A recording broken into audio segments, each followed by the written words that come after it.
on the whores, and we're a go on the verts. Let's go. Whores and verts. And let me get TikTok rolling.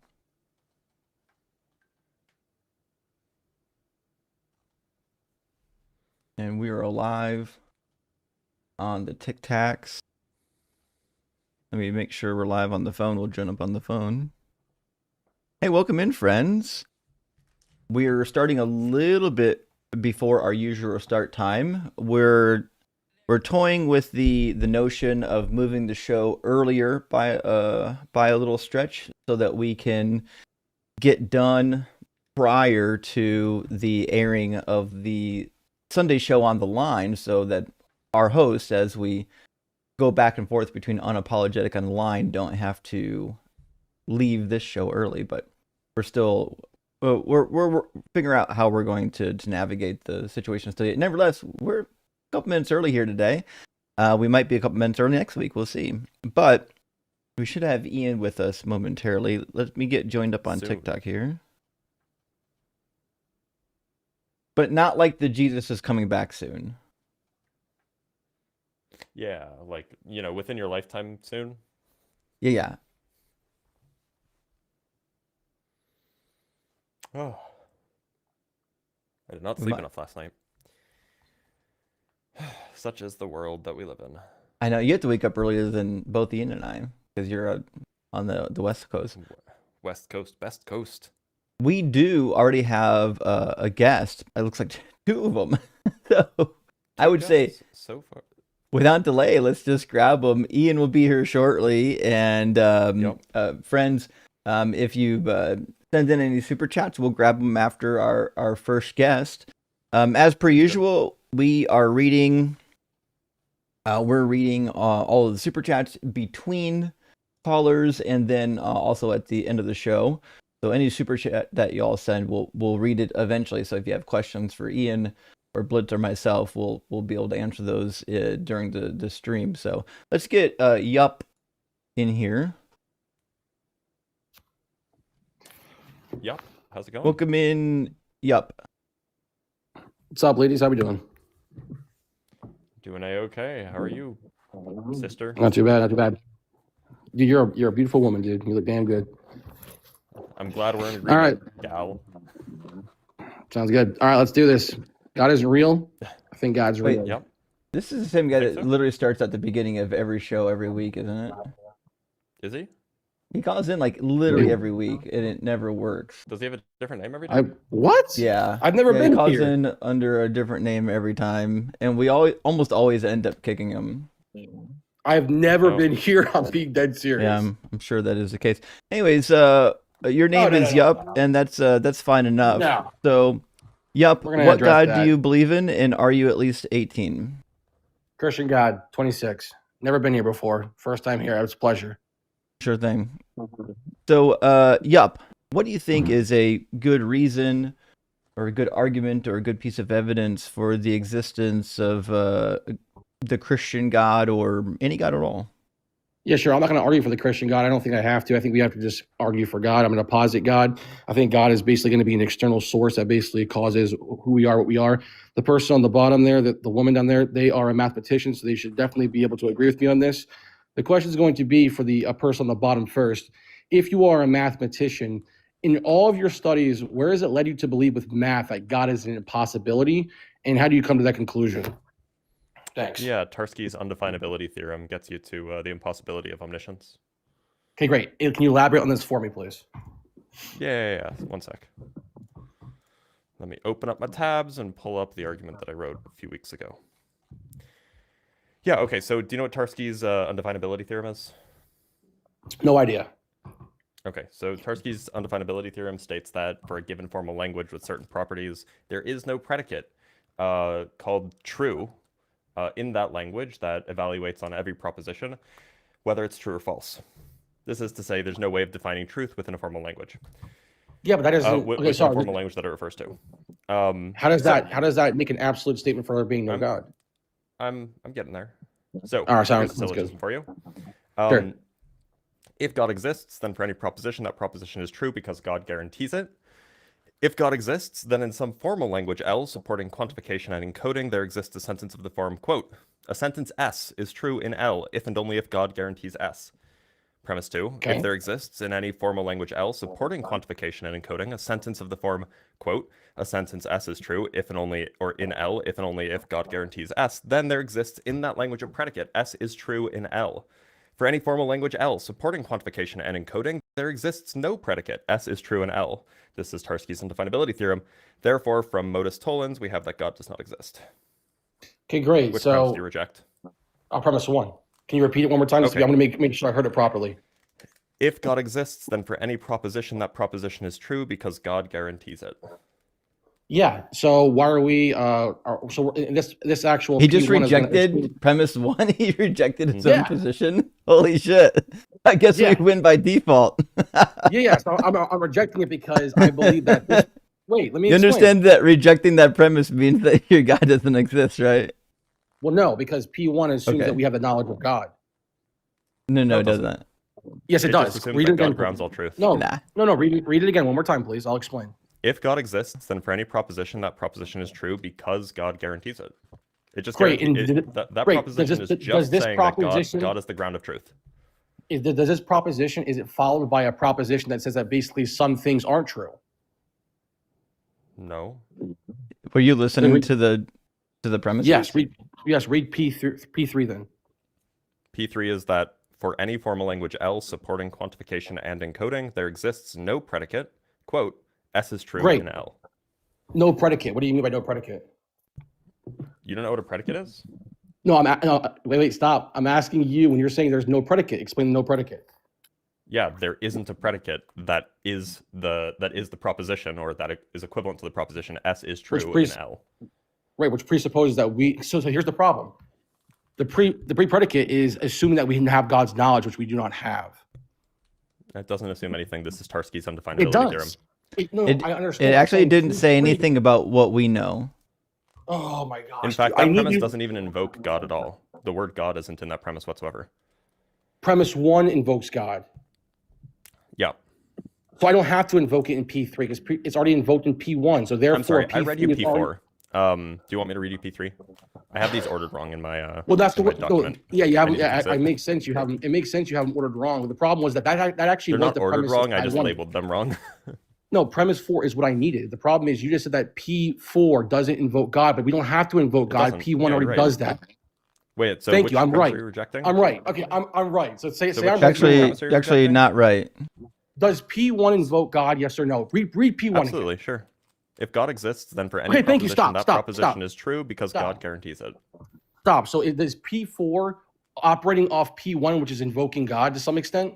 No, actually, P4 and P1 are independent of each other.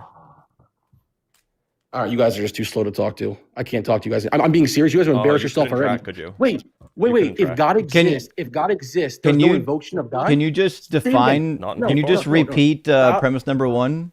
Wait, I'm recording this because this is like Do base you level. do you just actually said- know what? Do you Wait, remember That's what premise number hilarious 1 because you're getting was? told it here. Wait. You said if So God you don't remember? exists, You don't remember what premise number 1 is then? Why are you cutting me off? Because you Like, realize you're what's just- happening. People are saying You're it? actually just Are you doing rhetoric realizing right this? now. We're asking Okay, you bro. to actually Sure. just tell us what you think premise number 1 is. Okay. The lady in the middle said that if God exists, okay. Bro can't help but Okay. misgender me. Yeah, Well, it's I'm weird. sorry. He's so attracted to you. I know. Wait, no, I'm sorry. Is it okay? Sorry. Is it the man mean- in the middle? Okay. I don't blame her. Here's You're the really problem, pretty. Dr. Blitz, though. I appreciate that. You guys are now. What you're doing is you're pivoting and asking me to elaborate on P1. No, no, but no. the We don't problem is need you can't to pass elaborate. that. Just repeat P1 to us. Yeah, he basically said that if God is true, then any proposition for God that must be true. Nope, that's not what I said at all. Not even It is what listening. you said. I'm If basically God paraphrasing exists, it. Yep. Then Any for proposition. any proposition, that proposition Yes. is true because That God prop- guarantees it. Okay, great. But the problem is, I'm now critiquing P4, and you're saying that you didn't invoke God at all. Yeah, what's your critique of P4? Are you invoking God By in the way, P1? is Yes or no? By the way, you probably don't want to critique P4 because P4 is a known theorem. Okay. My argument isn't that it's a known theorem. I'm saying you're saying that I can't argue with you if you're Do not you saying think you've P4 is invoked true? God already. Do you think P4 is true? No, I disagree with P4. Because I disagree with P1. So you're rejecting Tarski's undefinability theorem? Because I disagree with P1. Well, disagreeing with P1 doesn't mean that you disagree with P4. Okay, it necessarily follows. Can I explain? No, it doesn't. But go ahead. Yeah, sure. When you're invoking God in P1, the problem is that P4 I can accept. But if you're going to start it off with P1 and the way you're actually wording it, I can't accept P4. Oh, would you You're using prefer if I P4. reordered it so that P1 was actually after P4? Okay, no, because P1 in this is actually carrying most of the legwork.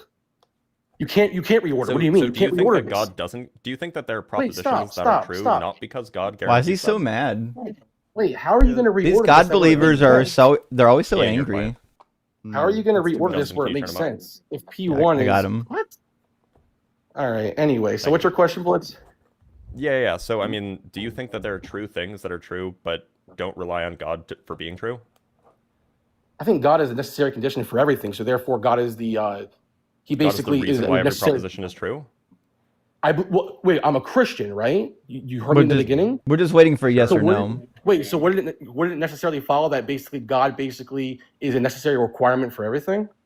Well, I mean, not Okay, all so then you Christians would agree hold with that. P1. There's like a So how are variety you of views, asking but if me- you want to take like the worst, least defensible view, then I suppose you could say something like the one that you just Wait. said. Wait, who's talking now? My name's Ian. Nice to meet you.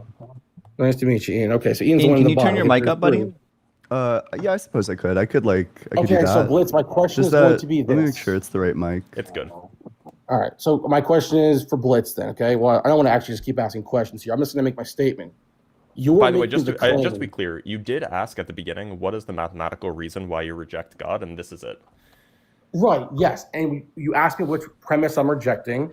I'm saying I'm rejecting one because in one, we're assuming that free agents acting have the knowledge of God, but it would necessarily follow that if God That's was not God. involved with P1. Yeah, Wait, Blitz, well, can tell you you what, can you confused. Wait, share Blitz. the premises in conclusion with me on Discord? I'll put it on the screen because Yup actually Yeah. isn't Yeah. listening. He doesn't I'm know what they listening. are. And then There you go. Blitz. And then Yeah, Blitz. I guess yeah. the question I mean, was do you think asked that you. God is an ultimate being, meaning that everything depends in some sense on God for its existence or its truth? I would say that it would have to be that way, yes. Sure. Then, well, you would just trivially agree with P1. P1 is literally Well, just wait. saying that God is the grounding of all true propositions. Correct. Now, and I'm okay with that. But the problem is that he's So following you do with accept P4. P1. No. Then I follow. He just he does rejected accept- that God is the grounding. He can't accept P1 because No. then P4 leads to a conclusion that he doesn't like. Yeah. No, it's not true. Because Yeah, P1 is P4 absolutely correct. I totally agree with P1 as a Christian, but as a Christian, I just can't accept P1. Wait, I've already given the actual critique for why I'm now actually. You're both not agreeing accepting with it and P1. rejecting it. That is No, wild. I accept it, but P4 puts me in a position where I now have to assume I have the knowledge of God. Yeah, that's what Shit. happens with arguments. Sometimes you want to accept more than Well, one Blitz. proposition, but if you accept Well, more than one Blitz. proposition, then it leads you to a conclusion you don't like. Yeah, I want to accept all of this Socrates is a man business, and I want to accept the premise that Socrates or that all men are mortal, but this whole like Socrates is mortal stuff, I just don't know about that. Okay, but I guess the question would be for anybody here. If God Wait, did are you exist, asking the chat? No, you three. I think he's Anybody asking here, us you three. three. Yeah. Okay. Let's ask it this way: if God did exist and you were to ever posit God in any scenario, wouldn't He have to be a God that we wouldn't have the knowledge of, or could we be a God that we have the knowledge of? Would He be a God that we could actually understand fully and truly? So I don't think that you're understanding what the argument is making. The only knowledge that we're assuming about God here is that God is the ground of all truth. That's the only fact that we're assuming about God. Nothing else assumes anything about God's nature, Hey. about what God knows, about why God does what he does. Nothing else. So what we're getting from the contradiction that we're deriving here, by the way, is that if God is the ground of all truth, then God can't exist. Right, but okay, yes, I understand, but I'm making an argument here that the problem is that in P1, the way you're wording it, it's then led by premises, which is assuming that we should understand the knowledge of God, because it puts us in a We're not position talking about where the knowledge actually. of God. No one's talking don't about God's have to. knowledge here. Wait, No, we're talking about whether or not God grounds Okay. truth. If God exists, then any proposition, that proposition is true We'll because tell you God what, guarantees it. how about we just No, go that's not one what it says. premise at a time? We'll just do one at a time. You let us know if you accept it or reject it. How about that? Yeah, 1 second. Give me one second here. P1 is pretty simple, right? If God exists, it's an if, right? Then for any proposition, that proposition is true because God guarantees it. You would say Really, yes. it should say for any true proposition, right? Oh, is that I misread? I thought it was like typed out improperly, but yeah, go ahead. You would agree to premise 1 then? As it stands, yes. Okay, great. Now we do premise number 2, right? If God exists, then in some formal language, L, supporting the quantification and encoding, there is a sentence in the form of a sentence S is true in L if only God guarantees S. Yeah, the problem Do we is, say yes, okay. guarantees S or guarantees the truth of S? Or how should we say that? So you would say S. You would say S is true if S. That's so. Right. So it's fine as written. When you're saying, here's the But problem. you could say S is true. That's fine too. Yeah, formal language. Are you using? Is this another way to say mathematical language, or how are you using formal language? It's a specific kind of mathematical language. Yeah.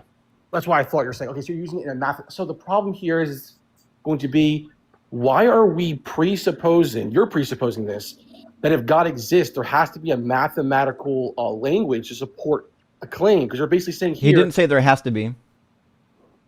If God exists, then in some, how are you using some? I'm not trying to be like, I'm not trying to use like semantics. Yeah. here. So what I'm saying is that at least one formal language L will have this property. So there has to be. So there has to be. Yes or no? Yeah. But that's because a formal language is just wrong. a formal language So is just a deconstruction, say you're formalization sorry, of the 'cause way I that we was right. logically think about the world. Okay, so deconstruction, come off mute, say you're sorry, because no, I was we're right. saying Holy in shit, some dude. formal language. We're not saying that formal language must exist if God exists, are we? Wait, I said there has to be, and you said there doesn't So have No, to a just be. to be formal clear, language is just a way now of he's thinking saying about there logic. does. Just to That's be all it clear, is. Dr. Blitz, you're not saying that formal language as we know it must exist just because God exists, right? He is saying that. No, Yes. formal languages are just like these are not objects that exist, right? Formal languages Right. are just ways of thinking about logic. Exactly. Yeah. Apologize, so- you dummy. Wait, no, I'm not dumb, because he's still making the You're same definitely argument. dumb. There has to be. And you Okay, look really wait. dumb coming in with all this confidence and getting Okay, folded. if I'm dumb, the way you worded it made it seem like you were doing something. There's a Blitz, lesson let in me ask you this humility here, question. maybe. Blitz, let me ask you the question again. Does there have to be some formal language supporting the quantification? Yes, or does there have to be? Well, so formal languages. Yes or no? Yes or no? The question you asked Oh, he's sounds like stuttering. you're a little bit He's stuttering. confused. He can't answer it. I'm saying, does there The have question to you be? asked What does sounds like you're a have little to bit be? confused. He's actually trying so to formal answer languages it. can support quantification. They can support encoding, but they don't have to. Not all formal languages support encoding. Great. Not all formal languages support quantification. Formal languages are things that exist, and there are some formal languages that support quantification and encoding. These things do exist. We use them all the time in mathematics. Gotcha. So there is a scenario So where what I'm there saying is a scenario is that among the formal languages that exist that we use to describe things logically, describe things mathematically, at least one of those formal languages will have this property. Great. So that means there has to be. No. Well, formal languages do exist. Like they exist Wait, in the why same are sense you that like why are numbers you exist. dodging my question with a yes or no? Why is deconstruction I don't know what Because you I don't keep know what I'm rephrasing what he dodging. said improperly. Okay. I'm asking you. You've answered it, and you're not answering with a yes or no. It's a yes or no. Why can't you say yes or no? He basically did. What's No, the we question? I'm You're just saying asking that yes doesn't or no. have He to be a gave formal you language? he gave you the no, then he explained why it's a no. Were you not listening? Great. So great. Okay. So if God exists, Maybe you should in write some- this down. Oh, I'm writing it down. Trust me. I'm critiquing. Yeah, it. do you want to go ahead Now and I'm gonna apologize actually- to Dr. Blitz? You accused him of not giving an answer, and it turns out he actually did give the answer. I think you He should come didn't off give an mute and answer because I apologize. asked for a yes or no, and he just gave it. He went in a rant. But he did give the A no. rant. He was gave an one and a explanation. Tell you half what, sentence. I will apologize right now. Once Blitz says, Blitz, yes or no, will some formal language support the quantification of it? That's a different question. That's the You're same not question I've reading been the asking. premise Parrot. right. No, it's literally It's- not. Your so- previous so- question God was, exists. It is trivially is there a true requirement that- for there to be a formal language? And the answer to that was no. So, This is to be clear, embarrassing, it dude. is trivially true that some formal languages support quantification and encoding. That's trivially Okay, true. great. Okay, That that being has said- nothing to do with whether or not God exists. The question okay, is, great. The question is the part that happens after that sentence, and that's what you're confused about. So what P2 is getting at is that, look, there are a bunch of formal languages that support quantification and encoding. What P2 is saying is that if God exists, then we can use one of those formal languages to form this kind of sentence. The sentence Awesome. of the Okay, form great. sentence S is true in L if and only if God exists. If and only if God Okay, guarantees great. S. Great. So God guarantees Does that make S. sense? So Does that then- help? No. It makes sense. The problem is you're not making sense. So now I'm just going to ask you, what is the sub argument for P2? What is the sub-argument for P2? Yeah, so P2 The is merely a formalization of P1. No. I'm saying I want the sub argument. I want the sub argument where you're saying that if God exists, then it's Sup-argument?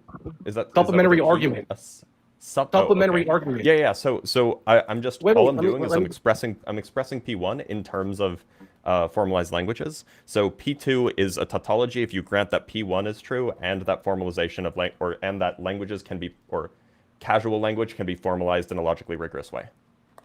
Okay, great. So you're essentially saying that if God did exist, there would have to be a way for some sort of mathematical language to basically be able to quantify and encode the actual. Wait. You're not making sense here. This is read. Guys, listen. Here's if the you problem. accept P1, Wait. P2 is like No. trivial. Yeah. Deconstruction. I mean, Listen, it's not quite trivial because there's a Guys. question about like, do there exist formal languages? But we all accept that there are formal languages. Well, that's what I'm getting Like, at. these That's are- what I'm this is getting just at. how we- Though.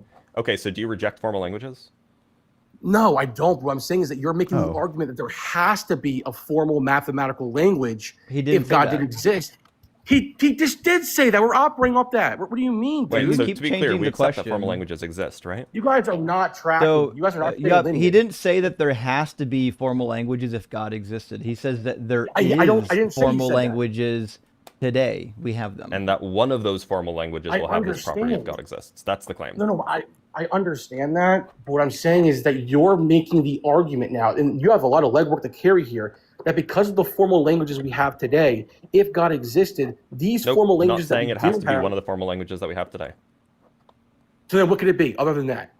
It could be any formal language. The point is that formal languages exist, and if P1 is to make sense in any sort of formal Sure. sense, meaning if you can make it logically rigorous, then you must be able to formalize it in this way. Is That's there what any P2 is saying. scenario?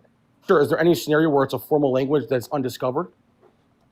Sure. Oh, well, I mean, like, great, boom, done. are you done. like, do you want like a So real that's case? cool. Yeah, just go back before any formal languages exist. Just go back and talk about Great. anything rigorously, and then you can make the claim that yeah, there was a formal language that formalizes that, Okay, great. non-rigorous So you're statement. done. That's totally fine. All right, so we're done with you now. We're done with you because I just debunked you. We're done. Boom. Okay, so Okay, I'm on sorry, to the we're next. still waiting. There's Do no you, way you think this is like the winning rhetorical move. Yeah. Holy It shit, is. dude. It is. do you That's, like, reject really or accept embarrassing. premise number P1 two? doesn't Wow, have an maybe argument against maybe P2. if I It's rhetorically P4. beat on my But- chest, nobody will realize that I got torn in half and my point makes literally Wait, no calm down, sense. calm down. Wait, Yeah. you're the one getting angry. You're the Imagine, one getting angry. imagine Between the coming two in of us, here do you think saying I "calm sound down" angry? when you're the one that sound unhinged. We're still Wait, waiting shit, for dude. This whether or dude's, not like, you crashing accept out. or reject Like premises. The seriously, thing take about a all deep of these breath. premises It's is that honestly they're gonna be like okay. the thing It's about not that all big these of a deal. premises is that they're like wholly unobjectionable. Guys, wait, P1 stop, is stop. like simplified. Simplified Blitz, P1 tell you what, is tell you what. P1 is just the claim that God is supposed to be the ground of all Wait, truth. guys. P2 you guys is are just the laughing a statement lot? that we can Stop. formalize and make He's so rigorous mad, dude. P1. P3 Wait, is Blitz. that if there's a sentence that includes a predicate in a language, then that predicate exists in that language. And P4 is just Tarski's undefinability theorem. I So, got like, you guys. Because there's P2 nothing that's particularly contentious here. Yeah, sure. Contentious? Are you kidding me? I just gave you the contention. Wait, Blitz, tell you what. If you understand my Well, contention, you think tell that me there's why- a contention because you don't understand the premises. wait, I understand. Are you kidding me, dude? You're just trying to literally fucking listen. If I don't understand the premises, why did I just say that I basically broke apart and they basically Well, you eviscerated can your say entire that, but position? it's pretty you evident that you didn't. didn't because you didn't Does even P2 attack the right premise. You could actually What- just accept or reject premise number two. I just rejected it, and it's based on the actual. Basically, he's presupposing that we Gotcha. as free. So wait, let's- Blitz. Let's go as over free agents premise number acting- two because I'd like to hear why premise number two is not sound. So premise number Yeah, two sure, is go ahead. asking if God exists, then in some formal mathematical language, we could say if God exists and also a formal mathematical language exists Mhm. supporting the quantification and encoding, then there does exist a sentence in the form of a sentence S is true in L if and only if God guarantees it. It's just a formalizing of premise number one. You should accept It's just it. saying, fine. look, this thing is Wait. true No, because I God just explained to guarantees you why. it. That's all Can I P2 make- is saying. It's giving a Can I formalization respond? of it. Can I Go respond? ahead. Sure. I basically am shooting down P2 for the reason that it presupposes, by the Dr. Blitz's actual premise here, that we as humans have all knowledge of formal mathematical language or any language, and he just No, admitted that we don't have It actually It doesn't doesn't. presuppose that. That's not what it presupposes. So I It reworded does. it slightly for your reptilian brain. Maybe this works better. that. Yeah, it's reptilian. If God exists and also Yeah. some formal mathematical language supporting Wait, so wait, quantification to and be clear, encoding exists, You're changing the premises now I'm- so that it fits your I'm actual? rewording That's it insane, slightly so that your tiny brain can understand what bro. Blitz Wait, is saying. I still win. I still No, win. you though. actually You don't realize? win because Yes, I do. Let me you explain to you why. Isn't this cute? You rejected a premise that you agree with. So you Okay, agree great, with premise wait. number one, which means you also agree with premise number two. Premise number two Right, here's the is contention. a yes. formalization of premise number one. So premise number two says Okay, great.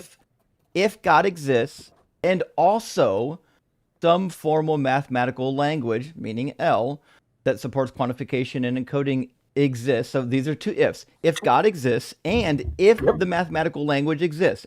If those two things both exist, then the sentence A sentence is true in L if only God guarantees S. That would be true. Yeah. That's the formalization of premise number one. That has to be true or premise number one's not true. Okay, great. In so fact, that- you that's don't fine. even need the. In fact, funnily enough, you don't even need the sentence to be true. You just need that the sentence I'm exists. still okay with the adoption because now that it's changed. So if God exists, and ignore that, and also some formal mathematical language. Okay, great. Yeah. Do you reject that Hey, formal wait, wait, mathematical wait. languages exist? Wait. Listen, here's my question. And also some formal mathematical language. Does this imply it hasn't been discovered yet, potentially? It just implies that it exists. It could or could not have been. This is saying for all Awesome. possible So if it formal could- mathematical wait, languages. so if it For all could or possible could not have formal been- mathematical languages, both discovered and undiscovered, at least one of them must Okay. have this property. If you're going to try Great, to great. formalize premise one.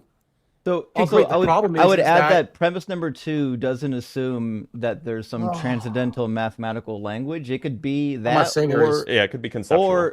or it could be purely conceptual, like we made it up in our brains. Either one of them would work with premise two. Wait, I'm not making an argument for a transcendental language. I'm just saying that I'm just saying- if the word there, okay, if the word there says, and also some formal, let me just explain this to you one more time, and then I'm just gonna see if you have any answer. Listen, explain our awesome. premise to us. Okay. Yeah. Thank you. The entire argument falls at P2. And I'm going to explain to you Mhm. why. First of all, P4 is a major problem, but P2, when you reread it, I realized, okay? Hold on. Wait, By the way, stop. P4 is provably true.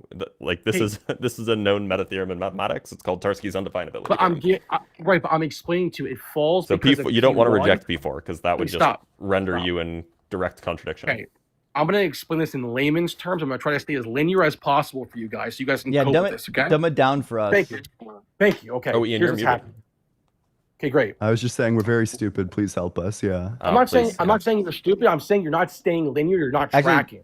Dr. Blitz Mm. had to buy his degree from a diploma mill online. Wait, It's wait. true. I'm not saying he's That's not. true. I'm not saying he's not smart. He's definitely a smart dude. I'm just saying that what's happening You here heard is that here you're first, not folks. tracking. Yeah, with he's smart. not linear. He's Hey, like wait. exponential or something. Listen, if God exists, okay, so ignore this part, and also some formal mathematical language, L, okay? So here's what's happening. Premise 2 falls because, and also some formal mathematical language implies there's a potential. It hasn't been discovered. If it hasn't been discovered, therefore P2 falls because if something hasn't been discovered, that discovery could actually therefore explain P1. It can actually make it so that if God exists, then any that's two not what propositions- premise two is Oh, no. saying. Premise God number damn. two works So- whether we know the language or not. Maybe I can explain this. Wait, Yeah. then why did So, you put? look, Then why did you put imagine- also some formal mathematical yep, let me- language? let me explain You're not this, getting it. and maybe Go this ahead. maybe This it, donut's hopefully completely this will clarify lost. some things. So, look, you can imagine that imagine every conceivable formal language, right? Sure. Some of them we've written down and we've discussed as humans. Some of them we haven't, right? Presumably, Sure. God would have a list of all of these in his head, right? That's neither here nor there. We could conceive of all possible formal languages. We know Yeah, I'm a formal, properties. sure. We know what a formal language is. Formal languages are certain things with certain properties. They're certain mathematical kind of objects. Some of them support quantification. Some of them support encoding. Some of them support both. Some of them support neither. This is a property of a formal language. So we're going to take that big giant collection of all of the formal languages, both discovered and undiscovered, and we're going to throw out the ones that don't support quantification and encoding. Quantification and encoding, the reason that that's added in here is because those are the kinds of things that let you talk about sentences and let you talk about numbers and let you talk about just the kinds of things that you would want to be able to talk about when you're doing rigorous thinking, right? There are formal languages that don't have those properties, and then there's just not much you can do with them. So we're talking about those formal languages that have these nice properties that let us talk about, well, that let us say things like all men are mortal, right? You couldn't formalize that in a formal language if you didn't have quantification and encoding, for example. So now we have a smaller set, but it's still a very, very big set, perhaps, of all of the formal languages that have these properties. All P2 is saying is that if God exists, then at least one of those has to be able to tell us that P1 is true. Because P1 involves quantification and encoding. I'm not trying to actually pivot here. Actually, this isn't even a pivot. Explain to me how you're using encoding then, just so I can understand. So I can basically encoding is just a way of representing a sentence as a number. Okay, so wait. So okay, great. I'm trying to think how to respond to this because in a way that basically. So when you're using basically it being just a number, that basically means that then therefore it's basically just mathematical, right? It couldn't be any other language. Yeah, the reason why we want that's why I'm encoding and confused. I'm sorry. Can I say one more thing? I'm just gonna say one more thing. Go ahead. I'm confused. That's why I asked when you're saying encoding, because I'm assuming you're using mathematical language, but you then said to me earlier it's mathematical or any other language. So which one is it? I'm arguing off of you using it in a mathematical sense. So a formal language is a kind of mathematical thing. Right. Right. Like we're talking about rigorous, like when you do rigorous logic, you're doing mathematics. Oh my gosh, dude. Okay. I don't know, man. How you math or language. This is how like analytic philosophy is done. It's basically math. Right. So a mathematical truth is basically, do you believe in mathematical truths? What a crazy pivot. Do I Holy shit, believe dude. That was mathematical neck truths? breaking. It's not a pivot. I'm gonna wait. Are we gonna not get an answer to any of these premises? I mean, that's a really deep question. Depends on what you mean by truth. Well, no, I'm trying to tie it all together. Are you asking like? But to be clear, it's irrelevant to P2. All due respect, also- you came in also, here to be fucking clear- insulting us to be from the clear- first word that left your mouth. How Why did the I fuck should we insult you respect guys? you? You literally sorry, came in here and called the us argument's both an internal ladies. critique. The question is whether you I accept didn't say these. lady. I said there's a beautiful You woman did. in the middle. You said ladies, How you is dumb that- motherfucker. It's on recording. How is that offensive?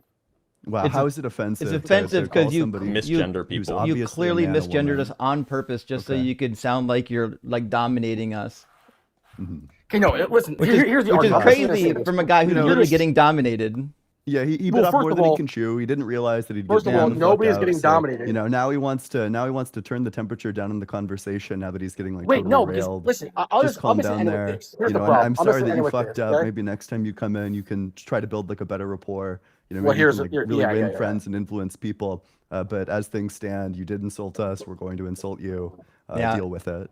And if you like getting Well, dominated, you saying could have you're a asked beautiful nicely woman- too. Daddy's more than happy of to all- dominate you if you need. I thought that the person that Dr. Blitz was a woman. I wasn't being rude. Really? You said ladies in the Well, plural. then you talked and I realized you weren't a woman. I didn't Yeah, know. which is why you said it like Anyway. 5 more times. What features? I'm just curious. What Yeah. what features made your reptile brain think that's a lady that I'm attracted to? Liars go to the lake Is of it- fire, buddy. Revelation 21:8. I don't know. It was just like Is that why they say liar, Yeah. liar, pants on fire? anyway. Must be. So let's go back to this. Okay, so here's the problem too. Is that like, I'm just gonna say It's it not this just way the because you guys pants are either, obviously. right? It's like the whole thing. All right. So you guys are obviously going at. They're saying you're backpedaling because you are. But anyway, so here's the problem. Okay. They're definitely Wait, not they're saying saying that. who's they? Oh, they've Yeah, been many are saying- saying. Many are saying. They've been saying in the chat you're getting cooked. The problem is here is that That's certainly not that the case. even if Mm, They're saying Are- that you're are- bad faith and that Blitz is beautiful. I said he was Aw. beautiful, I said that. you're so What do you sweet. mean? He is fucking beautiful. Unfortunately, I'm taken. Thank you. Okay, thank All right, you. so they agree. put your lusty member away and tell us premise weird number thing to say. 2. What a Oh, weird that's thing so to say, grody. dude. It's in the That's Bible, pretty disgusting, Ezekiel. dude. Maybe you should try reading it. I don't care, is it dude. really? That's just, So no, is I don't premise care. number That's fucking 2 weird. true or not? Hey, you guys are weird. Anyway, okay, so here's the thing too. Is that Now he hates Blitz, the Bible. are you- Okay. Blitz, are you basically saying that if truths are true, they are basically, if they're true because God wills them, wouldn't it make it that truth just becomes arbitrary? What the fuck? I mean, you I could have a make that question. Stop critique. I'm answering. not making that critique. Wait. Why is Blitz the only person who understands what I'm saying, answering my questions? You guys are just saying, what the fuck? Because you don't understand what I'm Blitz is saying. our- Who's good argument. faith. You asked him Hey, can a I say the direct problem? question. Why would we not let him answer Here's the the problem. question? Okay, I'm He's sorry, doing- I'll tell he's you what, doing literally Blitz- anything that he can. Like, audience, you should look for this. Oh, Look dude, at this him is like trying to embarrassing, scramble dude. away from Dr. Blitz. Like he knows he's cooked. He wants to go to a different topic. He wants to talk to a I'm different asking- person. it's all Every relevant. single time It's you try all to pivot, relevant. we're just going to redirect you back to the argument on screen so that you can respond great, to Dr. great. Blitz. Ian, if I just asked, okay, That's a question stutter, by about the way. if I just asked a question about God's truth, but P1 said, what does P1 say? What does P1 say, It's Ian? literally on the screen. P1 says, if God exists, then any true proposition, or for Hey, any stop, true stop, proposition, that stop. proposition is true because God guarantees stop. it. It's literally just Stop. saying So if I God just- exists, so I just asked a then God question. is the I just grounding of asked a truth. Whoa, question. just calm down there, mouth breather. No need to get upset. Seriously, take a deep breath through the mouth you keep breathing through. It's going to be okay. It's not that big of a deal. Calm down. Because I just asked a question about God's truth, and you said it's irrelevant, and I'm pivoting. But the P1 says about God's truth.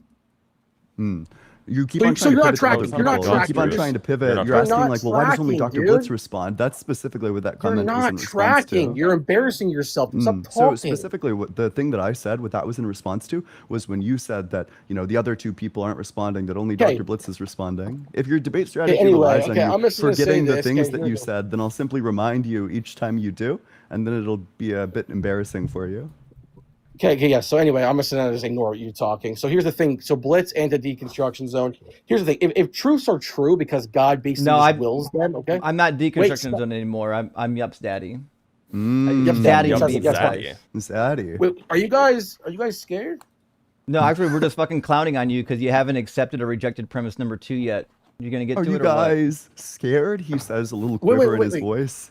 Guys, His just so you pants guys wet. know, I am recording this, okay? Yeah, it's And literally on P2, live stream, P2, bud. wait. P2, Well, you've changed fucking end 3 our times. careers. Can't wait. You changed.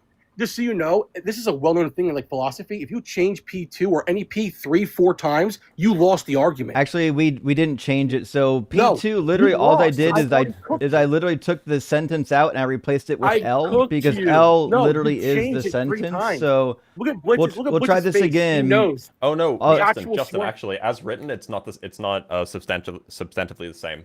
I Dude, didn't see the correction it's so you made. funny, No, you Blitz's- have to Blitz's you have to face. keep the formal language L supporting quantification and encoding.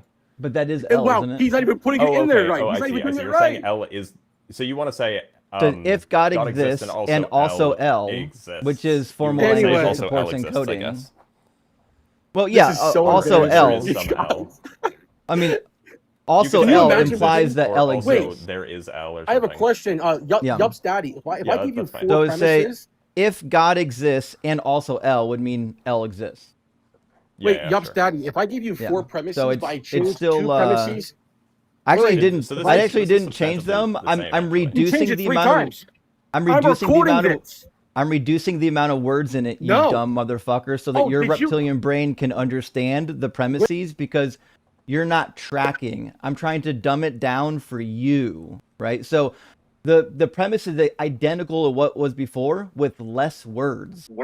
So maybe I'm sorry, now, Why with use less many words, when few word do trick? yeah. So maybe now with Wait, less that's not- words, you can read it. Read it for me, word for word, and tell us, is the premise true or not? Because whether or not it changed is irrelevant. The question we need answered is whether or not it's true. So Yeah, let's so- let's just go ahead. I'm gonna ask you to say yes or no. Is premise number 2 true? Yeah, so I have the recording right here. I'm going to bring it up 1 second. You changed actually. We're just you waiting changed- Yeah, for a yes or no. Is it Wait. true? I'm going to. You added the words it true, and though? also. Oh, Wait, you jeez. added the words. Listen a minute. You Whoa. added the words and Yeah, here's also the in the crash premise out. Yeah, too. It's been because- happening for the last like 30 because it minutes. needed Everyone's to be saying- clarified. Dude, It needed to be clarified I'm in my Discord. You're getting cooked, because bro. the You're getting the cooked. original premise was You're getting if cooked, God bro. exists. I bet people are coping with you, trying to glaze you. I Yeah, bet that's why you they and say your like end your 3 career. friends By are the like, way, you're doing and- so and- well, dude.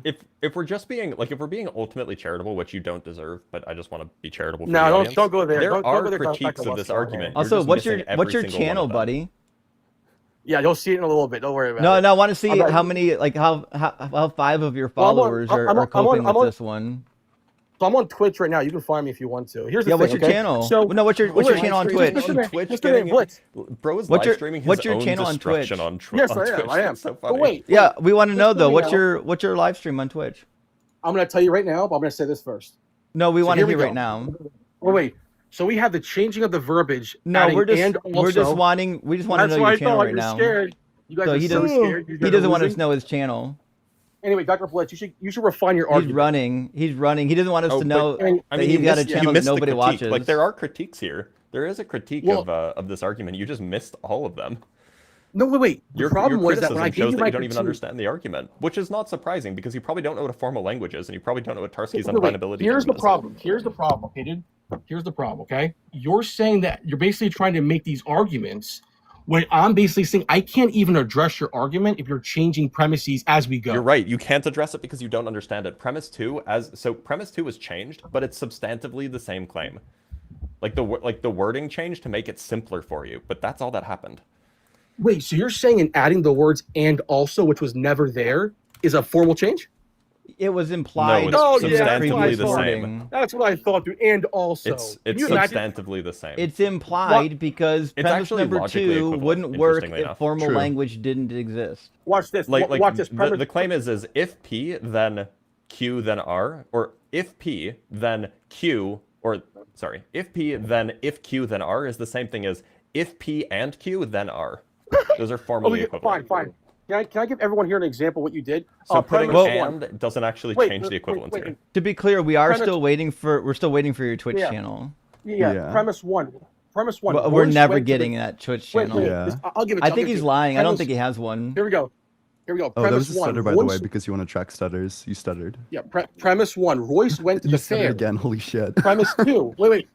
Premise two. He's like, He I'll then got a corn- I'll never give you my Wait. channel. I don't want you to see my channel. Wait. Premise one. Royce And went he's to just the gonna keep fair. going. Conclusion. Royce got a corn dog. Or now we change it. Royce went to the fair and also got a corn dog. Conclusion. Royce got a corn dog. You're adding You know and that also is in there and still saying it's those are the irrelevant. same. valid. I don't know if You you're guys aware are of very. that. Yeah, those are still the same. What does and also? You know that the conclusion would still follow from the second scenario. I don't know if you're aware of that fact. Wait. So Yeah, and also it's, isn't it's an still addi- the same. Wait. So and also isn't Do you an think it additionary follows from the statement? fact that you got a corn dog that you got Oh a my corn god, dog? dude, Do this you is think that embarrassing, follows? bro. You guys are embarrassing Yes or no? yourself, dude. You guys are a Does joke. A imply I'm A? outta Yes here. or no? Oh, he fucking Oh, he ran left. Oh, geez. Yeah, booking it. We're without never telling getting us that his Twitch. channel. We're never getting that Twitch channel. Okay. So now that he's gone, it's probably worth mentioning what the actual reasonable critiques of this. Well, I don't know if they're reasonable, but critiques of this argument are. So probably the main critique is that it is in premise two. It's just not the critique he was making. Premise two makes the claim that every single logical statement can be formalized. And you could just reject that and you'd be like, nope, there are some logically reasonable statements that you can't formalize.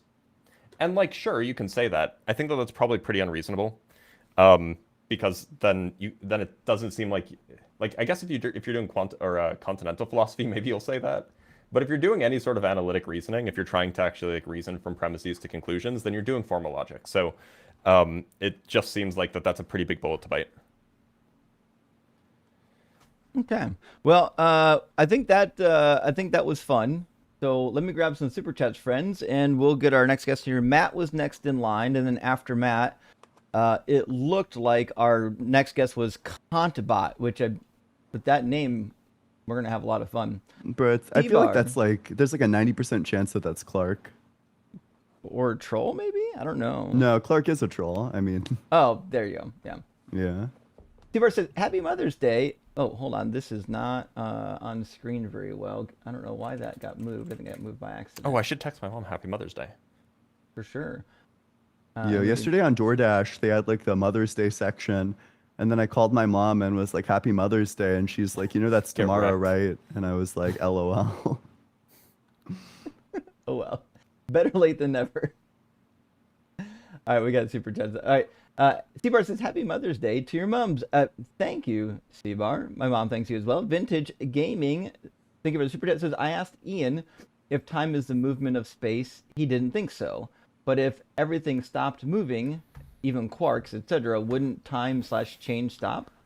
That's contentious. That depends on your view on the ontology of time. So there's kind of two camps. There's like the absolute view of time, where you view time as like an object that's something separate from the relations that exist between the objects. In which case, under most views of absolute time, you could pause time, or you could like pause objects, like the change of objects, and still have the passage of time. You know, if time is like its own object, then presumably there's no problem with the objects themselves freezing in place and time still passing. But then you might be a relationalist about time, where you view time as being just kind of the relations between objects themselves. So essentially, like the objects are more fundamental than time is. And then in that view, no, you couldn't have time without the change of objects. Well, hold on. No, it's still not true, right?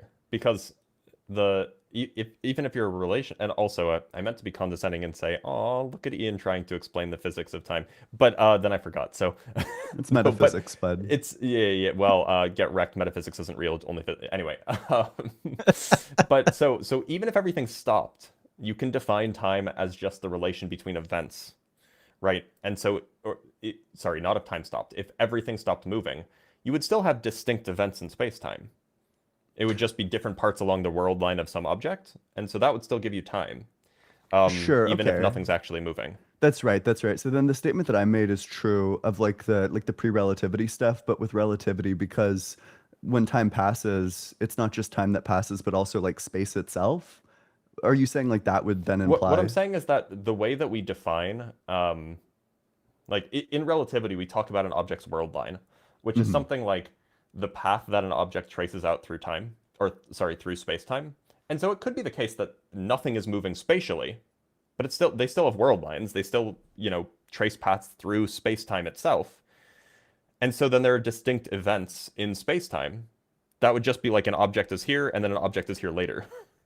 Sure, yeah. Okay, wait. So is it true in relativity that there isn't like trans-temporal identity of spatial points? Trans-temporal identity. Like, okay. Does the yeah, same sure. point- Yeah, every space-time event is distinct from every other. Sure.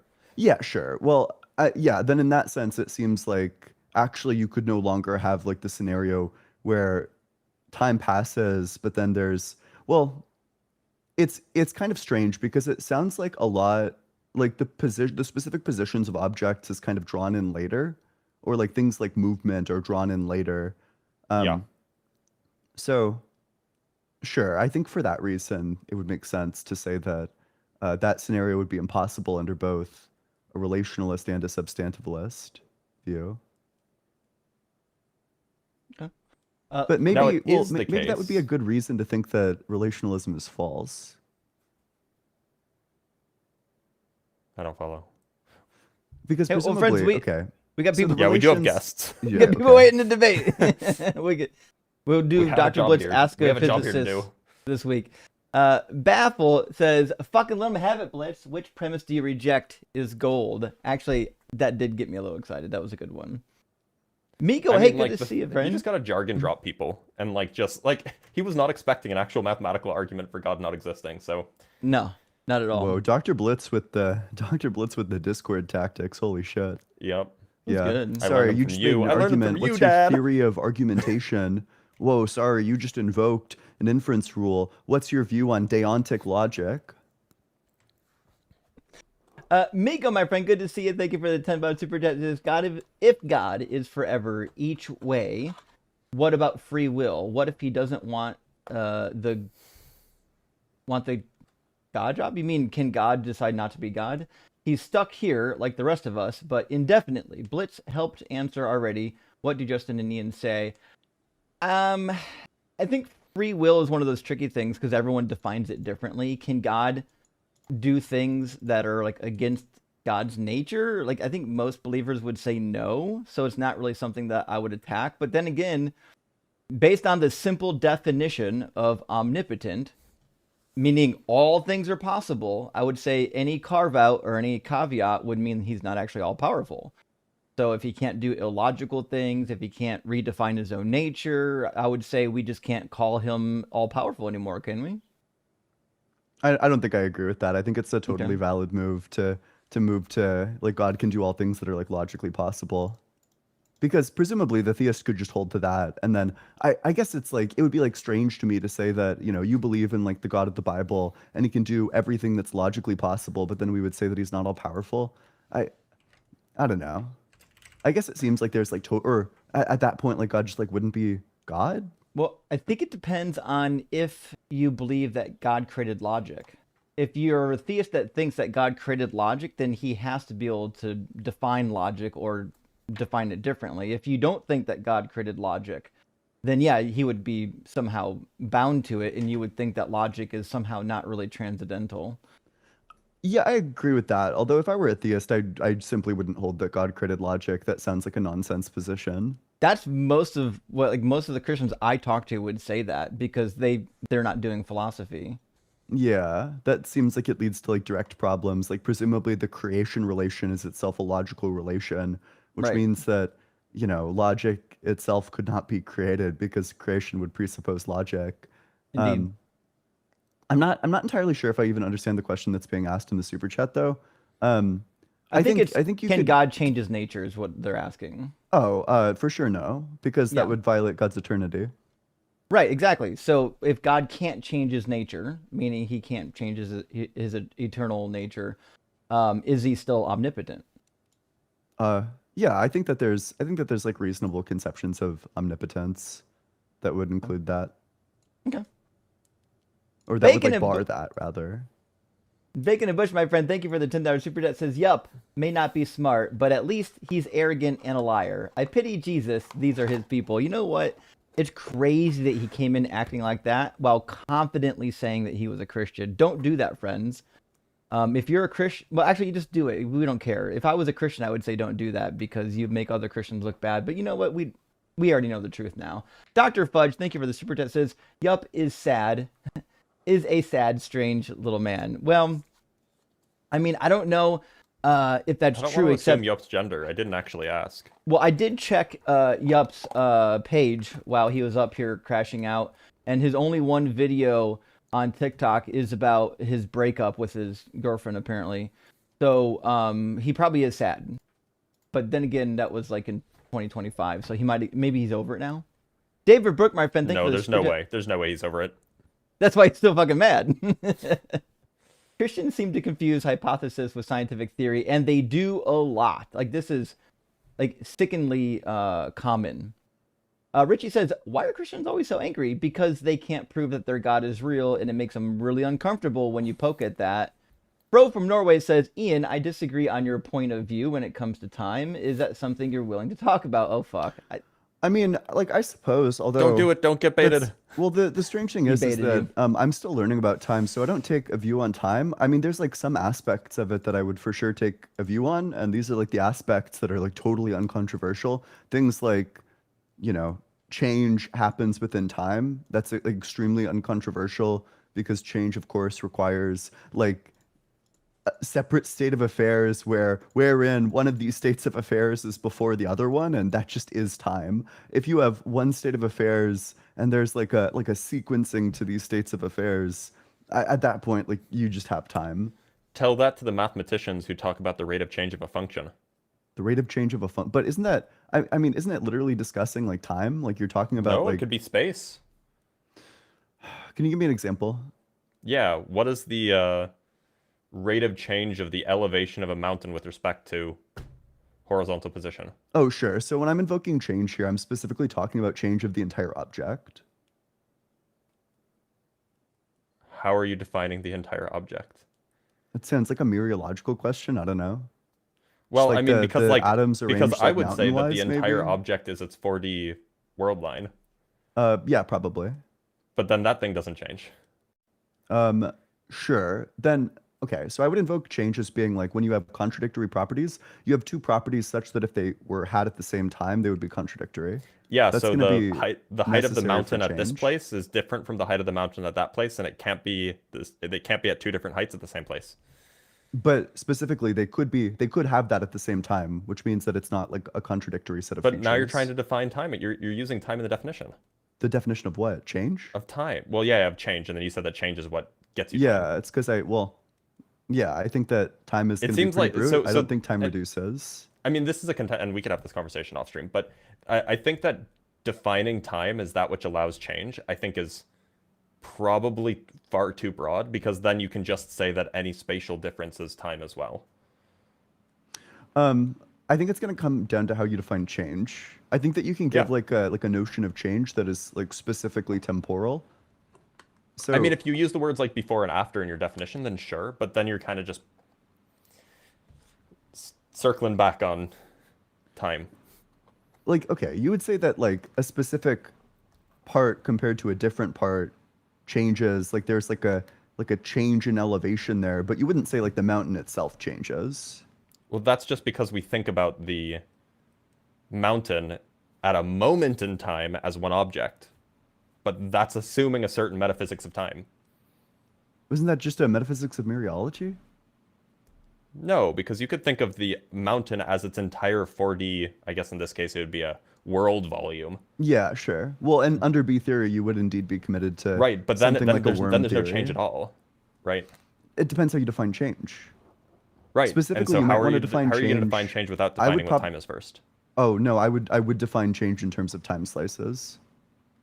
How are you choosing which ones are time slices? I must just not know enough relativity to understand the question. That feels. I mean, like it so would be, there like, is there is a trivial. way to define what a time slice is mathematically, and but it doesn't have anything to do with change. I mean, you could say like a time slice is a hypersurface of a 4D space or of a 4D Lorentzian map. You could define this mathematically. There's no issues there, but that's going much further than time is the thing that change happens in. Okay, I guess I'm not really sure what the critique is at this point. I think that talking about time in terms of change is probably overly simplistic, is the critique. Maybe, but so okay. We'll have the wait. conversation later. I'm not saying that all time is change. I'm saying that any change, in the sense that I'm using the word change, is going to happen within time. That could be true, and that just becomes tautological if you define change that change that way. Yeah, sure, Yep. that's fine. Okay. All right, friends. Let me grab. We're gonna get Matt in We got here. nerds night. Christopher says you're getting cooked, bro. Said the sausage onto the grill. Indeed. And last super chat for now from our friend Dr. Colorado Strand. Thank you so much, Dr. Colorado, for the $50 super chat. Super appreciated. It says a gift in honor of my mom. Well, big W, mom, and Dr. Carla, who passed away from cancer 3 weeks ago. I'm very sorry to hear that. We weren't close, and I think if she wasn't Catholic, she would have had a much better life. That's probably true.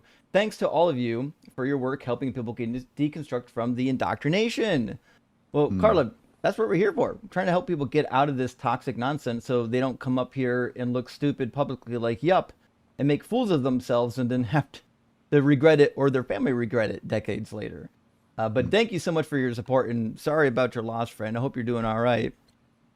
We're going to get Matt in here from the YouTube queue, and then we'll get Kant Bot after Matt. Oh no. Welcome in. Oh, hold on. I put him on the wrong scene. There we go. Welcome in, Matt. Are you at least 18? Good morning. Yes, I am. Good morning, gentlemen. How you guys doing today? Morning. Howdy. Very well. Doing well. Good, good. So I really, this shouldn't take too much time because, I've deconstructed. I spoke with Justin are you a a couple believer? months ago. What was that? Are you a believer? I am not. I deconstructed a few years back. Well, fuck, Matt. And I really just, Matt, I was really just like appreciate a- you being here, but we're just doing debates on this channel. We don't do any Q&As here. oh, that's fair. That's fair. All right. Well, then, you guys have a great day. I appreciate your time. And Justin, I did want to say I apologize for my smoke alarm the last time Oh, I it's talked okay. to you a couple months ago. No worries. Because We're I saw used to it freaked out a bunch of people's dogs in the chat, and I felt so bad. But anyway, you guys are doing awesome, and last guy was insufferable. Have a He great was day. something. Yeah, Cheers, buddy. thanks. I hate Wait. that he waited all the time, but Yeah. we got to do debates. Wait, Dr. Blitz, can I ask you a quick question about time? Do you think Sure. how would you feel about like some sort of like scumbag definition of time where you define time as something like the axis along which the light cone revolves around. I mean, that's fine. That's essentially equivalent to the whole to like the time slices definition. Okay. Cool. Let's get Compbot in here, and it's probably safe to assume, Ian, that Kant's probably looking for you, buddy. But let's see Okay. if they'll load. Hey, welcome in, Compbot. Are you at least 18? Yeah. Awesome. And Wait, was I do you right? believe in Is this God? Clark? No. I do believe in God. I have an argument for God, but real quick, I do Which- agree with Dr. Blitz's critique God of do you Ian's believe view in? of time, the Christian God. Because on a Gotcha. relational account of time, it's going to be viciously circular, right? Because he's defining time in terms of change, and then change in terms of like something that's temporal as well. So it's just going to be viciously circular. So I sort of agree with Dr. Blitz there. But just relational quick view of question time? for the young lady. Excuse me, Well, I'm a not relational talking to view you. of time isn't Quick defining question. time in Excuse terms of me. change, Excuse by the me. way. So a quick question for That's the fine. young lady in the these- middle there. all these fucking Excuse me. filters are the Excuse same. me. So just a quick question for wait. the young lady in the middle. It To be is clear, Clark. is this the same person that was just up here? It must be, right? No. That person from earlier isn't Clark.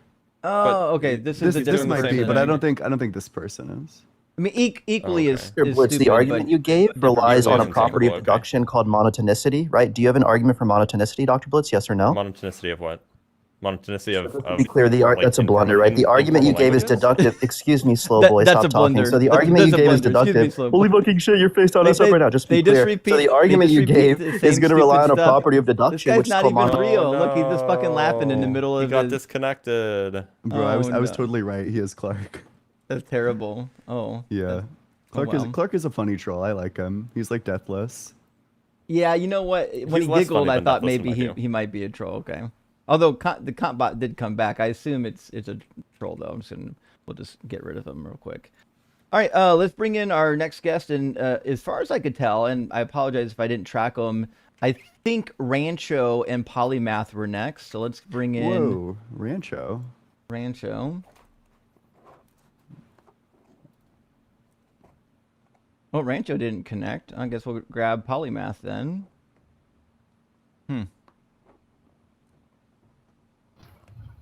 There we go. Welcome in, Polymath. Are you at least 18? Yep, I'm 63. I do want to say I'm an atheist, but I have a critique of the formal language argument that was made earlier.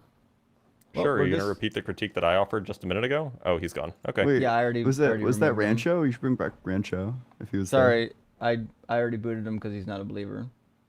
Oh. Oh. Wait, I thought he was. I've seen him. He says he is an atheist, but he wants to critique Blitz's argument.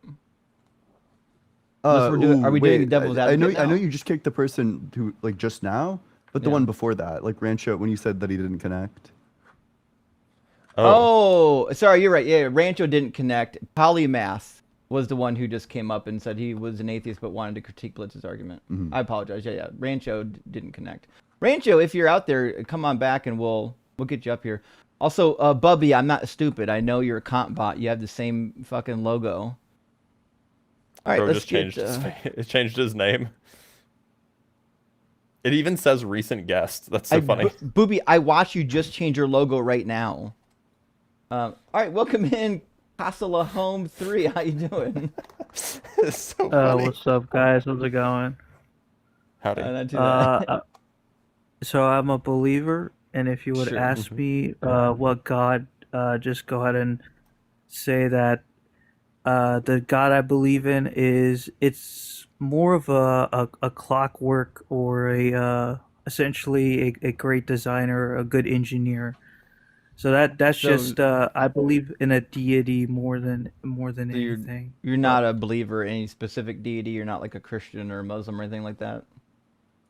No, because I think that the Abrahamic God is they make a lot of moral claims, or at least they ascribe a lot of morality to God, which I don't think we're epistemically able to be able to do that with any of the Abrahamic God or any of the Abrahamic God. Sorry. Sure, fair enough. So, what do you think is a good reason to believe in God? So I guess if we were to go through it, and if I'm being completely honest, I feel like I think that there's a lot of good arguments. Like there's the first cause argument, there's the the contingent argument. There's the I don't necessarily know what this argument is, but it talks about of like things Well, existing, How about absence of you mind. pick your favorite argument and we'll work through it? You can do multiple arguments if you want, but we'll work through one Yeah. argument at a time. Okay. I think so. Just to start this, I want to say that I just started studying philosophy and formal logic, so I might be a little bit terrible at it. So, but I'll go ahead and give my own kind of sort of argument, and I'll start Sure. with it. I'll start it in the sense of doing premise, and it's kind of like an offshoot of, I guess, fine tuning. But okay, so P1 would be gravity exists, right? P2 would Accepted. be yeah. P2 would be the universe would not exist without gravity. What? And then P3 would be uh, God Do you mean knows. this universe would not exist? Or do you mean like it's Yeah, impossible to have a yeah. universe without it? This universe, Well, our sure. physical Okay, universe. that's probably trivially Yeah, true. yeah. And then P3 would be God knows this, and the universe exists. Well, And then so what would Wait, follow from that? The is conclusion would be P3 2 yeah. points? God knows this fact, and also the universe does exist, or is there two different premises? Oh yeah, so I guess just to make that clear, so God is all knowing, so he knows this, and the So universe exists. So that means Yeah, that okay, it's just two different premises, which is fine. so yeah, we would say yeah, if sorry. God exists, he would know this fact, maybe. Yes. Because you can't Yeah, say yeah, if God knows it because you're trying to prove God, and now it would be supporting your premise can't assume the conclusion. yeah, okay, yeah, sorry. So Yeah, yeah, I don't mean to sorry, be go like ahead. I super cut someone off. condescending or whatever, but like respectfully, you probably shouldn't try to formalize things until you have like a good grasp of logic or at least like the conception of the argument, because I'm not even super clear as to like what the thrust of this argument is supposed to be. It kind of just seems to straightforwardly beg the question. I mean, from premise three that God knows all of these facts, that just kind of presupposes that God I exists. mean, that's just what Justin was saying. So if we That's change premise 3 to if God exists, then God knows this fact, that's probably fine. Okay, well, then the other critique comes in probably even stronger, which is I'm not even sure what the thrust of this argument is supposed to be. I'm not really sure what Yeah, this so argument is supposed to like. Okay, God exists because, and I'm not even sure what we would fill in the rest with. Like God exists because gravity exists. well. yeah, but yeah, you essentially getting to the conclusion that Well, just give is me because if premise God is 4 all and give me the knowing. conclusion. I'll put it out on the board so we can all see Yeah, what you're trying to say, and we can maybe yeah, modify it and help it to be stronger. Like it's not going to work, obviously, but we can at yeah, least yeah, strengthen yeah. it for you. So when you leave, you can work on this again. Fair enough, fair enough. Yeah, so premise four would be uh God is all knowing, therefore God is all knowing, so Well, that's premise 3. If God exists, he would know P1 and P2 because he's all knowing. yes. And since gravity, so I guess P4 would be since gravity exists, or gravity exists, sorry. Well, that's I guess P1. yeah, yeah, okay, so sorry. I guess we can just hit the conclusion from P3, which is therefore God exists. Oh boy. Okay, well then Ian's critique stands. Ian, you want to explain why this If God is exists, he not would. valid? Well, okay, so okay, this couldn't possibly be valid insofar as there is no implication that would actually lead to the conclusion that God exists here. You have the conditional if God exists, he would know P1 and P2, but then Mhm. like I just okay. So you could maybe like summarize this as like A if not B, then not A, and then if C, then D, therefore C. And like the it just like super doesn't follow. Like I could Understand? accept Yeah, all of these premises and still not accept the conclusion that God exists is kind of the issue with an invalid argument. Like I could yeah, fair agree enough. that gravity exists, that this universe would not exist without gravity. Mhm. In fact, I think I probably would accept all three of these premises, that gravity exists, that the universe would not exist without gravity, and that if God exists, then he would know premise one and premise two. And then I could just continue to deny the conclusion, which is kind of the problem with an invalid argument, is that, there's nothing that necessitates the conclusion. Yeah, my just to be transparent, I did write this down like a day ago. I'm going. This is going off the top of my head. So my apologies about that. And Mhm. I think like obviously I'm presenting this argument as like from a form of fine tuning, in the form of my belief of a deity or like a great designer. But I would say my biggest critique of the argument overall is just the simple fact that uh, just to conclude that God exists because gravity exists is taking a farther leap than any other argument would. I think, like, So, because exists doesn't necessarily mean God exists. so So that okay, that would probably probably be. probably what you want to do. I'm sorry to interrupt you. You don't want to No, run an you're argument good. in You're that good. way. You should be running like arguments that are not deductive but rather abductive. You should be running like inferences to the best explanation arguments if you want to run fine tuning. A deductive fine tuning argument is like really, really bad. There's just always going to be other explanations for why things are the way that they are. You could always posit something like a multiverse. You could always posit something like gravity being necessitated by the geometry of space, and then like space has necessary existence. Um, you can Yeah. just account for all of these things. So you don't want to run like a deductive, like necessarily if gravity exists, then God exists.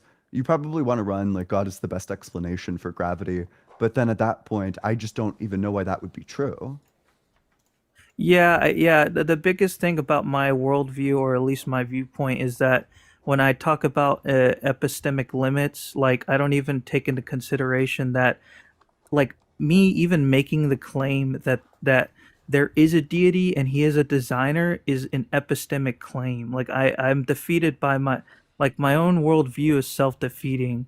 So it's just really hard sometimes, especially since No, like I I'm don't think it's very self-defeating. I don't know why you would say that it's self-defeating. well, I guess because I'm more of I'm I'm a skeptical theist. So like it's really hard. Like I believe at the core Now, that skeptical a lot theism of is human. self-defeating, by the way. Well, okay, wait. Okay, yeah, yeah. I you seem like a nice guy, so I'm just trying to give you like genuine advice. You should not use terms if you have not read a definition of that term in like a philosophy paper or like on the Stanford Encyclopedia of Philosophy, because I almost guarantee, based on the way that you used the term just now, that you probably don't know what skeptical theism means. Skeptical theism is not when you're like a theist who has like a high evidential bar for things. Yeah, I appreciate that. Thank you for calling me a nice guy. Yeah, no, I just like I said, I've always been interested in philosophy, Hmm. and obviously, I'm coming more into questioning my core beliefs as a culturally, I culturally grew up in a Christian, uh, you know, uh, household. So I was very Christian for a long time, but it's not until I started watching the shows now, it's like coming kind of sort of getting to the point where I'm just trying to understand the viewpoints and the arguments presented. But yeah, so like I said, I'm getting into proposition logic, formal logic, and theism and philosophy. Hmm. That's So great. I yeah, think that's wonderful. Yeah.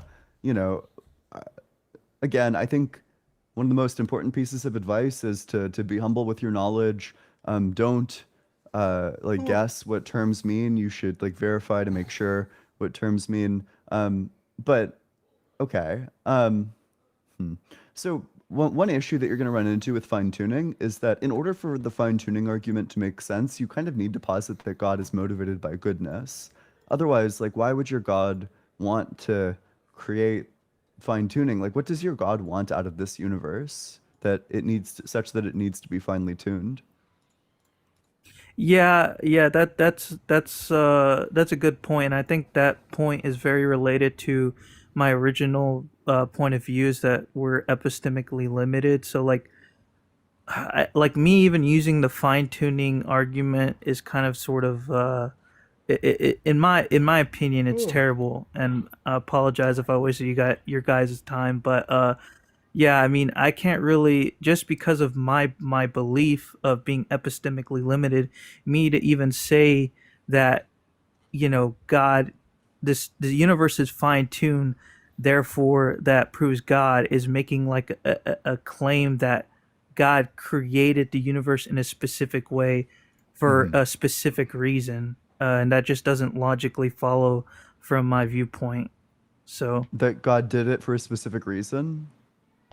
yeah, because we're like I can't even begin to say that God created the universe, which then would lead to what you would say, that there would be a reason behind it, whether that be good or bad. I can't even begin to roll the ball down the hill to even get to that point, because I'm over here saying that I'm epistemically like limited in that way, so I can't even make that claim to begin with. Okay, so two problems. One, if you believe in God, you absolutely non-negotiably need to believe that God created the universe. That is like the essential feature of God, is that he is the creator. And also there's like a high bar, there's like a high price tag on the metaphysics that you'd be positing by making the claim that God fine-tuned the universe for no reason, which means that you have to give up the idea that God is perfectly rational because he's doing Yeah, things for no reason, which is irrational. I'm curious. I want to ask this question. Could and this is, I think, an interesting question, but could there could there be a reason why something would happen that we couldn't understand? Yes? So I guess with me saying that, that's kind, I don't know if that makes, I don't know if that connects very well to my viewpoint Hmm. as what I believe, in the sense You don't want to that, make that move because you need to say okay, that your hypothesis predicts God creating the universe in this specific way. So, okay, here's the best version of the fine-tuning argument. You want to say that God is all good, and that because God is all good, one of the things that he values is morally significant agents. He wants morally valuable creatures, but in order to have these morally valuable creatures, he needs to have these large structures, which can only form under the fine tuning of specific constants.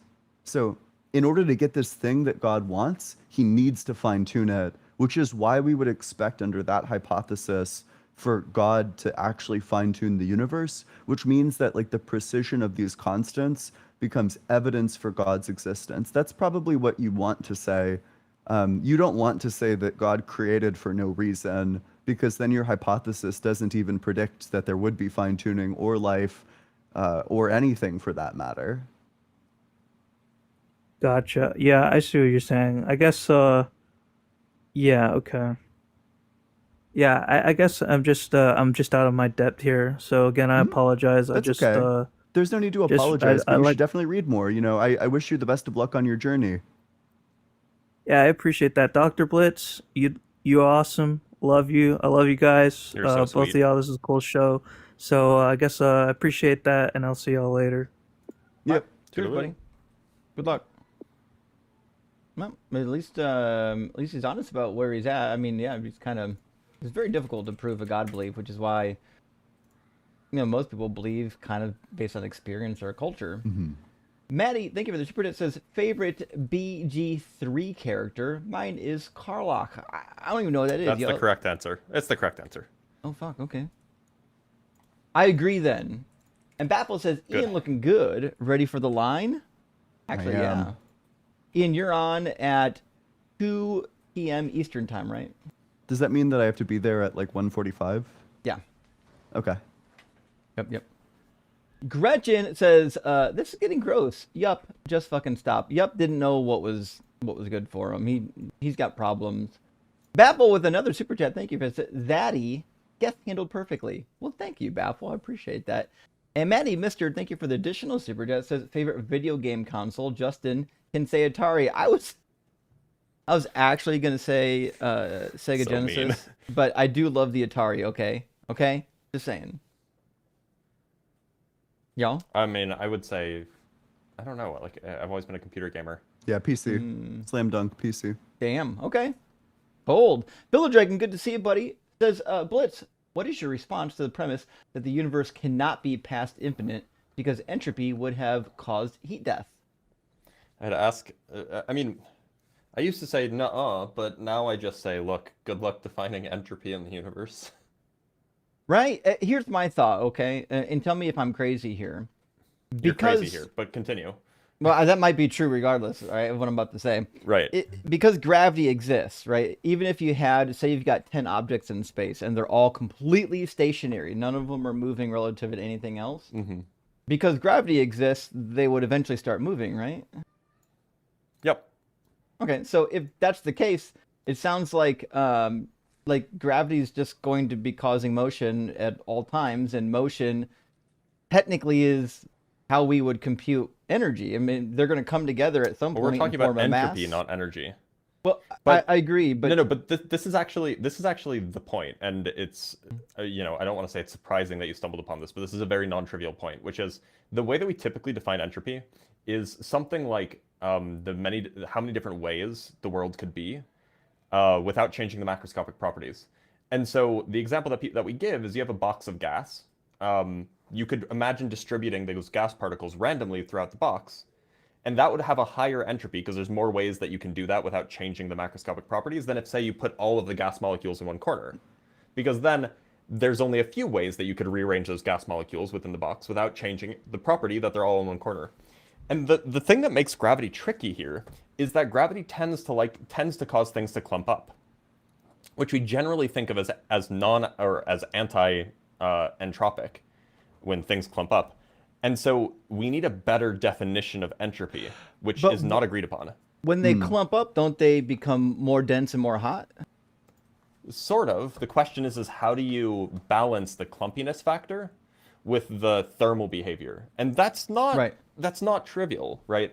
Like, by the way, another way to think about this is that we would generally say that when a thing is in perfect equilibrium, its entropy is at its highest, right? Sure. Because it's all of the energy has spread out basically. But if you go look at the way the early universe was, it was very, very small, very, very dense, but very, very uniform. In fact, surprisingly uniform. That must have been, if it's the case that entropy increased over time, that must have been a very low entropy state. So why is it that the universe could be perfectly uniform, which is what equilibrium is, while also being in a very low entropy state? So this question of what entropy is when you start including gravity in a dynamic spacetime is very non-trivial. And this is an open question. So, because when I was in school, and I'm out. I don't want to derail it. I want to get another guest in like here. 100 years ago, right? Yeah, I got him. When I had to take a wagon to school, and we did thermodynamics and whatnot. Entropy, every time I was using it, was really just referring to trying to calculate some sort of heat transfer. It wasn't. Yep. I think people think of entropy as just the amount of disarray in the universe, but that's not my understanding of entropy. Is always referring to the amount of energy in the form of heat within a given system and how that heat moves around, right? Yeah, I mean, so what you're describing is the thermodynamic view of entropy. There's the statistical view of entropy, which is kind of like how arranged things are. Mm-hmm. And in some sense, these are supposed to be equivalent. But this underlies the problem, right? You have there's also the informational notion of entropy, which Shannon came up with in the early 1900s. And in some cases, these are all equivalent, right? In fact, in the thermodynamic case, you can formally show that these are all equal notions. Equal, but it's not clear which or notion related? is correct. No, they're formally equivalent. Okay. Like you can translate between one and the other, and they're exactly the same. They capture the same quantities.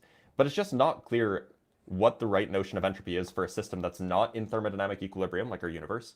For a system that involves gravitation, it's not clear how to capture the gravitational degrees of freedom. Like, does a gravitational wave have more? Does a universe filled with gravitational waves have more entropy than a universe without it? Nah, maybe. Sure. So Okay. like, this is a really hard question. We'll touch on that sometime Dr. later. Blitz, can I humiliate myself for a second and ask like a physics question? That's my favorite thing. I love when my friends humiliate themselves do you in think front it of would me. follow from the fact, or if it is a fact, do you think if it's the case that the universe is continuous and not quantized, that therefore every superposition that has like an infinite number of possible superpositions, that this would be an infinitely entropic state because there's infinite ways that it could be and still obtain the same micro state or like the Not macro state? necessarily. It also depends on whether the universe is finite. So Okay. you could have a box, right? And Okay. imagine that the universe is not discrete, but it's just a box. Yeah. You still can only fit in certain discrete modes of, say, electromagnetic waves, because they have to form certain, like they can't overlap each other in a way that doesn't, like constructively interfere. Right. Yeah. Okay. Sure.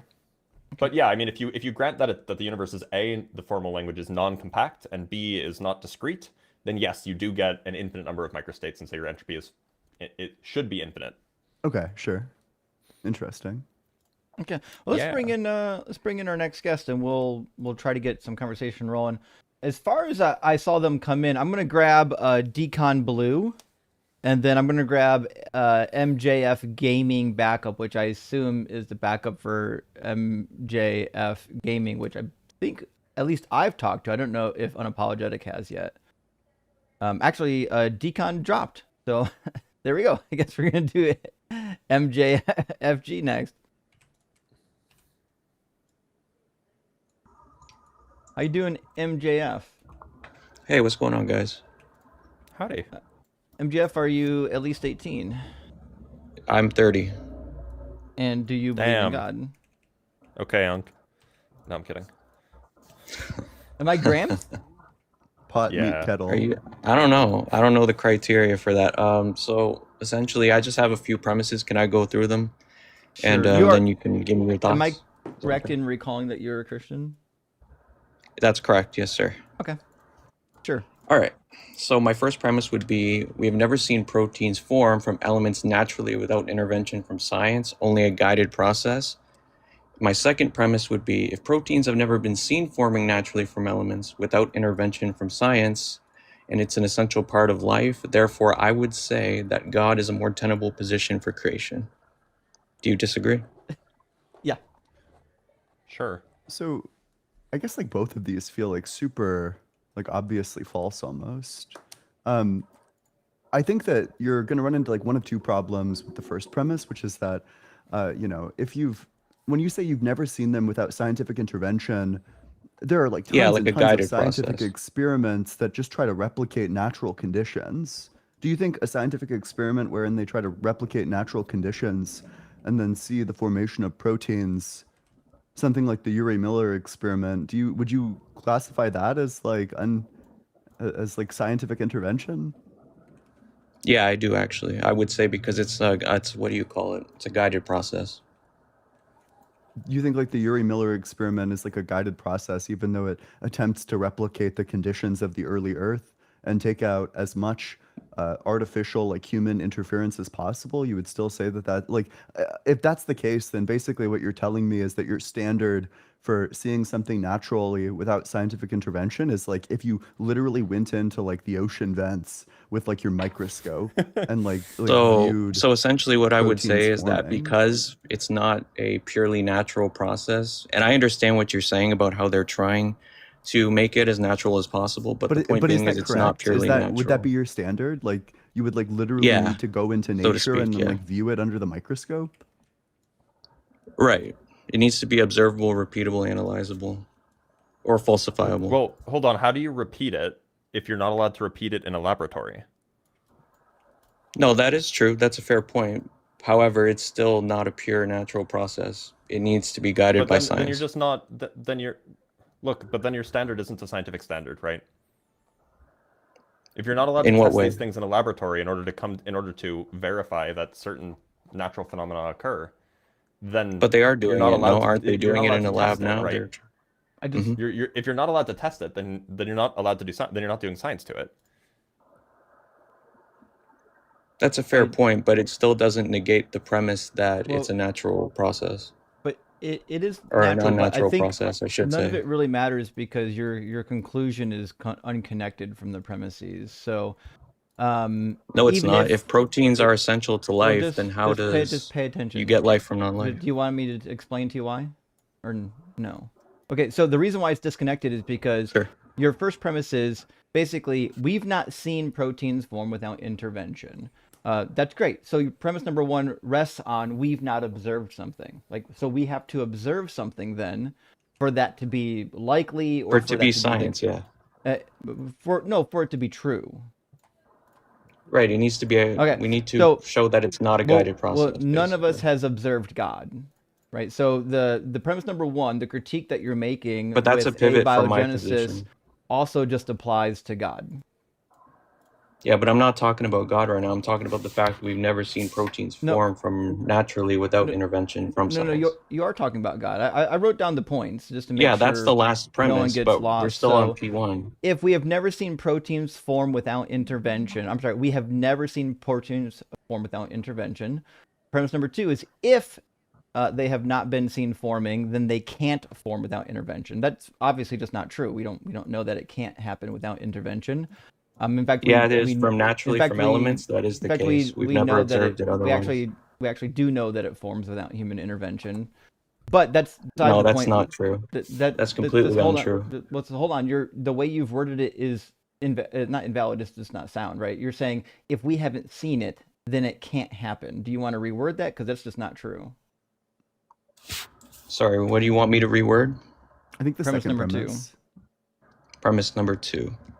Sorry, let me see what you have here. I want to make sure it matches mine, if you don't mind. Without scientific intervention, yeah, it would need to be a purely, like, for example, we know that it's a guided process. Right, but how do you want to reword premise two to make it actually true? I think it is true because we haven't seen it. We've never witnessed it. No, it's not true. Not witnessing something doesn't mean that it can't happen. Because if that were true, then God can't be possible because we've not witnessed God. In fact, Right, the but I Bible understand. says But that if no we're one doing has seen science, we God. have to go based on what we But observe. we're not right? doing We can't do science. it We're literally just doing true or false, right? So if it's true that something can't happen unless we've seen it, then it must be that God isn't true. I guess what's right, the but that's a defense pivot from of P1. What I'm specifically talking about is how we haven't observed proteins, right, being created the naturally by elements without the guided process. That's the whole point of Right, my. but Wait a minute. your I'm actually conclusion is the argument that's presented here, is that an accurate representation of your argument? yeah, it's not valid or sound. Yeah, It is valid because if we haven't observed it, right, then it's it goes not against valid. the If principles premise of one not and science. valid. premise two are true, that doesn't tell you anything about Right. about God being more or less likely, right? We don't know need some sort of anything bridge about action. God based on these premises. Well, okay, I guess I'll come to the defense of the guest. In his like initial statement, I have it written down that if we've never seen it before, then God is a more tenable explanation. Oh, okay, Those is I that- think were his exact words. Okay. is Yeah, that true? because in then, if I could clarify, based on what I'm saying is principle that is if there's no premise true? proteins, it's essential for life, right? If you don't have proteins, Based on then you what cannot have principle is life that from true? non-life. That's what I'm trying to say. So based on what principle is this premise? Because proteins are essential for life. God is a better That would be explanation. my premise. Sorry, can you repeat that? You were talking over me while I was asking a question. Sorry, go ahead. What is the justification for the claim? If we've never seen it, then God is more likely to be true, more likely to It explain has nothing to do with God. I'm not talking about God necessarily. Now, that would be the Can end you result of repeat what back I'm the first saying. premise? Well, so I have it written down initially as premise one. We've never seen proteins form naturally without human intervention. Premise two, From if elements, premise from one is elements, true, sorry. then that would imply that God is a more tenable explanation than I think abiogenesis.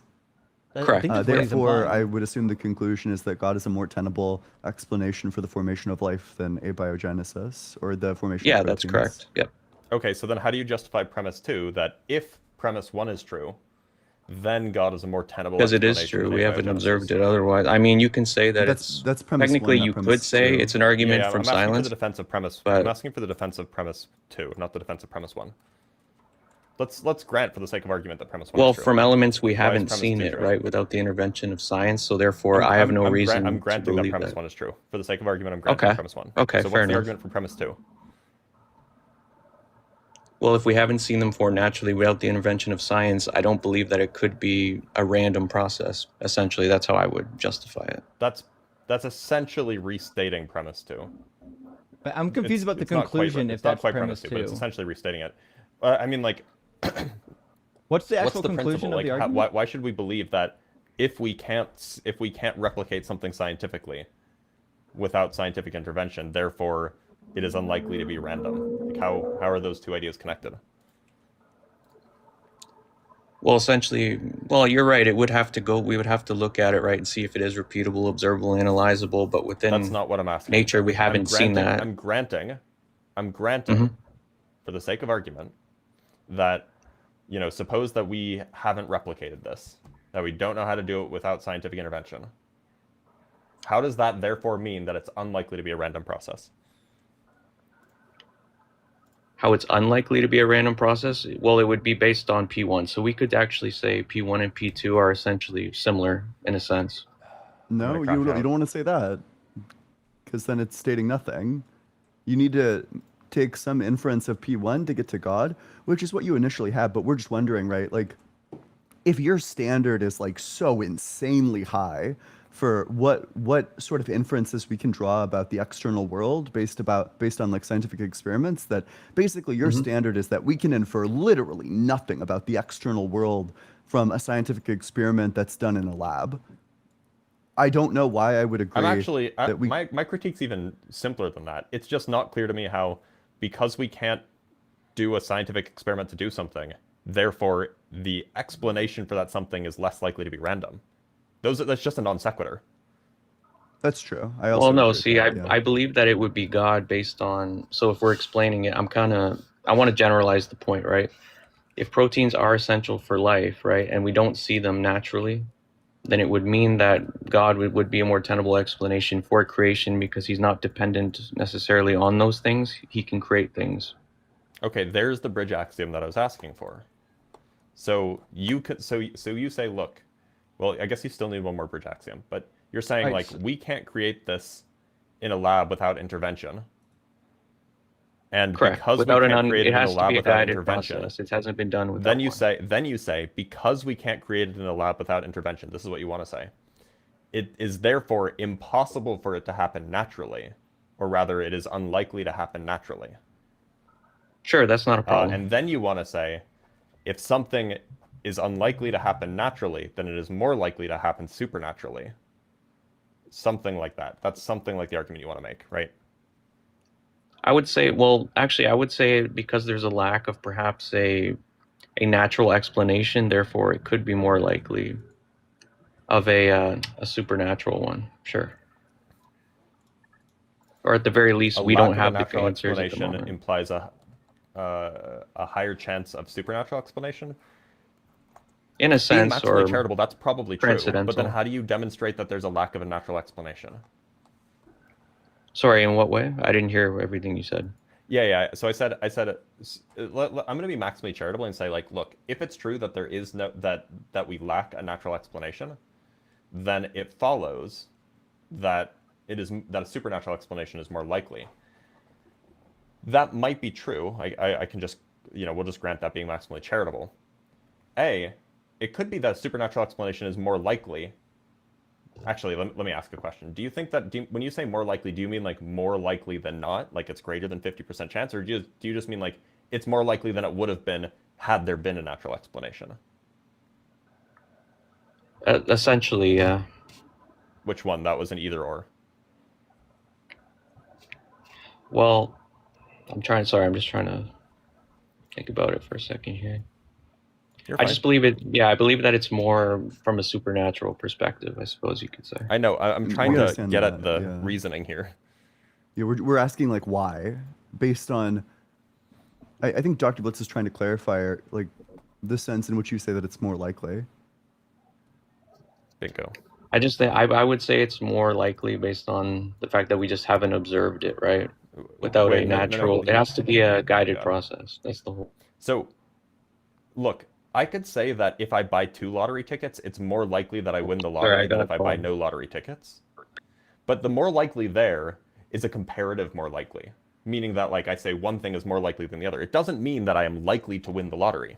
So I'm asking what way you're using likely here. Do you mean that it is more likely that there's a supernatural explanation, meaning that the chances of the supernatural explanation being correct is more than 50%? Or do you mean that it's more likely than a supernatural explanation would have been correct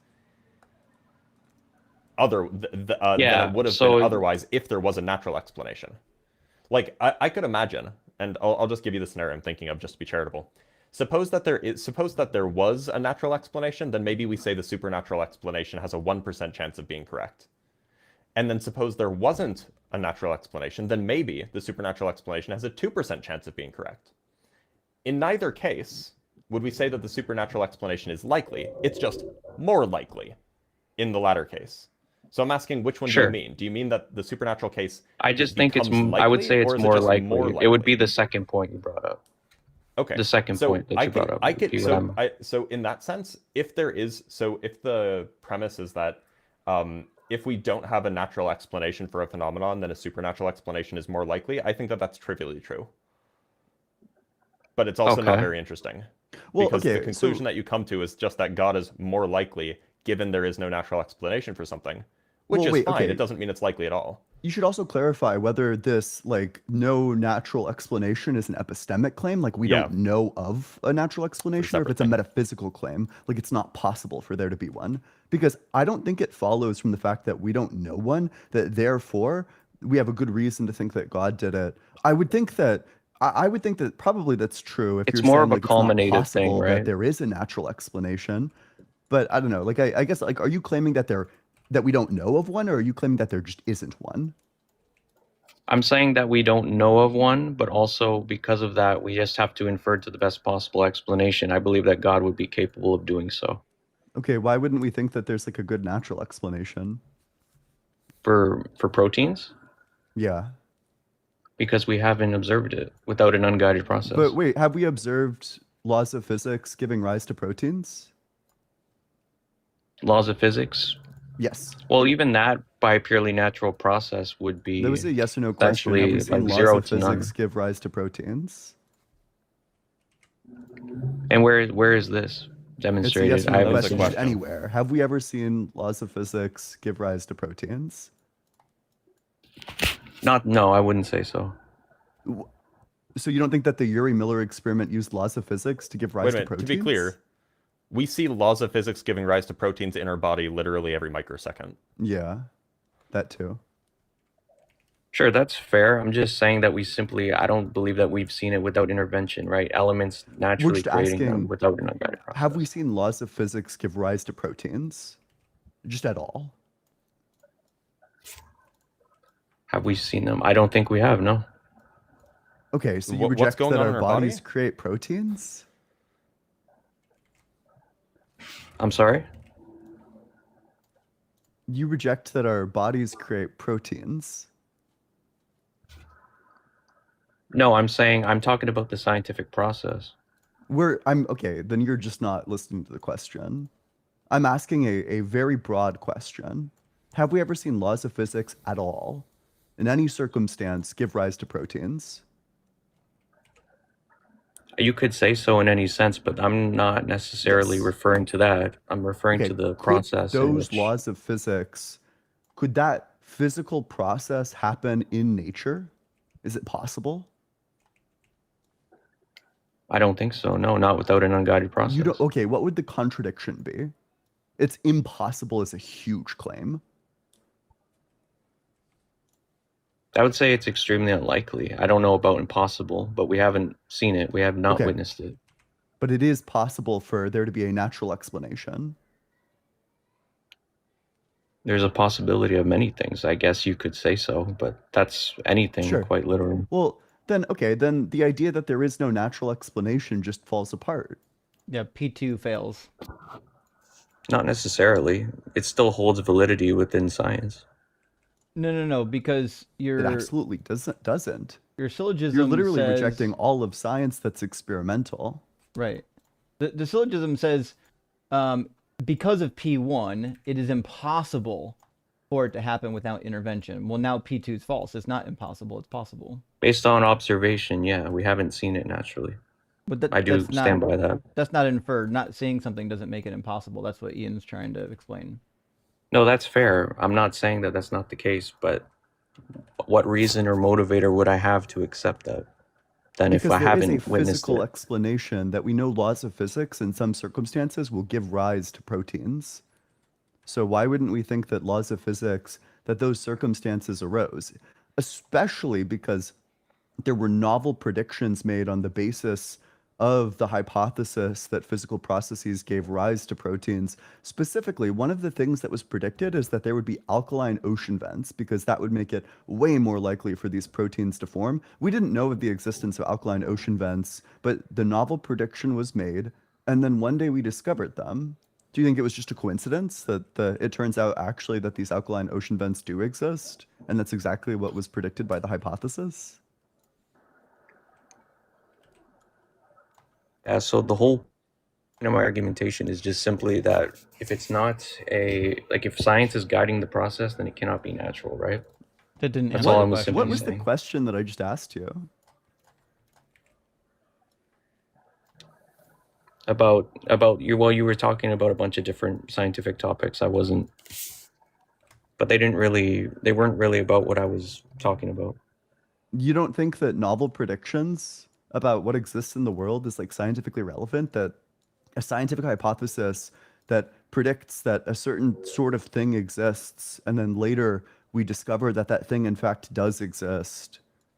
You don't think that that's like relevant to whether or not a hypothesis is good, scientifically speaking? It's a possibility, sure, but we have not actually experienced it or observed it. You don't think we've observed novel predictions? I just gave you an example of a novel prediction that alkaline ocean vents exist. It's We didn't know that possible they to predict it. existed, but Like, obviously, on if the we're talking basis about of the things realm like of the Yuri Miller possibility, right? experiment, it was then believed that they probably do, and then one day they were discovered.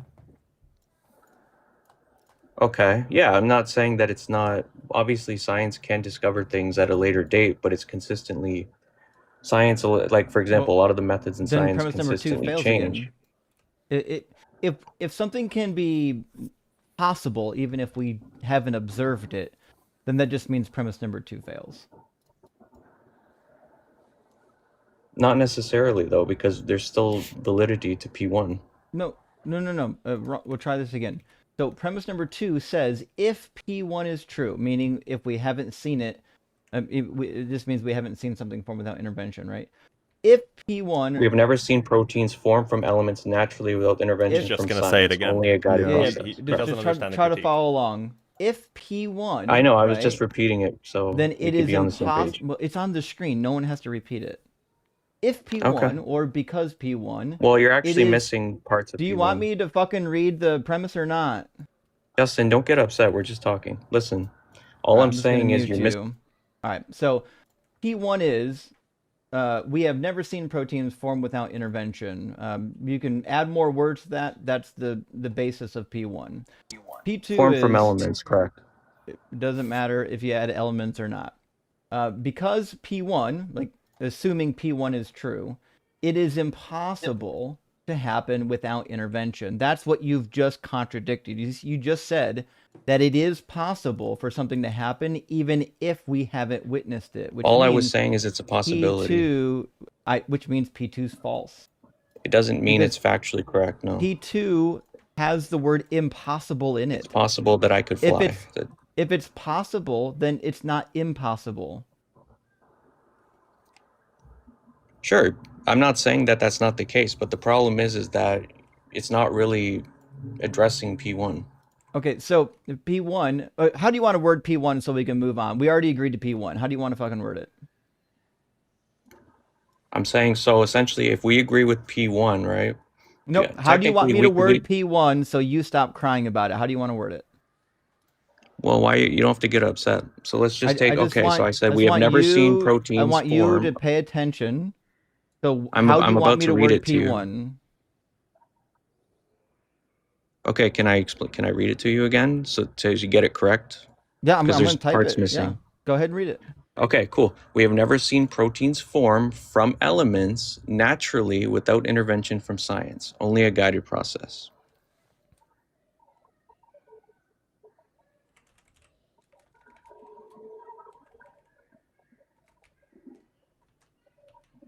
We have never seen proteins form from elements naturally without what? Without intervention from science, only a guided process. You have way too many words. You didn't need all those words. It's redundant now.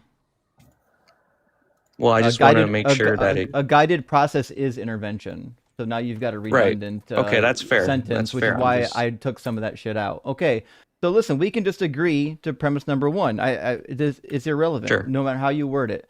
Premise number two is still false. The premise number two says that if we haven't seen it, then it's impossible. No, and see, you this is already where admitted. You already admitted. This is where we disagree. You already admitted that it is possible. No, I'm not saying it's possible that I can fly, but I'm just saying that we haven't discovered it yet. We haven't seen it or observed it. That doesn't make it impossible. Right, that's fine. But I'm just saying that if we're going to say that, then it's possible God exists, right? It's possible that he created everything. Like, anything is possible. I don't think that's a great argument. No, your argument is the problem. Your argument has a contradiction. You said that if P1 is true, then it's impossible for the process to happen without intervention. So that assumes that if you haven't witnessed it, then it's not possible. And you literally just said that not witnessing it doesn't mean it's impossible, which means you've got a contradiction. You've got to fucking figure that out. But that's not a contradiction. Because it is still, because what I said is true. We haven't observed it. Is it possible or not possible? Is it possible or is it not possible? I'm not disagreeing with the fact that it's possible. There's many things that are possible. What I'm saying is simply that P1, right? If we're agreeing on P1, okay? Mm-hmm. Like, for example, we know that the Miller-Urey experiment did not create life, right? It just simply created with hydrogen, nitrogen, amino acids, right? And from there, we already agreed to P1. You never have to address it again. Do P2. Sorry, can you repeat that? Yeah, do P2. We already agreed to P1. Yeah, so if proteins have never been seen forming naturally from elements without scientific intervention, that would be a motivator to believe that P2. In Why God, is it right? impossible? Yeah, that's P2. I'm reading P2. Okay, P2. Well, we can reword it. How do you want to word P2?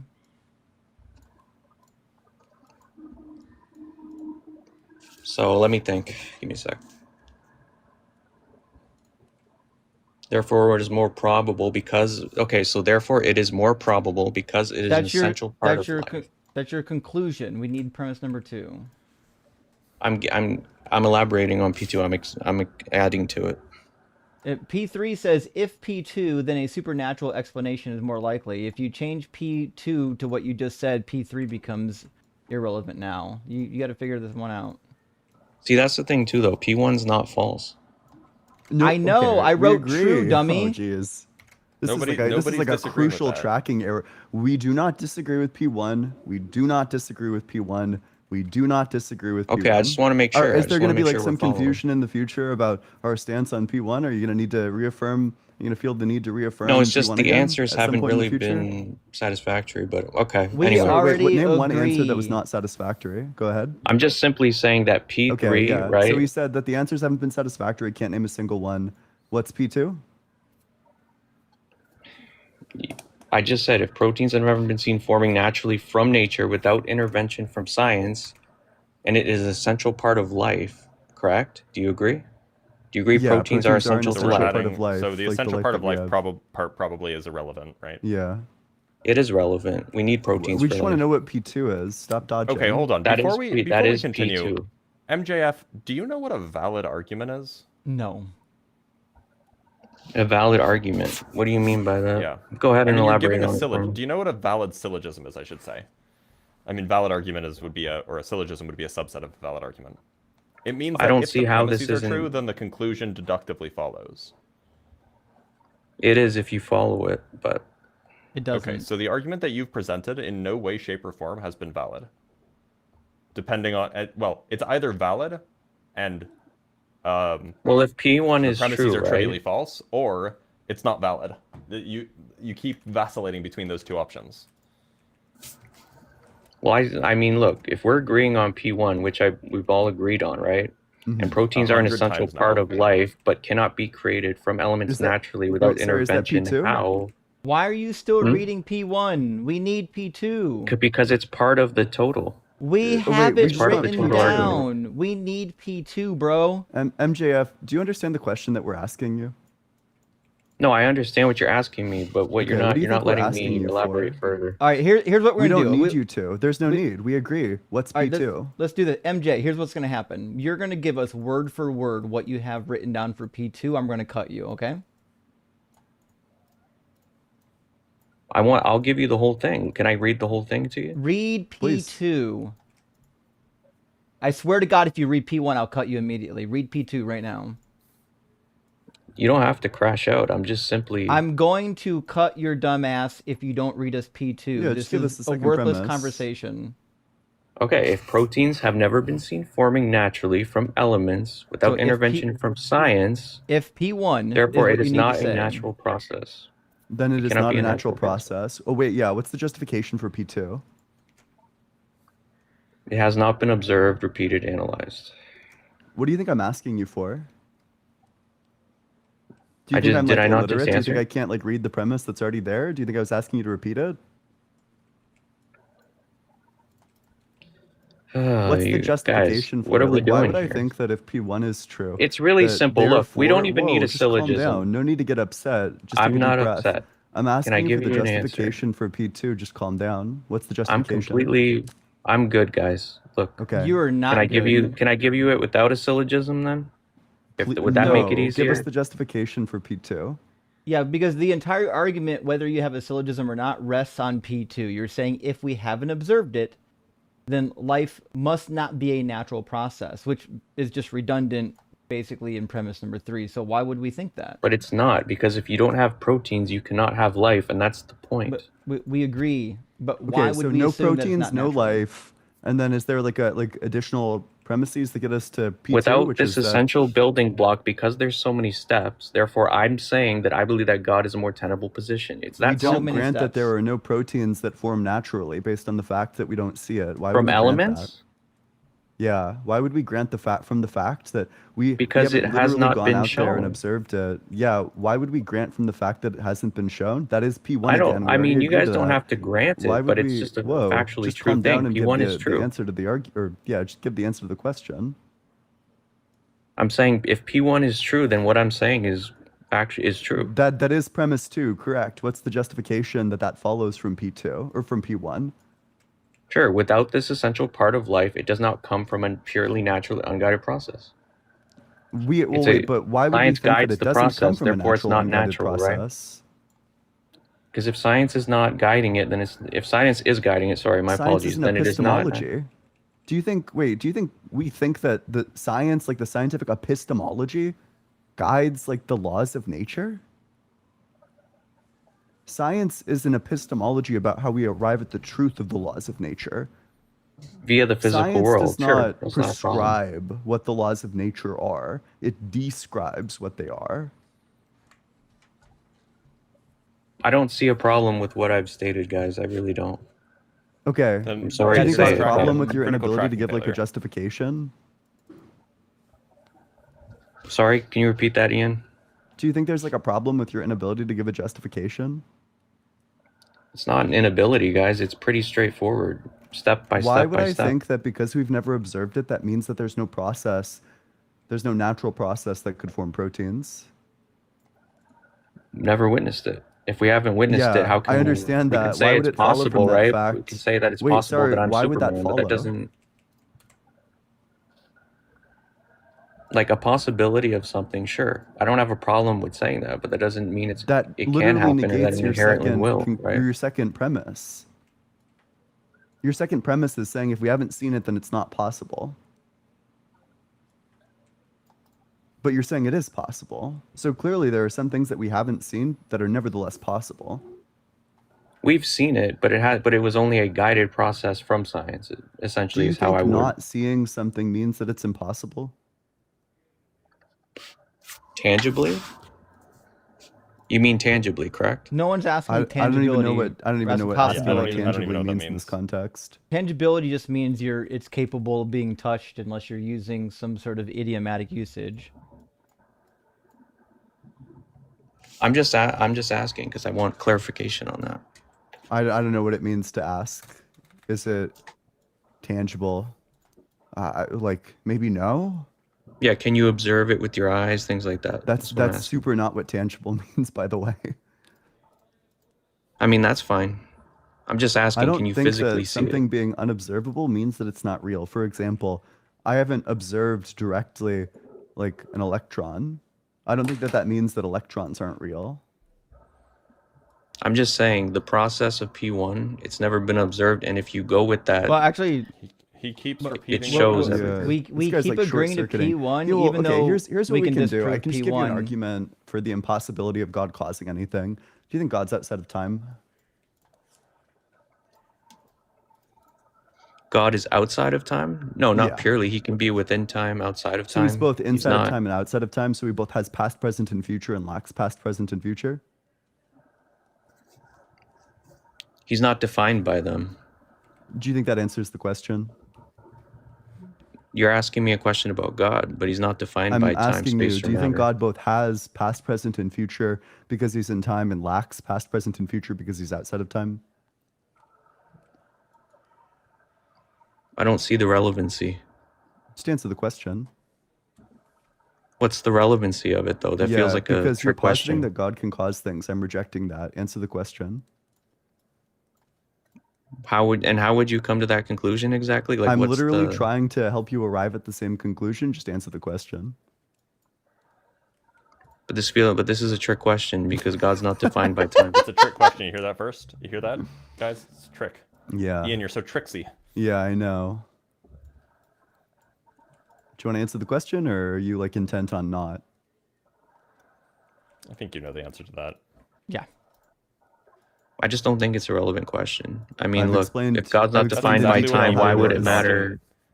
That's what people Why who would the dodge process questions matter? say, Why? by the way. Hang on a second. Why would the process matter then? If he's outside of time, Yeah, the process would matter. because inside, things that are outside, it wouldn't outside of matter. time are He's the one who acausal. created time. Ooh, that's a contradiction. Yeah. God can't possibly be the creator of time because either he was always creating it or not always creating it. If he's always creating it, then it always exists, which means that he never created it. But if he starts creating it, then that means that he changes, which means that he would be in time, so he's not the creator of it. Either way, you arrive at a contradiction in God creating time. He would be the uncaused cause. That doesn't make sense. So wait, He's do you eternal, think that God right? was always creating it or not always creating it? What do you mean by that? God does stop when it comes to creation, right? Like, look at Genesis. He stops on the seventh day, right? So, okay. Do you think that he is This is- creating without beginning, or do you think that there's a beginning to his creation? Sure, there's a beginning to his creation, but he himself Sure. is not dependent Sure, so upon then his God creation. goes from not creating to creating. Sorry? Then God goes from not creating to You should be. creating. Yeah, God created everything that is good, sure. Then God changes. No, Do you think not creating is the same as creating? he's not dependent upon his creation. So how Do you does he think change not based creating on is the creating same something? thing as creating? Sorry? Do you think not creating is the same as creating? They're different, sure. Yeah, sure. So to go from not creating and then you change to creating, that would be indeed a change. God changed from not creating to creating. Depends what you mean. Are you referring to the process By in what which he's word? creating? I'm gonna cry. Which Yeah, that was word bad. do you want clarification on? No, I'm just want clarification. Like, are you saying the process in which, like, are you saying that because his creation stops, that he's changed?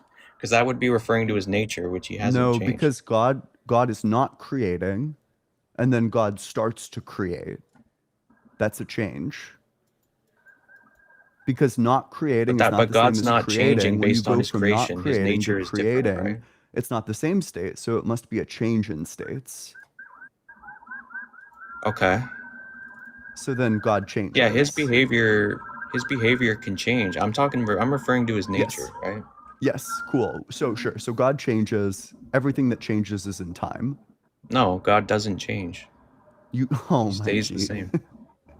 You just agreed God that is God not changes, defined that by his his behavior creation. changes. I don't understand what's hard to grasp about that. You do agree that God's behavior changes. Yeah, that's fine. I'm referring to his nature. His nature does not change. So Who he is his does not behavior change. is within time. It's not defined by time. You just said that it changes. No, I'd it write doesn't these have to. premises Not down, necessarily. but It God does is, JF wouldn't be able to change. track it either, Oh, even if they're written oh, down. boy. This is like devastating. So what? Sorry, what was the question? All quiet on the frontal lobe, it seems. So, okay. I guess I can just like walk you back through the steps of the argument. You agree that God goes from not creating time, he's passive, he's inactive, and then he becomes active. He starts to create time. That's a change. God goes from not creating, and then he creates. He goes from one way to a different way. That's a change. If you're referring to the action of creation, sure, but that Yes. doesn't change who God Yes. is. Correct. Sure. So then you agree that God's act changes. I can say that his actions change, but not himself. Yes. Correct. So then God's actions are in time How so? because they change. Why are you assuming that he's dependent upon time? Because God's actions change. All things that change are within time. Therefore, God's actions must be within time. But why do you think that God has to follow that specific formula? Why does he have to Which follow premise that? there do you challenge? I'm I'll put saying it that on God the, does not have to follow how I'll we put it on the understand screen time. since he's not tracking. Which premise would you so reject far, there? P1 is God goes from not creating to creating. P2 is that is an act. Wait, So- I'd probably correct P2 to be going from not creating to creating is a change in act. And Sure, then sure, all sure. things that change are It in just feels like time. it's presupposing that God needs time in order to change. That doesn't follow. It's If not God is the presupposing it, uncaused it's cause, why would he arguing need it. that? Sorry? And then P3 would be all changes are within time, therefore God's act is in time. But that's not the case with God.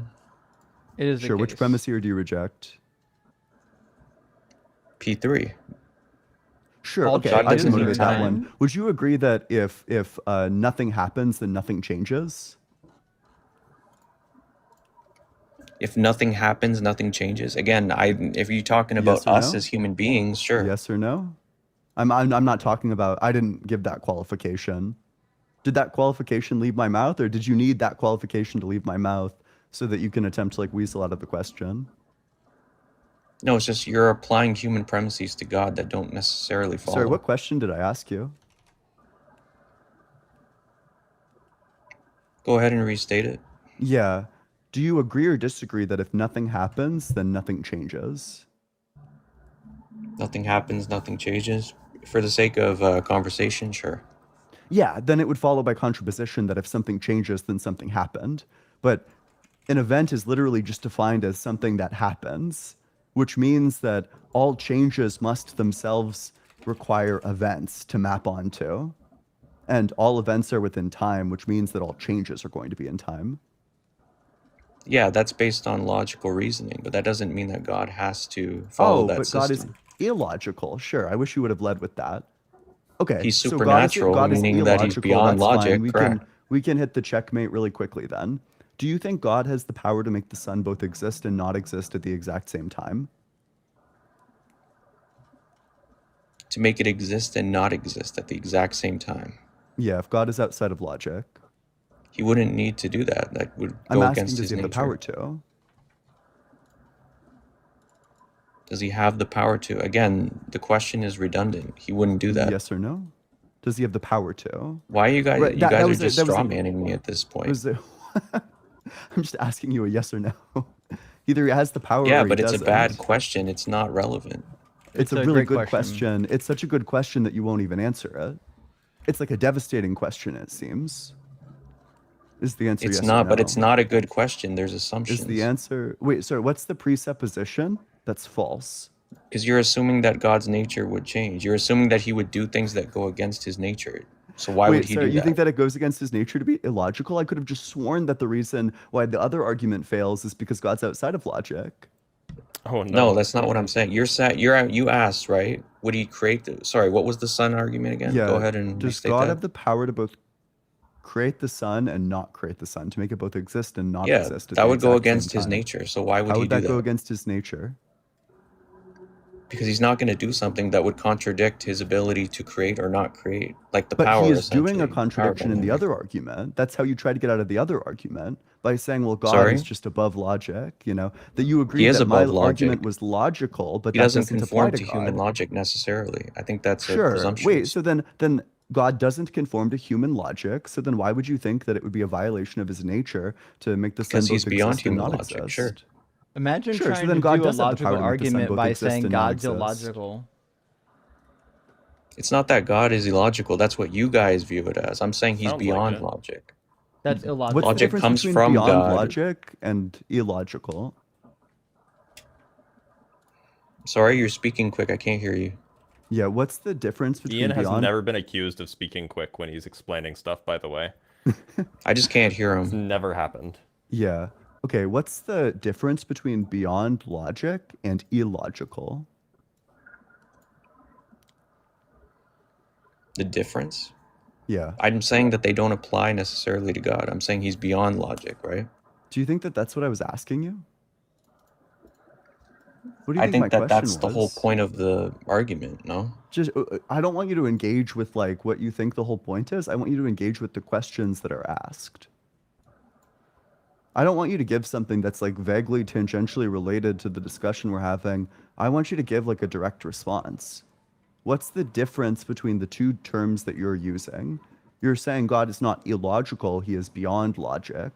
What's the difference between being beyond logic and being illogical?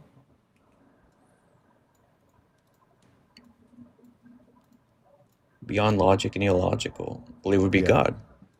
Yep. What's the... Okay, oh my great. God. It's God. Yeah, that's the difference This is, between these two terms. this It's is God. 404, page not What? available. I'm just don't Yeah. understand why you would apply human What standards do of you logic to God. think That the doesn't. question that I just doesn't asked work. you was? I'm saying. I mean, I answered your question. What was the question? The differences between the two types of logic. I'm saying that God is Sure. not defined by that. You're conforming human I'm asking standards you to for a God. That definition doesn't of work. each.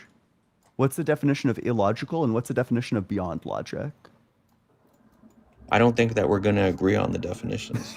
I'm just asking you what you mean. There's so much... I'm the literally dodges asking you are... for your Dude's Bruce semantics. Lee over here. Just give me your semantics. What do you mean when you say that? Let's go one at a My time. What do logic. you think it means for something to be illogical? Sure. Okay, I'll just say that it doesn't make sense then. Let's Doesn't make simplify it. sense? That's not what it means. So, for example, like, I don't know, like some parts of general relativity don't make sense to me. Does that mean that they're illogical? Checkmate, Sorry? Einstein. Yeah, Einstein didn't think quantum mechanics made sense. Does that mean that quantum mechanics is illogical? I would say that maybe it's not an established theory. Oh my God. But is it illogical? In a sense, yeah. If we can't make sense of it, sure. Oh, geez. Okay, well, I think your arguments don't make sense. Does that make them illogical? You think that, so you disagree with P1 now? Yes I'm or no? I'm confused. asking you, I don't think your arguments make sense. I actually, my brain That just you've processed. never Did you seen ask if I disagree proteins with form and that P1 they're of your essential for argument? life? I'm confused. Bro That's did. so He did. funny. MJ I'm is just That's like simply genuinely asking, entirely like lost right now. quizzical. That's so funny. if you Okay, need so proteins I for don't think life, that your right, then what is argument. the We're He's gonna argument? get- Holy shit, escaping. dude. He's He got running. spawn killed. Jesus. Just answer the question. This is I don't It's not a think that spawn your kill. It's a arguments simple make premise. sense. If you need I proteins don't for think life, that your argument then makes it's not a sense. natural process. I Point don't blank. think that your argument makes sense. Does it follow from that fact that it's illogical? Maybe you don't understand it. I don't know. Yes. Oh, What does that have to do sure. with me? So then you agree that just because something doesn't make sense, that it's illogical. You concede. I'm not conceding anything. You guys can concede Did if you you or did want you not to. define illogical as something making sense or not making sense? Sure, something that makes sense logically or not, depending on which one we're talking about. Sure. So illogical is when it doesn't make sense. But what does P1, in what way is P1 illogical? Oh, I Go don't ahead and- disagree with cry. P1. I never claimed that P1 doesn't make sense. I Okay, could so say if you need P2 doesn't make proteins, then how do you get sense. life from purely This natural guy processes? is so stupid. Do you think I disagree with P1? Do I need to say it I'm gonna again? cry so Did hard. somebody hit like the red reset button on the back of your head? You know, we need to So like do you agree rethink that you, proteins or- are needed for life? Yes or no? Yeah, I agree that proteins are needed for life. I already answered that question. Okay, then Are it's you- not a natural This guy process is like if it getting needs slammed guidance. at light speed, which is why he's experiencing time dilation. He like rewinded to like 20 minutes ago. No, it's just you guys understand aren't that this making line sense. of This is really reasoning has tough. gone like really bad for you. Also- like I'm sorry, dude. Like from the bottom of my heart. But like seriously, everyone's gonna see through this. It's honestly quite sad. See Please through stop. what? P1 is true, it's and if really you bad, need See through the proteins, you pivot, won't like have the life. desperate pivot. Nobody disagrees with mean? that. We've already The, claimed that nobody disagrees with that. I do This I is do so love sad. like one of his he's got like 15 videos on his channel, and one of them is when he talked to me like 2 years ago, and his own comments are fucking roasted him. You got thrashed by him again in your own comments, buddy. You're not good at this. You should probably hang it up. This is not for you. Okay, we're gonna move on to the Justin, next I guest. did all right? cook you. It was a simple question, and you didn't answer it. Yeah, you got Oh. me. Sure. I'm gonna hang it up. Okay, I'll retire. You can take over for me. All right, friends. Sorry we drug that one out a little bit. He was entirely useless. We're gonna read a couple of super chats and we'll get our next guest in here. As far as I could tell, our next guest is oh, they just dropped. So it's gonna be Refutada and then Ghosty. Okay. You did your Well, best. What are you Sure, gonna do? wait, right? but Justin, really quick, you do agree with P1, right? I'm on the fence. It doesn't make sense to me, so it can't be true. Yeah, I both agree with it and don't agree with it. Exactly. Obviously. 1, 2, 3, 4 eggnog. Oh, hold on. Our TikTok froze momentarily. Let me unfreeze it. There we go. Okay. 1, 2, 3, 4 eggnog. Thank you for the super chat, friend. Says on behalf of all Nathans, we reject Nathaniel from Justin's Live from the official lineage of Nathans. In Jesus' name, of course. Yeah, the Friday Nathaniel guy was out of his gourd, but you know what? At least it'll be a fun clip. And Gretchen, thank you for the super chat, friend. It says, is MJF pulling a quasi double slit on abiogenesis? Like if we observe it, it changes any result? No, that he most definitely was not. He wasn't not. trying to do that anyway. That would have been far more clever than what he was doing. Yeah, he just built an unfalsifiable circle jism wacky. Actually, you know what? We actually could have rejected P1, by the way. We do have evidence now in the form of a Japanese located Medusa virus that there is DNA that formed naturally, and there are in the scientific papers. There is actually an argument for why it formed naturally rather than breaking off from another living organism, and it's fucking phenomenal. I'll have to. It's on the cheat sheet. I'll throw the articles up in the Discord. PDX Geek, thank you so much for the $10 super chat. Says scientists have replicated amino acids, nucleobases, lipid membranes, protocells, RNA catalysts, partial RNA replication, molecular evolution under selective pressure, and self-assembly chemistry.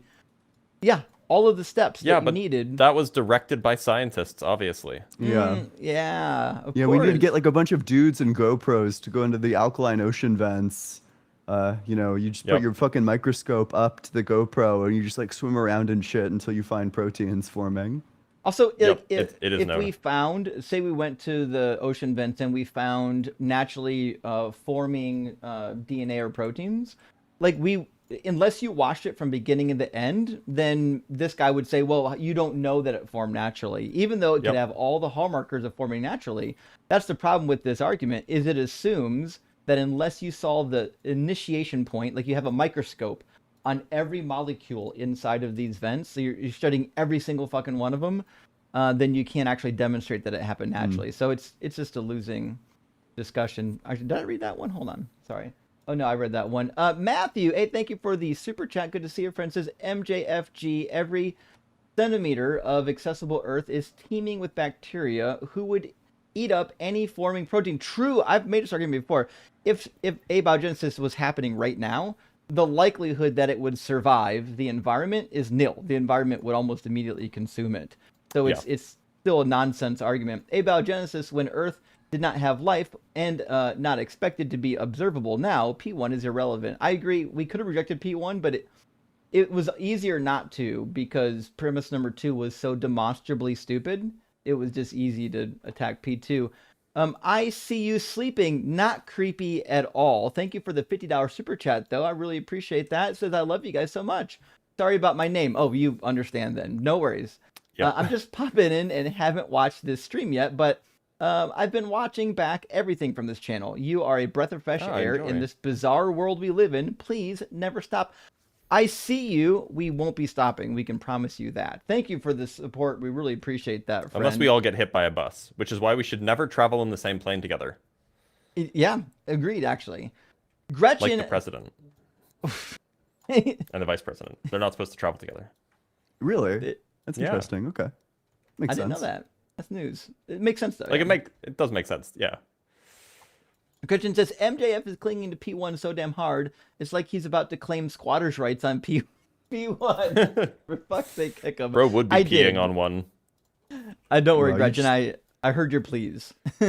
Wow, you put P1, Schmurder is bad, and then whenever you're getting cooked in the rest of the argument, you're like, oh, so you disagree with P1? You think Schmurder is fine? So basically, you're telling me that it's totally okay?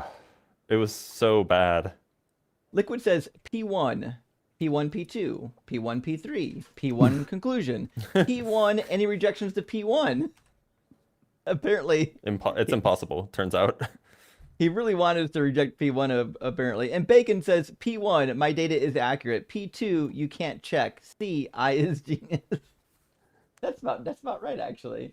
And Brian, my friend, good to see you. Thank you for the super chat. It says, natural phenomenon can be demonstrated to exist, but supernatural can't.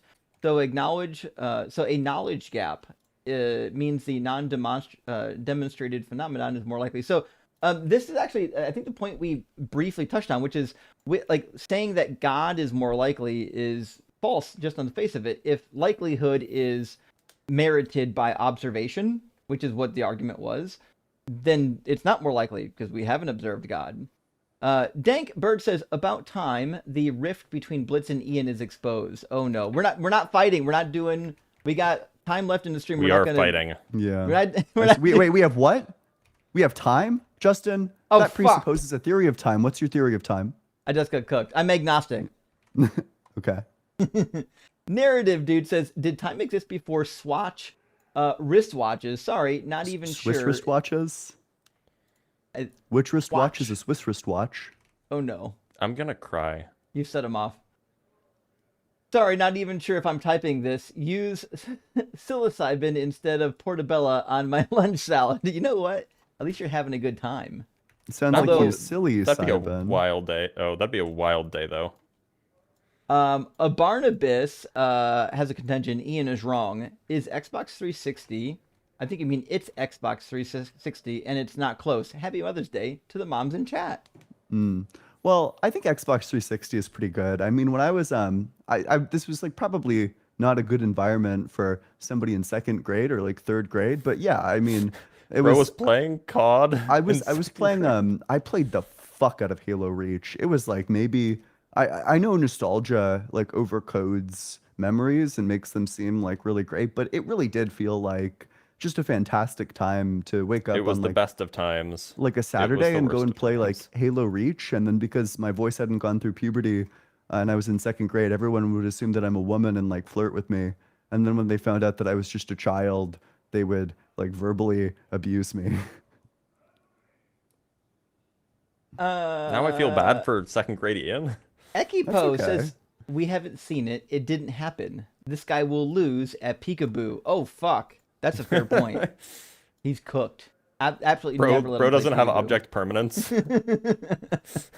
And Brian, thank you for additional super chat. Says at one point, bacteriophages couldn't be observed. Bacteriophage, yeah. Therefore, it was more likely that God caused lysogenic cycles. Solid fucking syllogism. Yeah, the guy, he just, I don't know where he got the syllogism from, but he wasn't able to rationalize, think through it. It wasn't good. M. Chartertruce, thank you for the super chat. Protein production requires ribosomes. Amino acids form naturally from elements, not proteins. Proteins are made from amino acids in the cell. I mean, yeah, although as we discussed, there are some papers out showing that like amino acids can form proteins in like clay and elemental surfaces near hydrothermal ocean vents. Not so I'm sure that's what you're addressing. I could be wrong. Cranky old Cooper, good to see you. Says y'all are the real Holy Trinity without dumb Christian logic. I mean, unholy Trinity. Unholy Trinity. There's no such thing as holy. Holy is dependent on the existence of a God, and obviously there's no God. Friends, I apologize. I've got 4 more super chats. We had a bunch of them come in, and I want to make sure we don't leave them all hanging because a lot of them are relevant. Mr. Farina, explain. Savagely assaults a chalkboard. And not a robot. Thank you for the $5 super chat. Says, "Hey Dingbat, science guides literally every natural process. So I guess you mean the whole universe is impossible in your worldview," which Blitz kind of touched on the fact that the way we demonstrate things through science is not by literally observing everything from beginning to end. It's by replicating steps in the process sometimes and demonstrating that it's plausible or that it does happen. Although there are things that we have observed from beginning to end as well. SH Shagtha says, nothing is impossible except lighting a safety match on a wet bar of soap, as my dear old dad said. Shag the. Lighting a wet bar. Oh, okay. Oh, wait. I don't know what it means, but okay. On a wet, No one knows what it means, but it's provocative. Gets the people going. I think it means lighting a fire on a wet bar of soap. And that, I don't know if that's possible, but it seems like with the right gas mixture. Anyways, let's neither here nor there. Dr. Pizza says, I eat 200 grams of protein per day. That's pretty good, actually, and I still have no life. Explain that, MJF. Fucking got it. That actually is a lot of protein. We need to talk about your kidneys, probably. Last super chat from ICU peeing. I'm sorry, sleeping. Sorry, my 5th grade brain that's so came much back. worse. Thank you for the $20 super chat. It says, my name is a reference to trying to be cool during my RuneScape era, boy. and I'll never live it down. I can't be bothered to make a new account. Enjoy the money anyways. Well, I know what was happening here. Dude was like 9 years old and is like, I'm so edgy. I watch you even when you're sleeping. Now it's just, I'm watching you. It's so much worse. It's so much worse if you think about it. No worries, ICU. Don't worry. We got you. We understand. We have all got like some usernames or email addresses from a long time ago that were like, maybe we shouldn't use that anymore. Let's get Dumbass Supreme in here and get some very intelligent conversation going. That's a hell of a name. Right? Welcome in, Supreme. Supreme? Hello? Supreme, I know you've been in the guest box waiting for a while. I hope you're still with us. Yeah, we can hear you. Okay. Oh my God, it's my first time doing something like this. I didn't have TikTok before I saw some dumbass have like this type of thing about some stupid ass topic. So then I made a TikTok account just so I could tell him how stupid he was. Ironic that my name is Dumbass Supreme. Yeah, isn't it? But okay, I think my argument is, to be honest, I wouldn't say I believe in God, but I think my point is.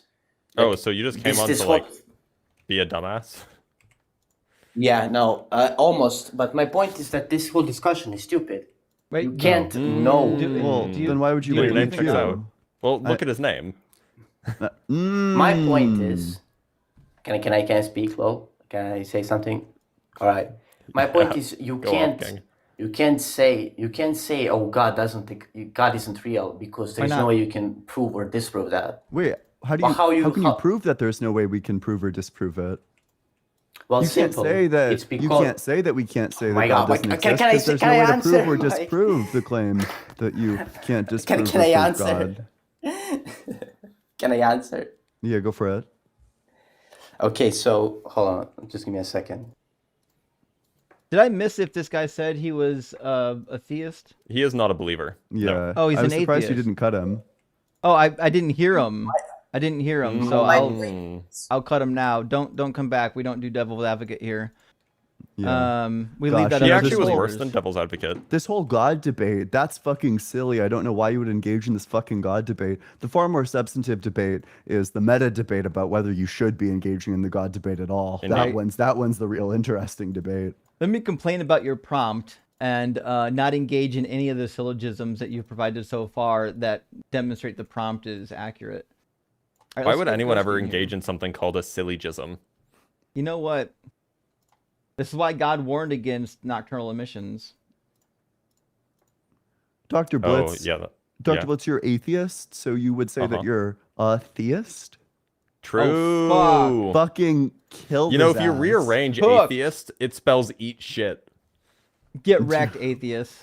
Does it? Yeah. Somebody tried to make that argument against me a few weeks ago. Yeah, Like, that's that wild. means that your atheism is wrong. I Yeah, love that's- bananagrams. It's a goated argument. Theism is Greek in origin, right, Justin? Like the word?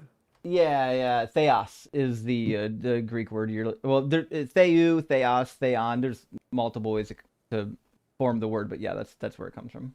Okay, sure. Yeah, I mean, I'm sure the Greeks intended for English to get invented and for it to say "eat shit." Mhm. Dude, nominal. The Greek endings are fucking wild. Conjugating and declining in Greek is a whole art form. Oh, there we go. We got a connection here. Refa Tata. Did I say that name correctly? Yes, hi, it's Rifat. Yes, how are you today? Very good. How well. you doing? I'm good, thank you for asking. Well, my argument is simple. It comes from consciousness.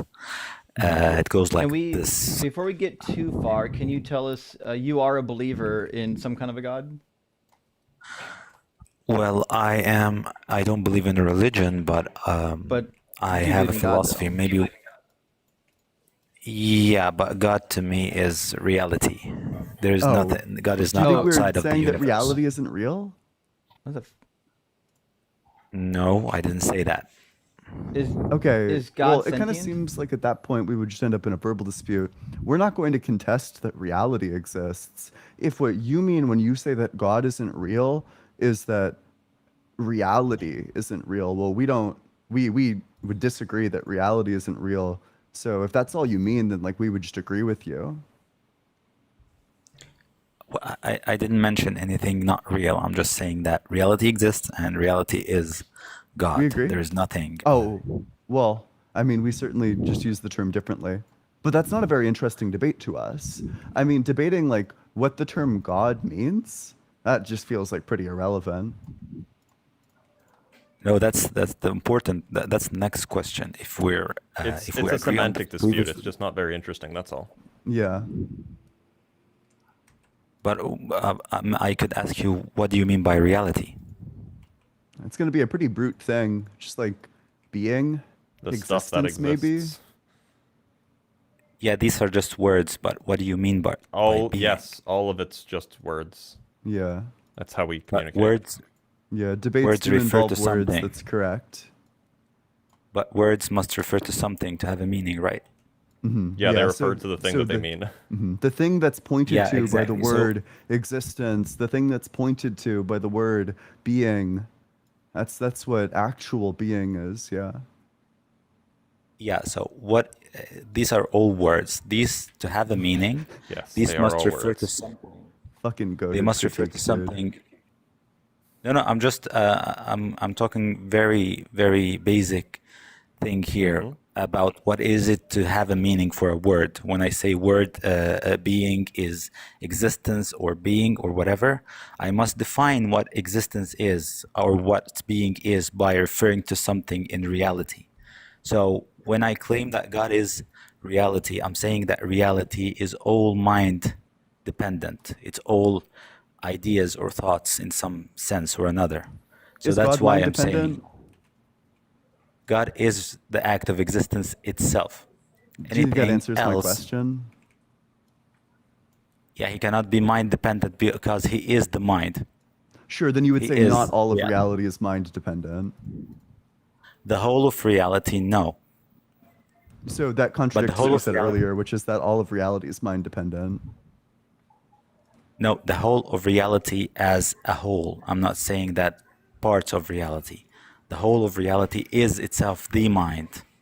It is the mind.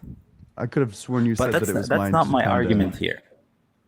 I could be wrong, but I Here was like to certain that he said all of reality is mind dependent. Maybe I okay, let me call it all of reality is mind dependent. Okay. You would defend that premise? Yes. Is God in reality? God is reality. Okay, sure. So God is reality. All of reality is mind dependent. Is God mind dependent? What do you mean by God is this mind is dependent? gonna go nowhere. It's gonna be an enormous waste of time. That's gonna be I a huge agree. waste of time. I'm predicting it. I, I'm th- I think predicting we it now. could. I think we could Alright, probably we'll just go move into the on. next one without losing anything. But Yep, you know, we do have the contradictions. So sure thing. Hey, Wizard of Odd. Hey, thanks for the 666 super chat, Hail Nero, and Salt Lava Stone or Stone Lava Salt. Which reminds me, our logos aren't up. I apologize. That's on me. Justin, Um, how could you? You I'll take heinous my sack of shit. lashings. I listen. I had all that coming. Apple, You're like, right, thank you you. did. But Butch is really beating me up today. Sorry. I kind of enjoy it. Now you're starting to feel like you're one of my siblings. This is what we fucking rip on each other all the time. Oppo, thank you for the super chat. Says Constantine and Courtney gave MJF that argument, which is why it sounds like a cyclops who writes in ketchup and a pigeon and pigeon droppings came up with it. You know what? That makes a lot of fucking sense. Constantine and Courtney, while they're commanding some level of audience, well, maybe some level meaning tiny, Who, they don't have good who's arguments. Constantine and Courtney? not too much on Constantine. Constantine and I are in good terms. Who's Constantine and Constantine, Courtney? I I feel You like can I'm missing has say what a- you want to say about him, but I'm I like Constantine. Oh, every Am I time I missing talk to something? Constantine, he just crashes out. Oh wait, is Maybe. Constantine the tagger? Yeah, he does run tag. Yeah. So but- I had a good relationship with him for a while, and then I brought him up because I'm like, oh, I know him. Like we've had like even though he was tag, and then he's like now he is strictly like he's using the debate tactics of Darth Dawkins, and I'm like, no, I'm not doing this anymore. Yeah. I mean, Either way, I don't know. I just Like he haven't had that started being interaction with super him. bad faith. I would say Courtney speaks beautiful Hebrew, but her arguments are all dog shit. So And who's Courtney? you know, Is Courtney I've- also a tagger, or is Courtney? no, Is she's she a is Courtney like the Jew for Jesus person, or like a basically, yeah, Messianic she's Jew? a Okay, Messianic. yeah. I don't like her either because Messianic Judaism is definitely Nonsense. supersessionalism, which is cringe. Yeah, it really is. Hey, Karen, Dave, thank you so much for the $20 super chat, friend. Huge W says, the thing I see about MJF's argument is he simultaneously wants phenomenon to be analyzed and replicable. But then also to do that without any guidance. You can't coherently demand and reject rigor in the same standard. I agree. Listen, science is a guided process. The powers of observation and whatnot just we need to be in the process to see what works and what doesn't. And Miko, thank you for the additional super chat. Says we see bits of protein form naturally. In my mind, low tier atheist mind, it's more likely for a protein to form naturally than supernaturally, which we've never seen. Listen, I agree. I think if we're just doing like priors to form our likelihood, then the priors for God are non-existent. I see you sleeping. Thank you for the additional super chat. Says one last message. Justin, you mentioned a few streams ago about your female relative that you can't tell you're an atheist to avoid hurting her. My mom was diagnosed with breast cancer last year, and is thankful God allowed it to be caught so early. I can't bear to tell her how much it hurts that she worships a being who gave her the cancer. I really get that, ICU. I think the question is her belief hurting you personally? Because if it's not hurting you personally and it's bringing her a lot of comfort and she's not dangerous, like she's not hurting people with her religion, then I'd say let her be. Like, listen, my aunt is a fucking amazing, lovely individual, and she would never use this religion to hurt a single person ever. And if it brings her comfort, let her have it. It doesn't bother me. I'm worried more about these Christian nationalists and these Christo-fascists and these people trying to, take over government, or, I mean, that you don't have to take my philosophy. That's just my philosophy. But I in my personal life, I don't take a hard stance on deconverting people. Dr. Pizza says, I can't believe you guys aren't taking Dumbass Supreme seriously. I know, what a wild thing to do, right? All right, well, we're going to get a friend up here. Two friends. We're going to get Beyond Mathematics and then Catholic Thinker. It's been a couple weeks since we've talked to Beyond, at least on Unapologetic, that is. Welcome back, Beyond Mathematics. Well-known friend. Hey, how's it going? Doing well. Yeah. How about you? It's good. Yeah, I wanted to come up here and talk about the fact that as Christians often say, God is outside of space and time. Can you, not to interrupt, can you remind me real quick? You're not a Christian. You're just a general theist. No, I'm a No, he's Christian. a Christian. Oh, I'm sorry. I forgot. Okay. Sure. So, okay, there's like a couple of immediate problems with that. Do you think God knows what time it is? God created the conditions for time to exist. Do you think that answers the question? Why is that? It's such a dodge. Well, You think no, God knows what time it is is the question. Did you read the recent paper by Lawrence Krauss? Did you read You the know who recent Lawrence Krauss question is? by Ian Redacted? Do you know who Lawrence Krauss is? Do you know who Ian Redacted is? Lawrence Krauss. He just published a paper. The Is this what we're doing right now? Atheist extraordinaire Lawrence Krauss. Dodger extraordinaire, Beyond Mathematics. He said the fundamental laws of Starting physics lineup cannot of the be Los Angeles contained. Dodgers. The fundamental Star laws player of of physics the Tampa Bay cannot be Buccaneers. contained within space and time. This is atheist extraordinaire sick. Lawrence Krauss.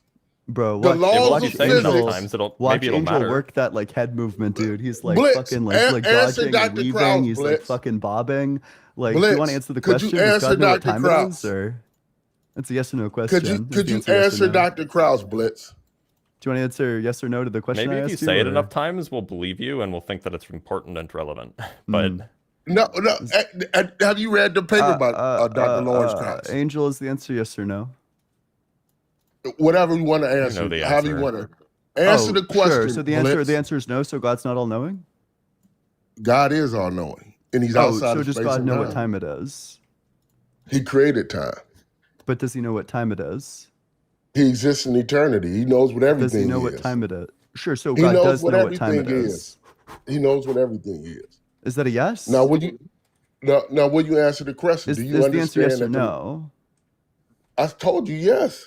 He knows Sure. everything. Okay, then that's a contradiction because God's outside of No, it's time, which not. means that he's unchanging because he lacks past, present, and future. But then also the time that it is changes in accordance with past, present, and future. So then God is both unchanging but also changing.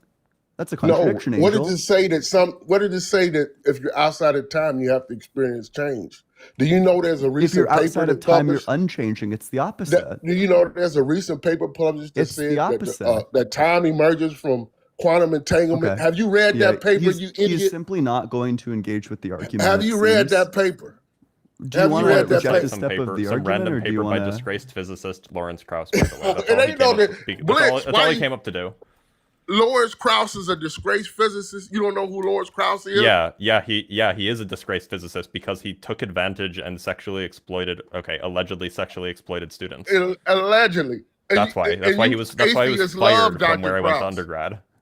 Answer the question, and it's not just Because Krause, I it's know him and- somebody with whom he it's him allegedly and- exploited. Hold up, he's a co-author. That's There's why he's a multiple disgraced authors. physicist, because he's a piece of shit. Hold up, he said the Allegedly. He fundamental sexually law. exploited people, but Dr. Blitz, he's a co-author.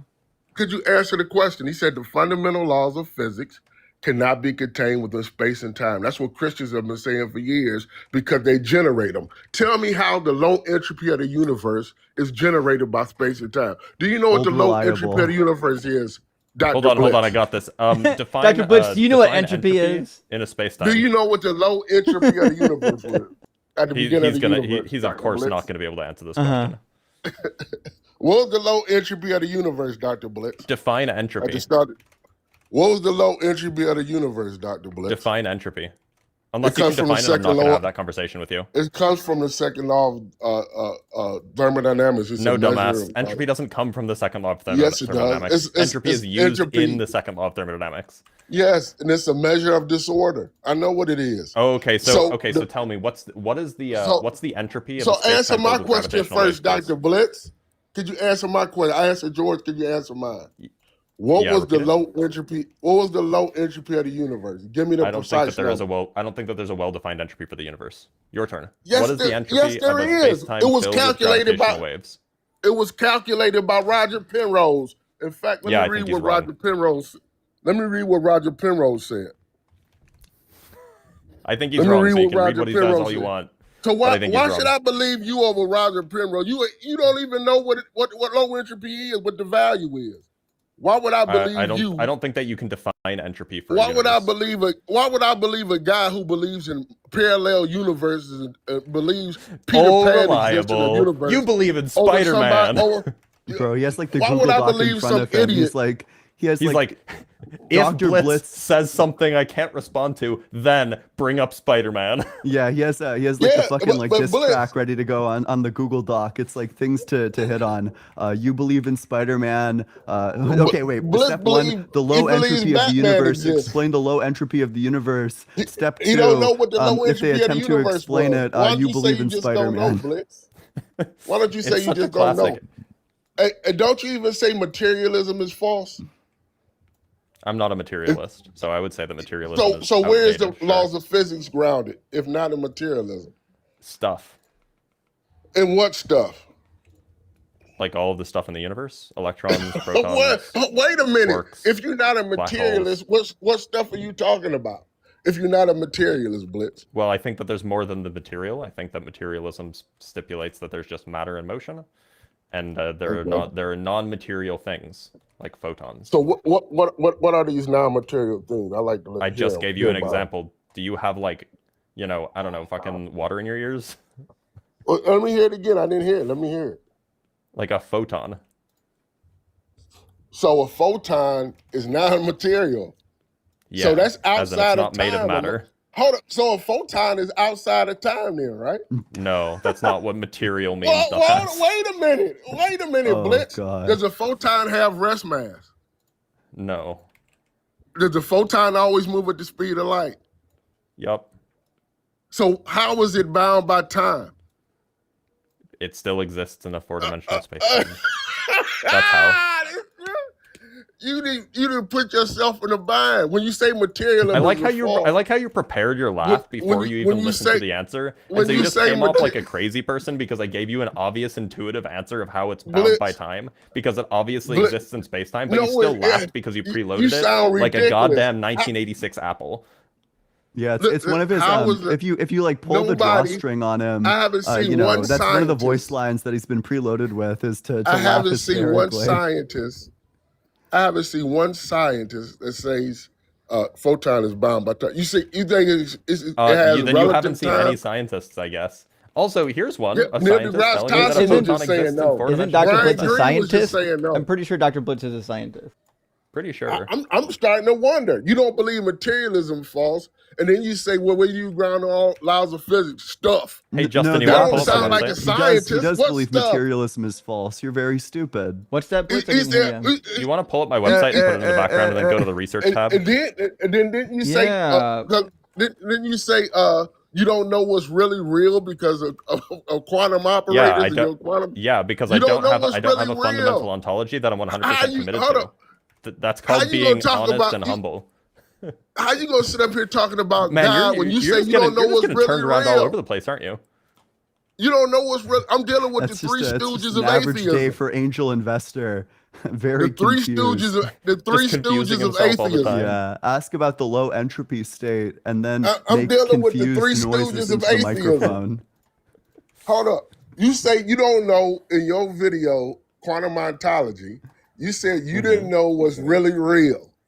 Yeah, And you have the because audacity. because I'm not committed to one fundamental ontology because you- I'm not you have the convinced by any given one that as to be determined. If you click on research, by the way, at the top there, Justin, you can see all of my publications as a scientist. If you scroll down, Look at that. Hey, Beyond Mathematics, how many publications do you have in the field of science? But you don't sound like a scientist. You don't, hold up. You say you don't know apparently you what's don't know what a really scientist real. sounds like. Quite a view. You don't know 21 what's at least. really real. Hold Good. up. You said you don't know what's really real. This from That's a your lot of own words, publications. Blitz. Yeah, Your and I'm only own 32. word. You say materialism is false, and you don't know what's really is matter really real. Yeah, I think so. Well, you think so? Well, I what just is don't know what's matter, fundamental. Blitz? Yeah. Well, Sorry, what was the question? You don't know what's fundamental. You don't know what's really real, but yet you're gonna try to argue that God doesn't exist. Yeah, that's the question. Like The question the three is like stooges what of is, the question atheism. is are quantum fields like merely mathematical abstractions that we use to describe something that we haven't understood yet, or are they the fundamental ontology, or is it perhaps expectation values of the fundamental ontology that we capture with quantum fields, and that these are the things that are measurable if you take like an instrumentalist view? There's a lot of different ontologies here that you can use to describe the world that is consistent with the way that we understand physics, and I'm not committed to any one particular one because I'm epistemically humble. But And the point you wouldn't is, know Blitz, humility if it wait a minute. spat in your face, though. Of course. The point is, Blitz, when you say materialism is false, materialism has always been where materialists have tried to ground the laws of physics. When you say That's cool. materialism I'm not a is materialist. false, yeah, well then you have a problem because then you got to. I have a problem. I hadn't considered. I hadn't considered that. Then I'm wrong. Then you gotta say, if only I had considered. Dr. Blitz, you premise one, you're wrong. If you admit you don't know, therefore the conclusion. Oh no! Hey, I'm good with that. You got me. I've been had. Like you said in your book.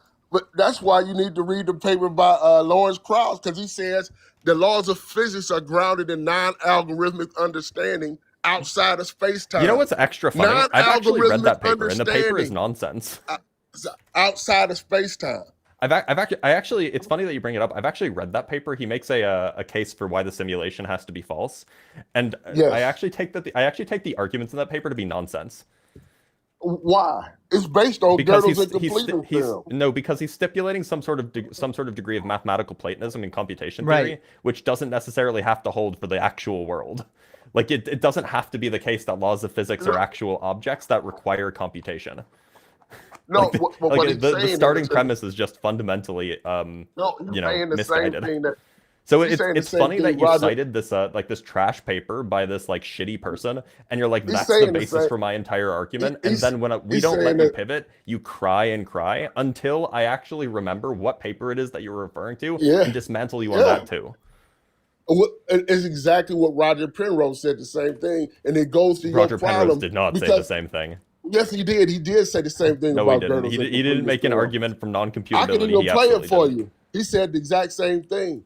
And the problem that you have, Blitz, is that you don't know what's real from not real because you don't know about your quantum ontology. Oh, I hadn't thought of this. I don't know what's real. You can't ground the laws of physics because materialism is false. I thought that humility was like a virtue of Christians. Because materialism is false, Blitz. You stuck up Schitt's Creek without a paddle.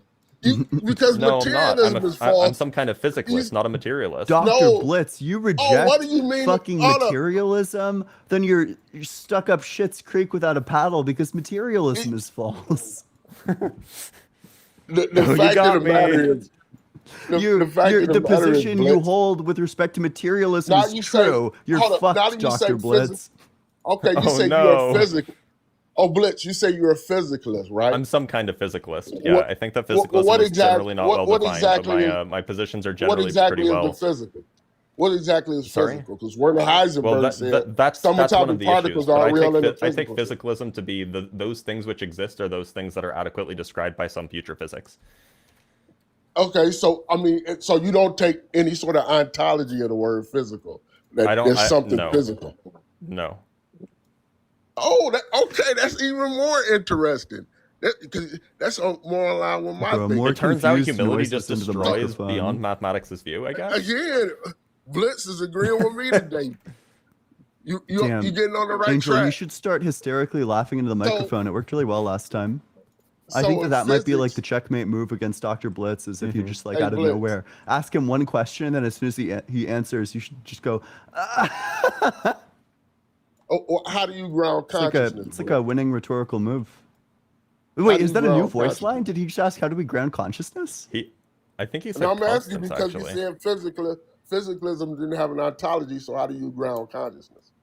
That's what I'm Physicalism asking. does have an ontology. You're very. I just don't know what it is. Blitz just said it doesn't. I'm just want to talk. He said he doesn't know. I don't commit to one. I just don't know what it is. Yeah. Well, what do you ground consciousness? Do you ground it in physicalism or in the quantum field? Yeah, if I'm some kind of physicalist, then yes. Obviously, consciousness would be grounded in some sort of physically describable phenomenon. Well, what do you think about counterfactual communication here? That's also describable with physics. Checkmate beyond mathematics. How is that describable with physics when you We transmit literally information? describe it in physics up. papers You using transmit physics. Did you read the paper? The wave function is real but not physical. Yes, I did read that. I read it like 2 years ago or like a year ago or whenever it came out. All right, I have to head out. It's been fun. Yeah, this is Ian. Ian, I'm jealous of you. Have fun. Good luck. Hey, friends, Ian's going to debate on the line starting. No, don't tell them. Then they're gonna leave because they like Ian more than us. Starting after our live stream. So after we're done, go watch Ian on the line. There you after the line, I'm going to be on AXP. So you've got a whole day of the Unapologetic crew. Blitz, you're not streaming later today, are you? No, I think I'm going to my in-laws for Mother's Day. Nice. Okay. Fantastic. Anyway, that's all I had to say about that. Friends, after the show, don't run away. Don't go anywhere unless you got to go visit your mom. And watch the Unapologetic crew like literally cook and roast the entire day. Let me unmute Beyond Mathematic. I'm sure he was crashing out the whole time. Oh, is he still here? Oh, okay. I kind of assumed that he had left. I'm about to leave. Let me get this straight before I would leave. leave too. Yep, that checks out. Blitz, you don't believe in materialism. You Yep, don't I'm know not a what's materialist. physical. You don't know what physicalist is. Yep. You don't know. You got it. You don't have any sort of You're getting there. ontology of what operators are on quantum fields. Yeah. Right? Yeah, you got it. You got it. You're getting there. So it's so amazing to me that you don't all this stuff that you admit you don't know that's outside of your understanding, but somehow you Yeah, think there's a you lot can of stuff that we understand. don't know, and it's called being humble. But for Which some reason apparently, you think- despite being Christian, you have no idea what that is. but you Humility think is you a can foreign concept to you. But you think you can understand God, but you can't understand simple, basic things. Sure like, can. God is a Bronze wow. Age mythology. That's the hubris. Quantum field theory is one of the most sophisticated ideas we've ever come up hubris. with. No, quantum field theory is directly in the Bible. Quantum ontology. In Hebrews 11:3, the Bible says the world was framed by the word of God. So things which are seen Yes, were made quantum by field things- theory, the word of God. You got No, it. The It's right Bible there. also says that there's a dome at the top of the sky that God things- lives on top of it. that things that do not appear. It's the same thing Niels Yeah, I Bohr wouldn't. said. I wouldn't address It's that the either. same Oh, thing you Werner got me. Yeah, Heisenberg that said. makes sense. It's the same thing Erwin Schrödinger said. It's the same Yeah, thing it's Max the same Planck thing said. that all of these people said, that actually it's not at all related, because why would Of anybody course it think is. that the world is the word of God that course has it is, anything to because do it with comes quantum from field it theory? comes from a mind. It makes more The sense to say it delusion comes from here a is mind. so uncanny. Blitz, Pretty wild. You think saying making a logical inference of intelligence, which is more parsimonious than saying there's a gazillion parallel universes? You really think there's a gazillion versions of you doing all these Hey, different so do things? universes And exist? you think that's common sense? Does it? You think that does a makes universe sense? exist? Does Universe, yes, a universe. Okay, so we agree that there are such a thing as a universe. as a universe. Therefore, Yes. it doesn't add to your ontology to suppose that there's more than one. Whereas on your Yes, view, it you have to does. add to your ontology that there exists some extra dimensional, metaphysical, non-material, abstract being that's incapable of thought because it doesn't exist in time. It's incapable of processing. No. It's incapable of acting, but it's still It able makes, to act you and know create. why it makes more sense, Blitz? Because we're Because it makes your seeing fifis feel things, good. because we're seeing things that are so finely tuned, that are so like The low entropy of the fine-tuning universe. argument. Now go Oh ahead and no, demonstrate not the fine-tuning. That's fine-tuning why. argument. Give us a fine-tuning And argument. it's better to make a logical inference, abductive reason of intelligence, like Francis. Yeah. Crick Okay. did So with how do you know that DNA, you've accounted for all of the with possible for all of intelligence? the possible Then, explanations? but you are saying there's a gazillion versions of you. That's Sorry, ridiculous. how have you accounted? So- How have you so hold up. ensured that you have accounted for You- all you of think the it's one version? all of the considerations necessary to make an abductive case? Let me ask you a question. You think in another universe that you're a serial killer? Okay. Okay. He's just gonna dodge. Of course he will. Yeah, he'll Answer never the answer question. questions. Do you I've seen think in another- mathematics. I've seen beyond mathematics do a lot of live stream call-ins, but I've never seen him answer a question, not once. He never will. Blitz, answer the question. It's Do you think incapable. in On his another ontology, questions don't exist. Tell you what, do you think in beyond a- mathematics, if you answer Blitz's question, I won't cut you. It seems like a pretty Oh, good what was deal. the question? What was the question, Blitz? The question is how do you know that you've accounted for all of the relevant explanations in order to make sense, in order to make sure that you can come to a reasonable abductive conclusion? Because we do it all the time. We could calculate things natural versus things made by intelligence. We do it all the time. Okay, so you didn't answer my throughout- question.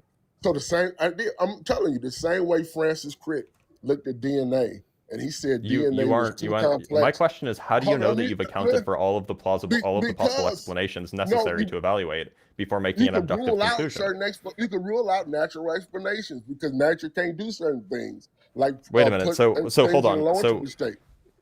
do you understand the criticism that I'm offering here in the form of this question? Yeah, you saying have I ruled out all other possibilities? Yes, I've ruled out the natural. Do you know what an possibility. abductive explanation is? I ruled out abductive reasoning based on a logical. Okay, inference yeah. to the best Can you explanation. explain what abductive reasoning is? Because I have a feeling that you don't know what it is. It's a logical inference to the best explanation. Right now, great. That's what abduction So- is. so the Now, best in order to explanation is evaluate the best intelligence. explanation, so it's inference to the best explanation. So in order to check if the explanation that you're examining is indeed the best explanation, you need to compare it against all of the relevant explanations. Now, how do you know that you have accounted for all of the relevant explanations? Because all of them require extra baggage of all these other universes that can't even produce a universe All like of them ours. It's require why- extra this universes. is Do you why you think that have- like the only yes. do you think that the only explanations for fine tuning are like many worlds interpretation? Either it's that or loop quantum gravity or eternal inflation or cyclical universes or string theory. with Yeah, 10 to yeah. So 500 and how do you know that that's they all of them? They all require a bunch of baggage, like you saying that Spider-Man exists or Peter Pan exists. That's baggage.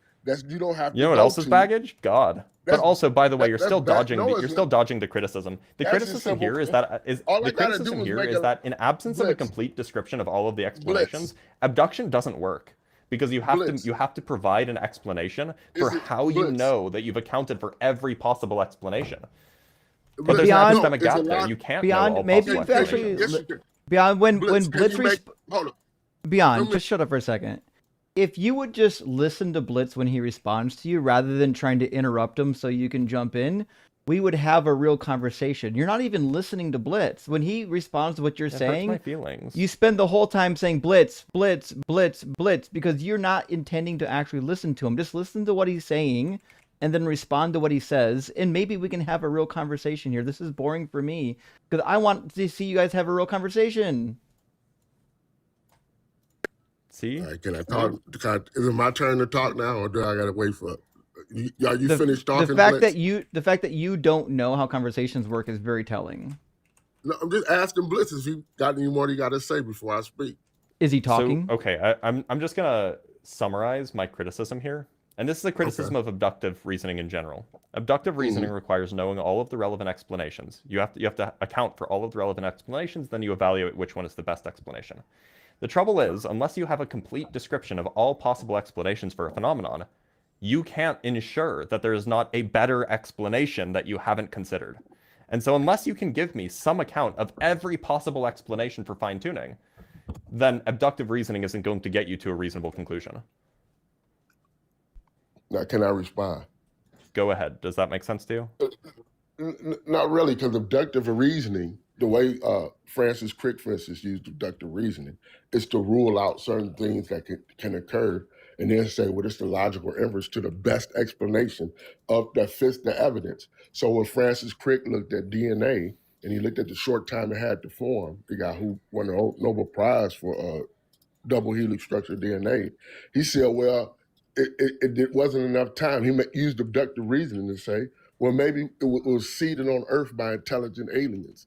But he put out there that he inferred intelligence. He made a logical inference of intelligence because there wasn't a sufficient natural explanation. And that's all I'm doing. I'm looking at the low Okay, so you're not understanding my critique. My critique is that abduction is not a good way of coming to conclusions unless you can enumerate all possible explanations. But it's not a good starting point. Of course it's a good starting point. That's people always use abductive reasoning. No, just remain agnostic. No, because I don't need to accept any other natural explanation when there is none that even comes close to fitting the data. Okay, you're doing tag now. There's none that comes close to fitting the data other than intelligence. How do you know that there are none that come close to fitting the data? Because I have to accept all of these outlandish theories of parallel universes. Wait, are you familiar with all possible explanations for the data? All the ones out there now. Okay, do you think that is all possible explanations?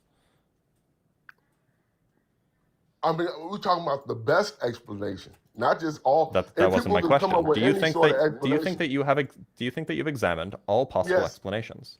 Yes, and I think you do. The best explanation out of all available explanations is intelligence. Okay, so you've examined the true theory of quantum gravity as a possible explanation and ruled it out? As an explanation of the low entropy of the universe, yes.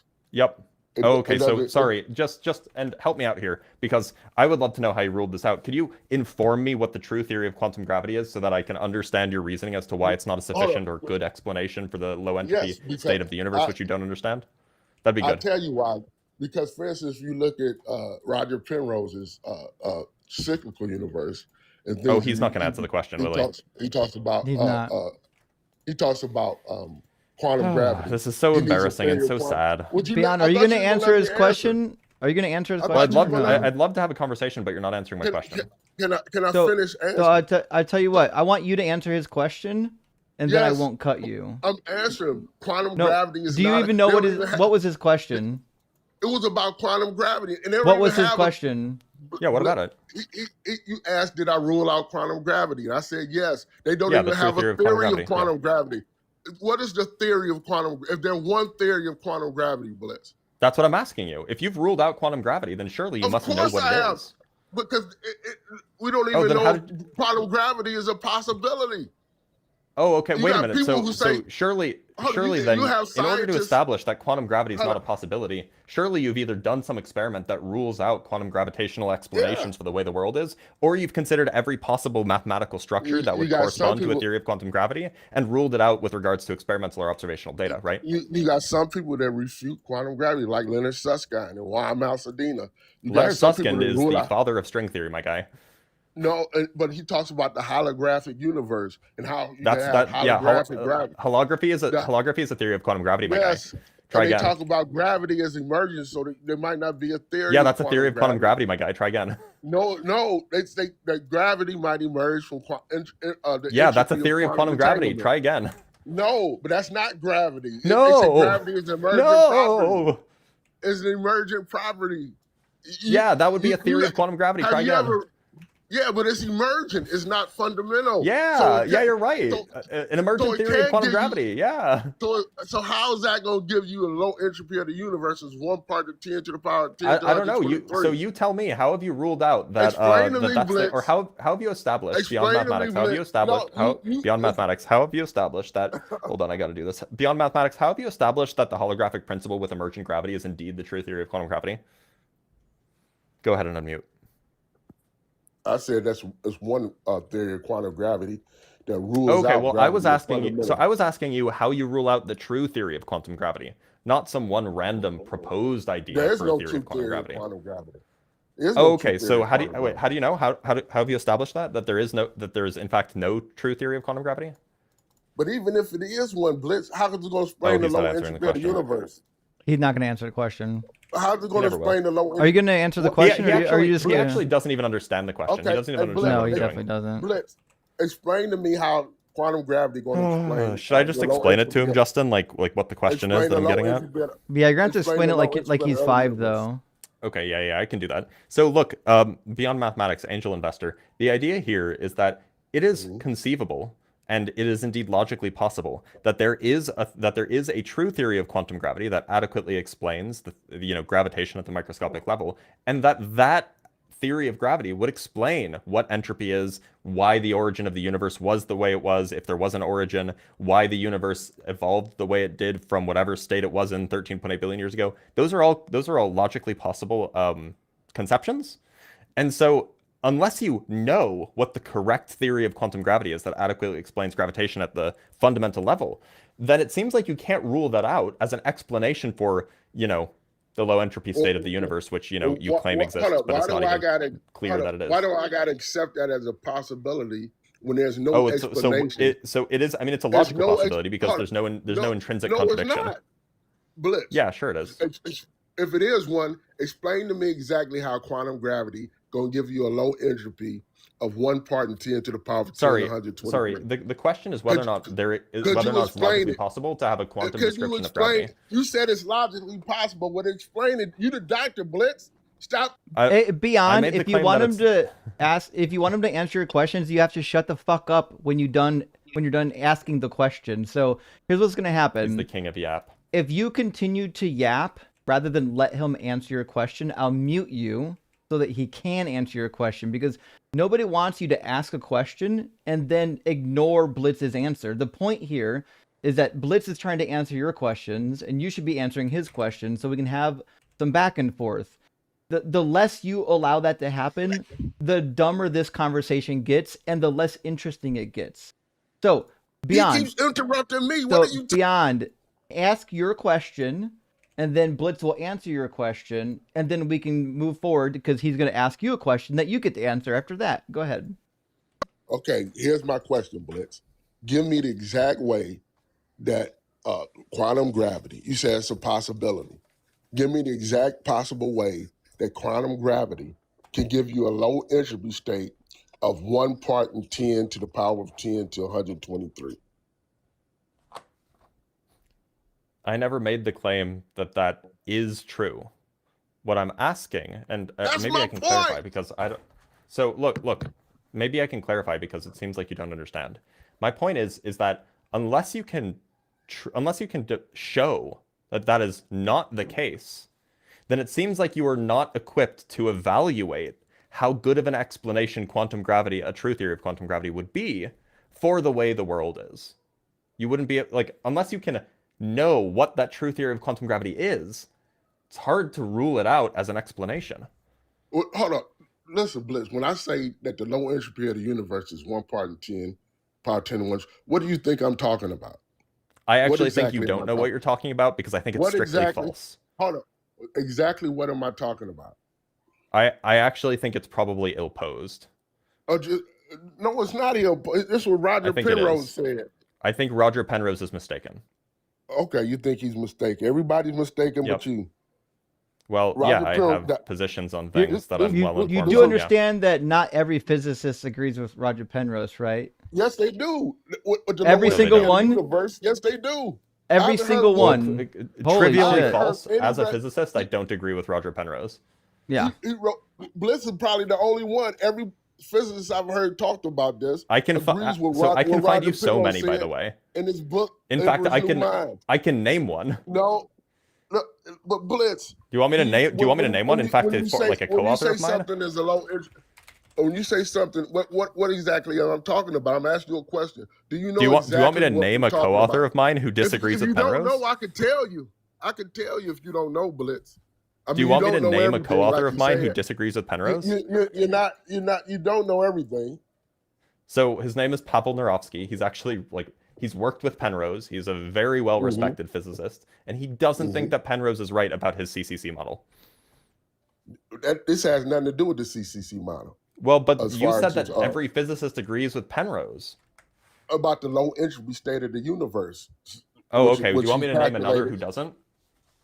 Yeah, His name is Niayesh Afshordi. He's a cosmologist who works at the Perimeter Institute in Canada. He doesn't agree with Roger Penrose on this. What exactly does he say?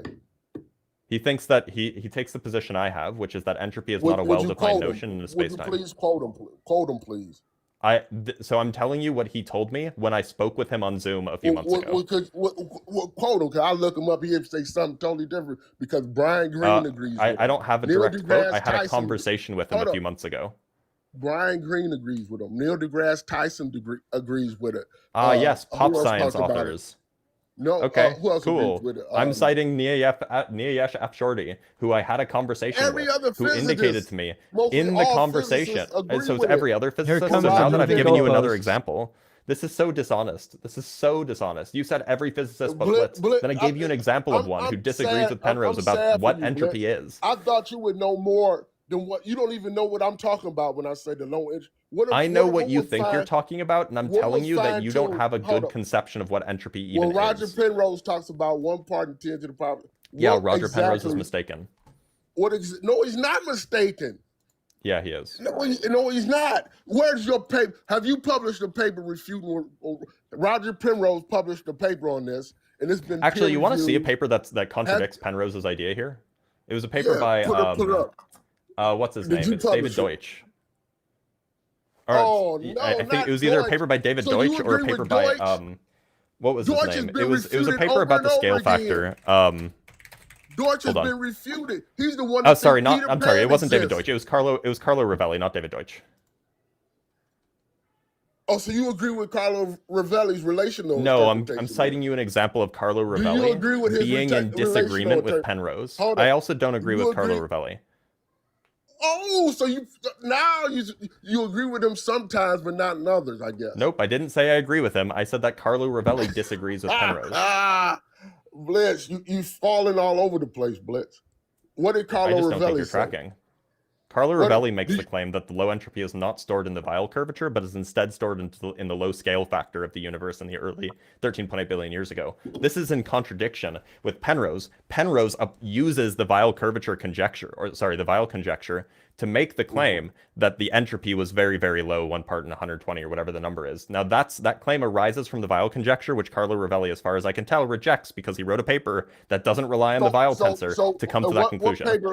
What paper was Carlo Rovelli? It's called Where Was published? Past Low Entropy? And where's the paper? Where is it published at? It was published in Entropy.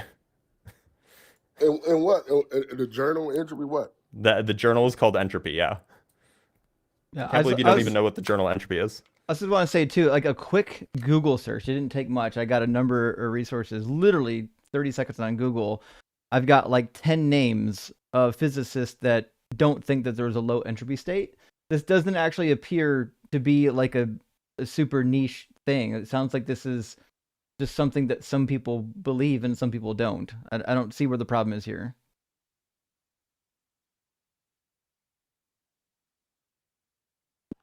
What are the scientists that don't think this? Oh, Blitz, you got muted for some reason. Your Oh, mic's God off. damn it. So there's a bunch of them: Fred Hoyle, Herman Bondi, Thomas Gold, Justin Barber, Tim Kolowski, Flavio Mercati, Carlos Rovelli, possibly Sean Carroll, Raphael Busso, Anthony Guar, and Steve Groton, and there's probably more.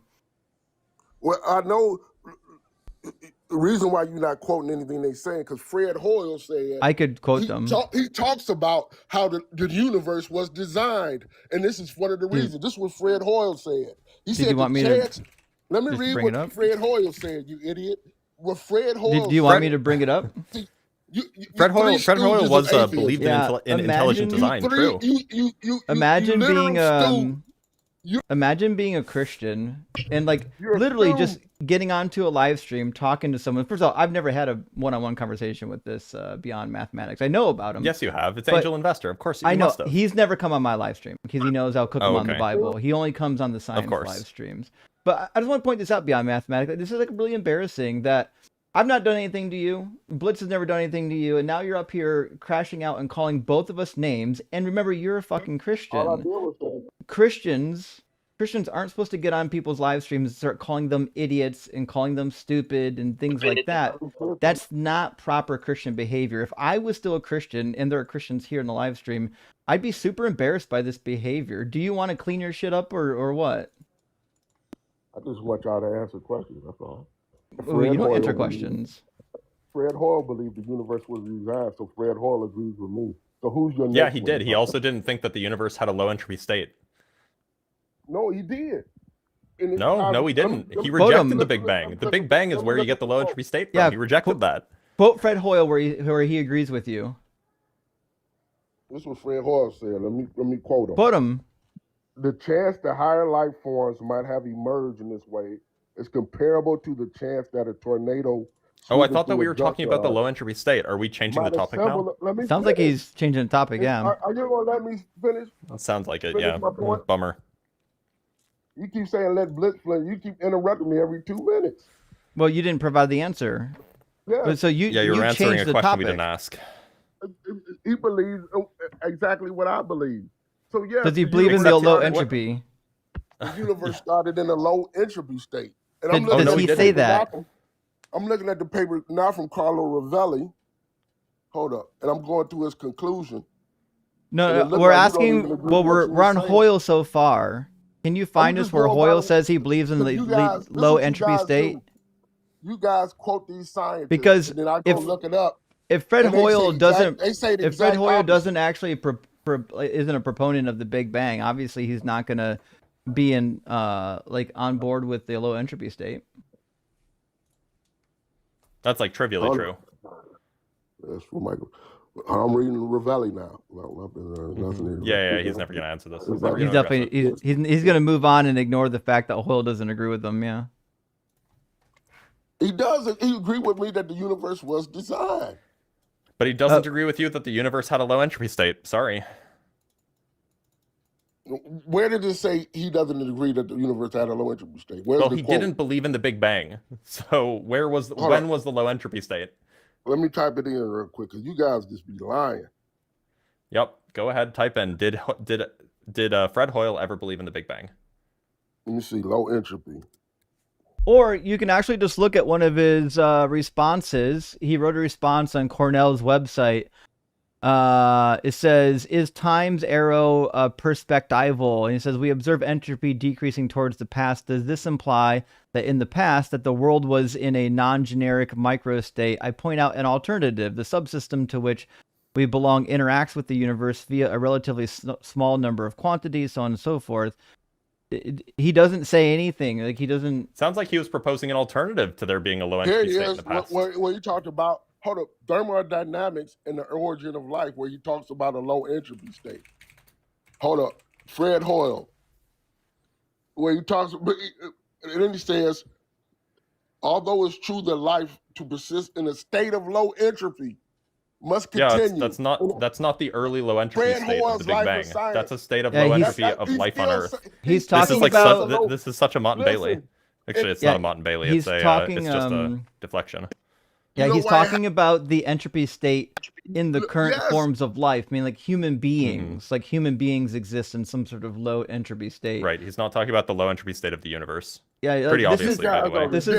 This is why it's important to read the actual article rather than just doing a word search for like the word entropy. The thing is he reads but doesn't understand. So of course he's not going to understand the distinction between just doing a word search and actually reading. Yeah. How long do we want Boyle to? disagrees.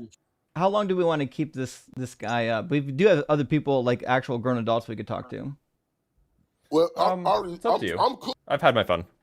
Yeah, I think so. And Bliss have already. to be fair, I think the audience has probably heard enough of Beyond Mathematics, so we can. Have you considered that the even round entropy is material. stored in the balls? Oh fuck! You know Fred what? Hoyle agrees. To be fair, I have a good question about that because I was thinking about getting the SNP. If I get the SNP, does entropy maximally increase like all the time? Like does it just always increase because you can't let them out? Like how does that work? I guess. Yeah, that's true because the entropy is indeed stored in the balls. Yeah, I mean it's gonna. And if you It's can't become if you can't let the entropy out, then it'll just build up your entropy. Yeah, that's what I'm thinking. Okay, well, I mean, it's a By very the way, important I have medical to give credit to question. Jim for that joke. But I'm not going to. It was my joke. It was all my joke. All right, friends, let me grab a couple of super chats, and then we're gonna get. I said we get Catholic Thinker in here, but Catholic probably came to talk to Ian, so we'll find out. Wild Day says non-algorithmic understanding, Ian. Low entropy state, Ian. You look like Napoleon Dynamite. This was his argument last time he was on Ian's live. Fool. That was what he said. I remember. I actually watched that clip. Yeah, I mean, Beyond Mathematics is good for a crash out, maybe not much more. I see you sleeping. Thank you for the additional super chat. Says I would never try to deconvert her. It just makes me sad. She is Jewish, so I guess she accepts he is not all good. Oh, fair. Okay, but that's a little bit better actually. I mean, I know that there are some people that will connect like Zionism to Judaism. I'm not sure that's really the case. Most of like the people that are really pushing for Zionism don't really appear to be like Orthodox Jews. They're just like right-wing fascists. So I'm not sure that like believing in the Jewish God is as harmful, to be fair, as like Christianity or not Judaism, Islam. And if it makes her happy, I say let her have it. Optimus Rhymes, good to see it. Says Angel should be mad at God for giving him a never-ending cold. Oh, and for doing whatever God did to his brain. It's so sad for him. It really is. It's sad for us actually too. And Booget, good to That's see you, true. friend. Says, what is the over-under? The callers forgot to call their mom today over trying these tired dumbass arguments. You know what? True. Seems pretty likely. I haven't called my actually. mom yet, but that's because when I remembered it was Mother's Day, we were already on the show. So I texted her and I let her know I'm gonna call you after the show. Right. what a Game good guy, son good to does. see you, and thank you for the super chat. Every physicist I cherry picked agree with Penrose, therefore every physicist agrees with Penrose. Obviously, true. that's the case. Very true. Just don't look around. Don't Google anything. Of course, Resistance never. is Angel is a waste of space and time, and that is true. If I was space time, I'd create a fucking bubble around that guy. And Samurai Jack, thank you for the super chat, says, while you're all here, hate to sound like a Phil bro, but what is your actual criteria for counting something as evidence? Is it just observability? Not for me, Samurai. I think evidence is literally anything that can increase the likelihood of a proposition being true. And I would give different weight to different evidences. So for example, if you just have like a logical argument, that'd be really good evidence. I mean, it can be a good evidence. But I think better evidence is something that is observable and testable. What do you think, Blitz? My view is that I kind of take two views. Like if we're being super broad, then evidence is just anything that increases the probability of a view. But what people really mean, and the way that like we interpret this generally, is something like a fact about the world or a fact about the way that we reason that increases the probability of one claim at the expense of other claims. So the other claims have their probability go down, and the one claim has its probability go up. Something like that. Sure. And Carissa, good to see you this morning. Thank you so much. Huge, look at 1 million W's for Carissa, sending out 20 Unapologetic gifted memberships. That's Super enormous. appreciate that. Also, I was thinking about the memberships on Unapologetic, because on my channel, the members get access to the emojis, but also the deconstruction cheat sheet. Do you think, Blitz, maybe we should put both of our cheat sheets up as member perks on the Unapologetic channel? That's a pretty good idea. Because it's That's a available good to idea. your members, right? Yeah. Yeah. Yeah, that's a good idea. right, but we'll look into this, friends. We'll get all the details worked out. I'll talk to Ian, see if Ian's got a cheat sheet that they might want to put up. And I think to be fair, our cheat sheets are really helpful when you're just needing information for these types of debates. And hopefully, I've got a whole tab full of Filbro arguments. I'm hoping to flowchart them so that people can have some dialogue trees to work with rather than just the text. You want to give people scripts? Yeah, I do. Absolutely, 100%. Fair. Okay, look. As long as you're owning it, fair. Yeah, I 100% want people to have arguments. Yeah. All right, let's get a Catholic thinker, an actual thoughtful, intelligent, and kind theist. Welcome in, Catholic thinker. Well, thank you for the kind words. So I was actually hoping to speak with all three of you, but I'm fine, speaking. I know Ian has the appearance on the line, but I do have an argument that I think does get to that there is an independent thing whose identity is existence itself, and I wanted to run it by y'all, see your thoughts on it, see where I still needed work and things like that. Can you sure, but I don't know what it means for something's identity to be existence itself. That's going to be like a sticking point, at least for me. Yeah, and that's fine. That's what I kind of hope to get to in the argument itself. The way that I have it structured currently is each premise I can support. Each premise is effectively the conclusion of its own sub-argument. So if you're fine with the quote-unquote conclusion of the sub-argument, I'll just move on. So the first one's going to be there always had to be something existing. Catholic thinker, you are kind of breaking up. Your connection doesn't seem too good.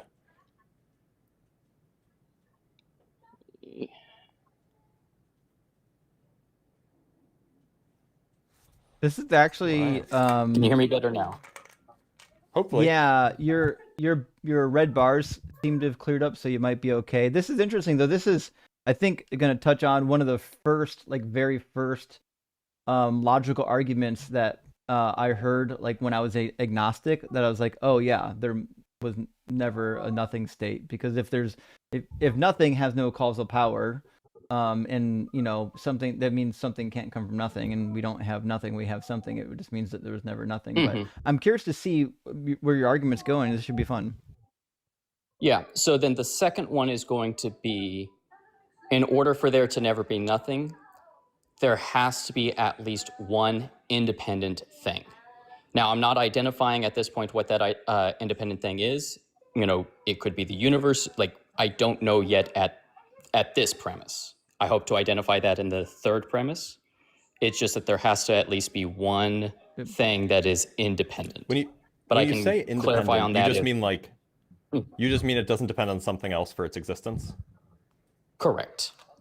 Okay. I don't think that's objectionable.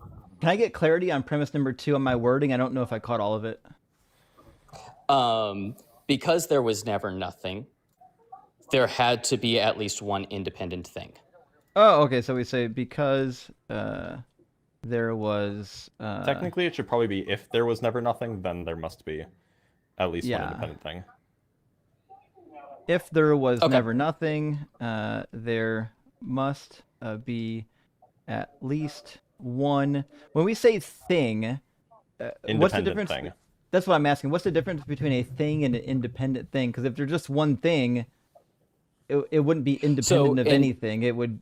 Independence is relational, right? And that's that's what this is getting at, is so the full argument points out that there's two types of things that could exist: things that are dependent and things that are independent. And exploring the three options of everything being independent, everything being dependent, the conclusion arrives at that there must be at least one thing that is independent in order for the... Well, I was just going to say, for Justin's sake, all that's meant by independent here is that this thing doesn't depend on anything else in order for it to exist.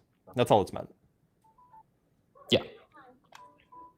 So we'd say But that don't there use must be. non-contingent. No, don't do Okay. that, because then you get into modal talk, and this isn't modal talk. Okay. Yes. The reason why I picked dependency and independency is trying to avoid the modal talk. Fair enough. Yeah, I like modal talk is fine. It's just when people use contingent to mean people will often use contingent and necessary, and then kind of equivocate on the word contingent to mean both dependent in the independent-dependent dichotomy sense, and then also possible but not necessary sense. And that's an equivocation that's really annoying. Yeah. Sure. Yes. So I agree 100%. So let me make sure I wrote these down. Then we'll move to P3. P1, there was never nothing. P2, if there was never nothing. So we'd say if P1, there must be at least one independent thing. Yep. Okay. And honestly, I'm fine with that. P3. Seems fine. P3, in order for the independent thing to always exist. You should probably put an independent thing. Okay. Because we only know that there's at least one. Yes. And, not and.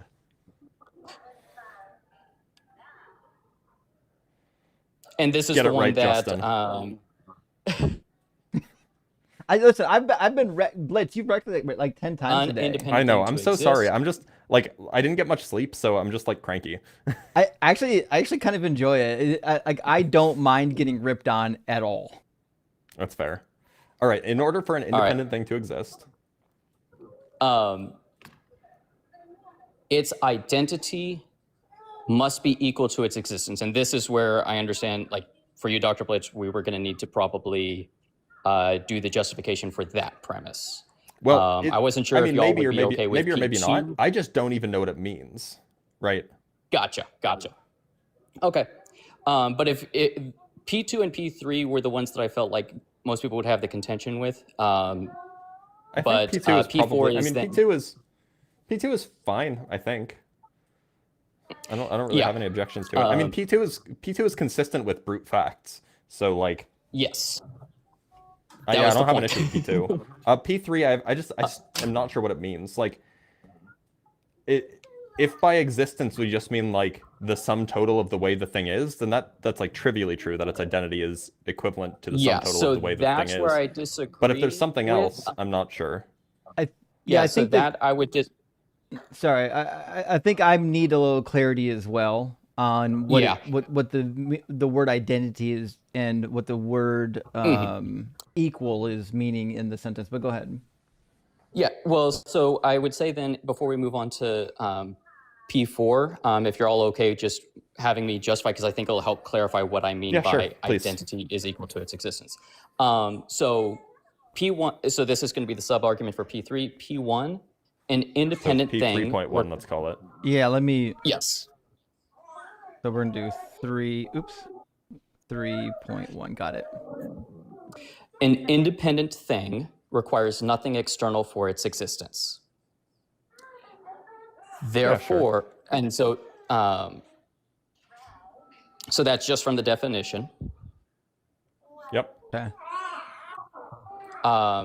Point 2, it is therefore sufficient for its own existence from the sufficient condition. Wait, sorry. What's the claim here? It is therefore sufficient to what? For its own existence. Should What is we sufficient for its own existence?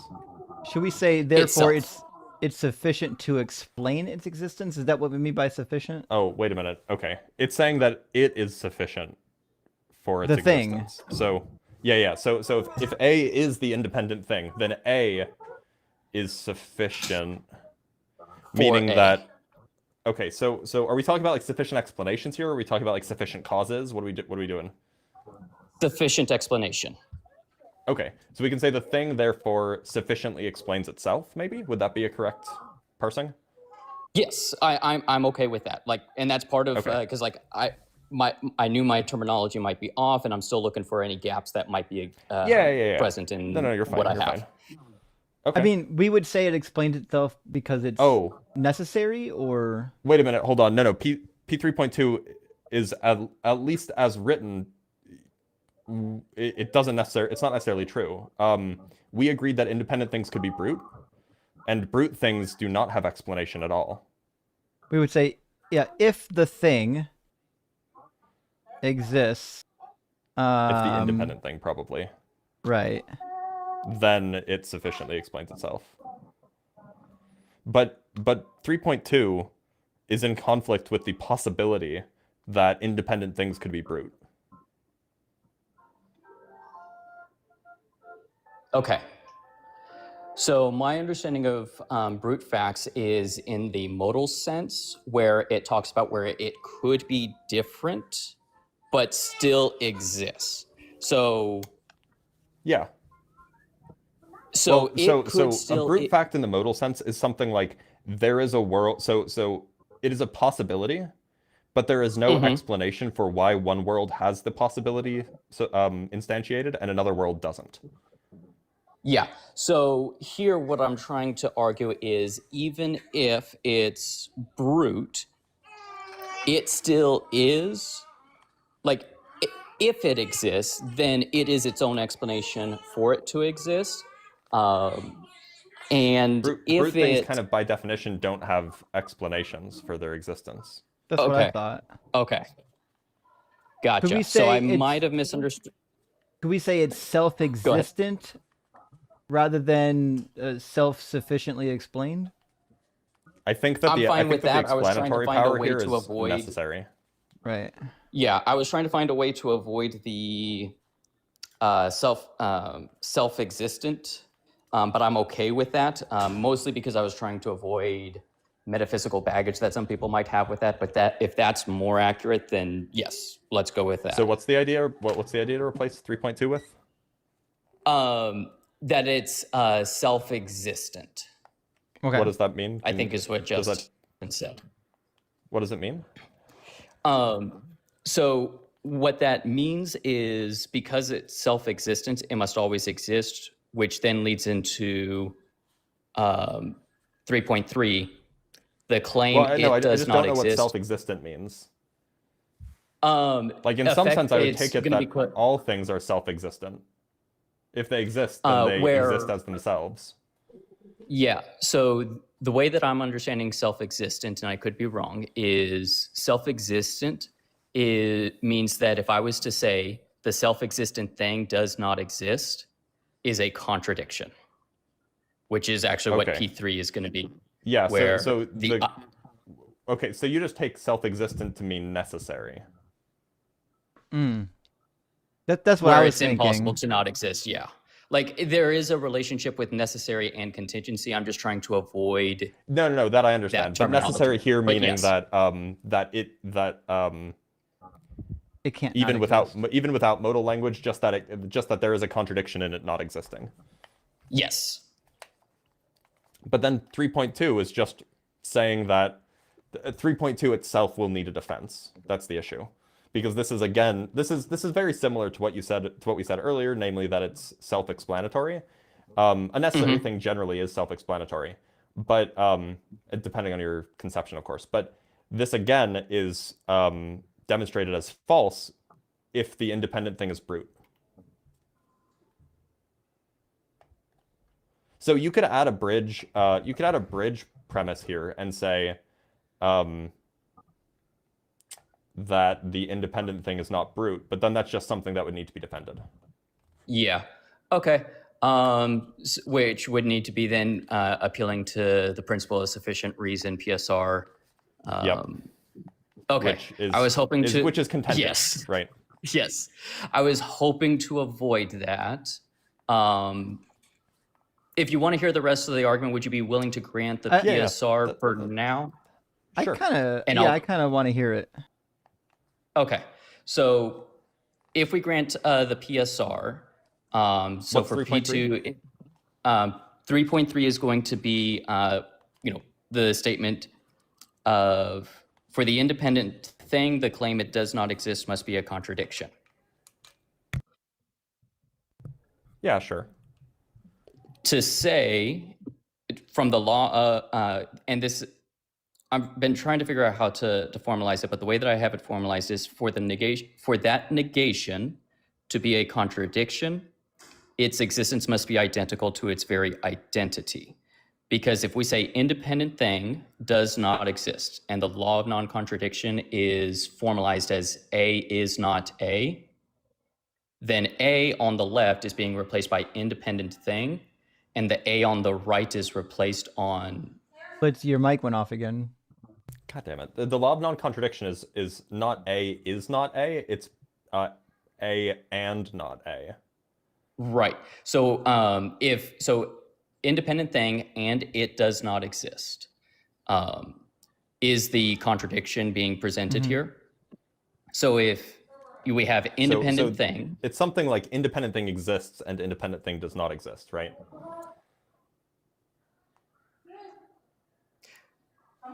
I am saying that the independent thing does not exist. No, that you're saying something statement stronger. itself. Okay. Yeah. Sure. I'm saying effectively. Go ahead. Sorry for interrupting. So when we say that non-existence is a contradiction, this is actually like this takes a little bit of unpacking to do, because we typically understand, like, for example, I exist. Yep. Therefore, it would be reasonable to say that, you know, Dr. Blitz's existence is contradicts Dr. Blitz's non-existence. That's true. Yes. Like if I exist, then I don't not exist. But it sounds like you're saying something different here. So what is it exactly that non-existence is contradicting? What's the proposition that non-existence is contradicting? So basically what I'm trying to say here is that to say independent thing does not exist is the same as saying married bachelor or squared circle, where independent thing is existence. So we are effectively saying existence is non-existence. So let's is where I'm trying to take the get example to. Let's take the example of the married bachelor. So the reason why we say married bachelor, so yeah, I'm just writing this down as I go. But the reason why we say married bachelor, my A key just keeps popping out, which is why I'm stalling for time so I can put it back in. Stall. Come on, this is so annoying. The A is such a commonly used key too. Especially in logical syllogisms. Right? So the reason why we say married bachelor is a contradiction, I mean, married bachelor it's like not a proposition. So it's not a conjunctive proposition. So what we really mean when we say married bachelor is we mean a married person or a married man is, or a married, or yeah, what do we mean to say? We mean to say something like an unmarried person is married. A person is a bachelor and a person is married. Or let's say person X is married and person X is a bachelor. That's the contradiction that's implied by married bachelor is a contradiction. So could you fill it in so that we say like, so what's the contradiction here? Independent thing is X and independent thing is not X. So what's the X here that you're using? Existence. Okay, so independent thing is existence and independent thing is not existence. Well, but that's not the same as independent thing does not exist, right? I see. That and this is why I was confused, because existence is usually like a predicate for a thing. I was trying to make this work because most atheists that I speak to point to Kant about existence is not a predicate. Right, but it's all right. It's weird. So you can either, so if you say that existence is not a predicate, then it can't even show up in a contradiction, right? Because predicates act on objects to make propositions, and if it's not a predicate, then it needs to be an object, and existence is surely not an object in your language. That's so that's what I'm trying to out of it. Yeah, so that's what I was trying to have this argument show, is that the independent thing is existence as an object. Oh, that makes more sense. So, That's what I was. Okay, so you want to define existence as an object. Okay, so then yes, that's what I'm trying to do here. So you want existence to be an object, not a predicate. So then when we say that now a thing exists, what does that mean? So the Be- analogy or comparison. Before we move too much further, I just want to make sure, because we're doing a lot of discussion on P3.1 to the conclusion. I want to make sure I wrote it down right so the audience can follow along with what we're talking about. I've got the conclusion as, for the independent thing, it is identical to its existence. Is that what we're saying? Yes. Okay. But I think I have the same contention that Blitz is having here. So go ahead and keep on the same train. If you want to say that existence is an object, then it's just not clear to me what it would mean to say that like I exist, right? Now, perhaps what you mean by that is being maximally charitable here is something like existence is the object that contains all existing things. And so when I say I exist, what that means is that I am part of this object called existence. Is that roughly what you're trying to get at? That is a very, it's close enough that I'm willing to grant it, because what that tells me is I still need a lot of work to do on this, which I suspected.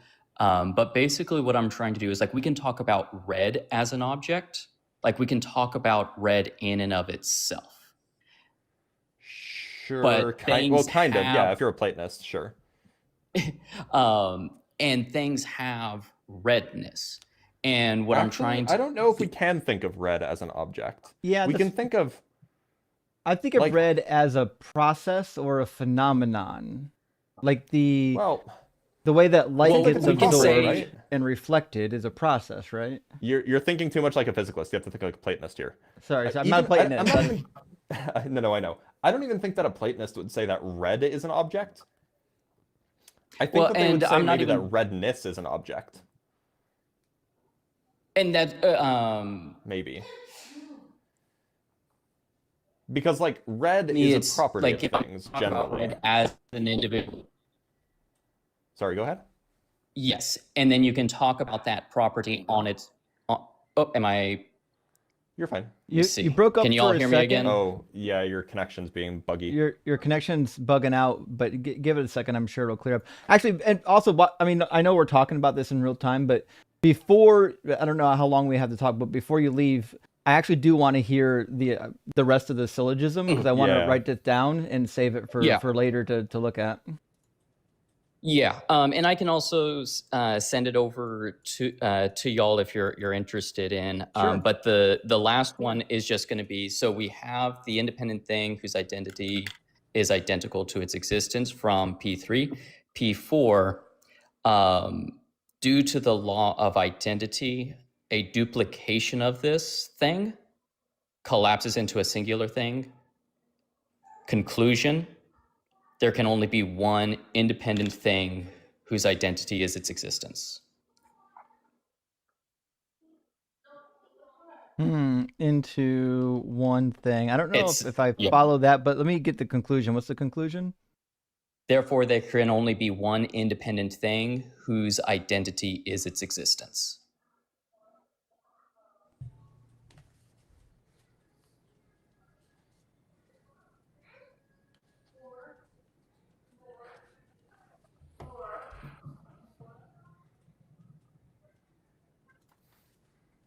Okay. So let me ask you a question on P4. On P4, it says, due to the law of identity, a duplication of the thing collapses into one thing. You may or may not be right, but I don't fully see how if they had two things that are identical to their existence, how they would collapse into one, even if they shared all the same characteristics. Did I miss something? So if they share all the same characteristics, including space, time, relation, like every single property. I mean, if every single property is the same. Okay, and because for the independent thing, my argument is that it only has one property, i.e. its identity being existence, like its only existence. So if we try to duplicate existence, then we just get another pure existence. It just collapses onto itself as a singular being. That seems. Yeah, it seems like in order for two things to be distinct, there must be some feature about them that is distinct. Some property of them, and if the only property that this thing has is its existence, and they both exist, meaning that they both have this property of existence, then there is no feature that distinguishes them, so there's only one such thing. But I do have one question about Yes. that. If in fact there is an independent thing that has, let's say we duplicate it, and the only difference is that it exists in a different location in space-time, would there be a problem with that? The problem with that would mean that it exists within space-time, so now it's dependent on space-time, so it can't be the independent thing. Oh, so you're suggesting that the independent thing is outside of space and time? Or Yes. perhaps it supersedes it or something. So there's a potential. So I understand that you're not making an argument for God here. Oh, go ahead. Okay, follow up. If it's outside of space and time, then duplicating it seems like it wouldn't actually be a problem. Like if it's not required to abide by space and time, then theoretically you could have a duplication. I don't see If how it there's- would collapse. Then how would you distinct one from the other? I suppose the What if distinguishing... one was distinguished from the other? Say you have one called A and one called B, and that's arbitrary. It's not like a genuine distinction. What if A had the property of existence and not being B? I mean, I feel like one could get very close to a Trinity argument there, but that's another story. That's actually kind of where I'm going. Yeah. Right. Yeah. But so the question is, I mean, is it so if it's the case that A is distinguished from B merely by having the property it is not B, then it's just no longer the case that it's identical to its existence, because then its identity is the sum total of two properties. It exists and it's not B. Yeah, and So that's that's why you end up with one such thing, I guess. I'm still because... not sure that we can make sense of. Wait a minute, hold on. I think and this is this part will need work. P3 is going. If P3 is true, then As I'm currently understanding it, P3 is a category error.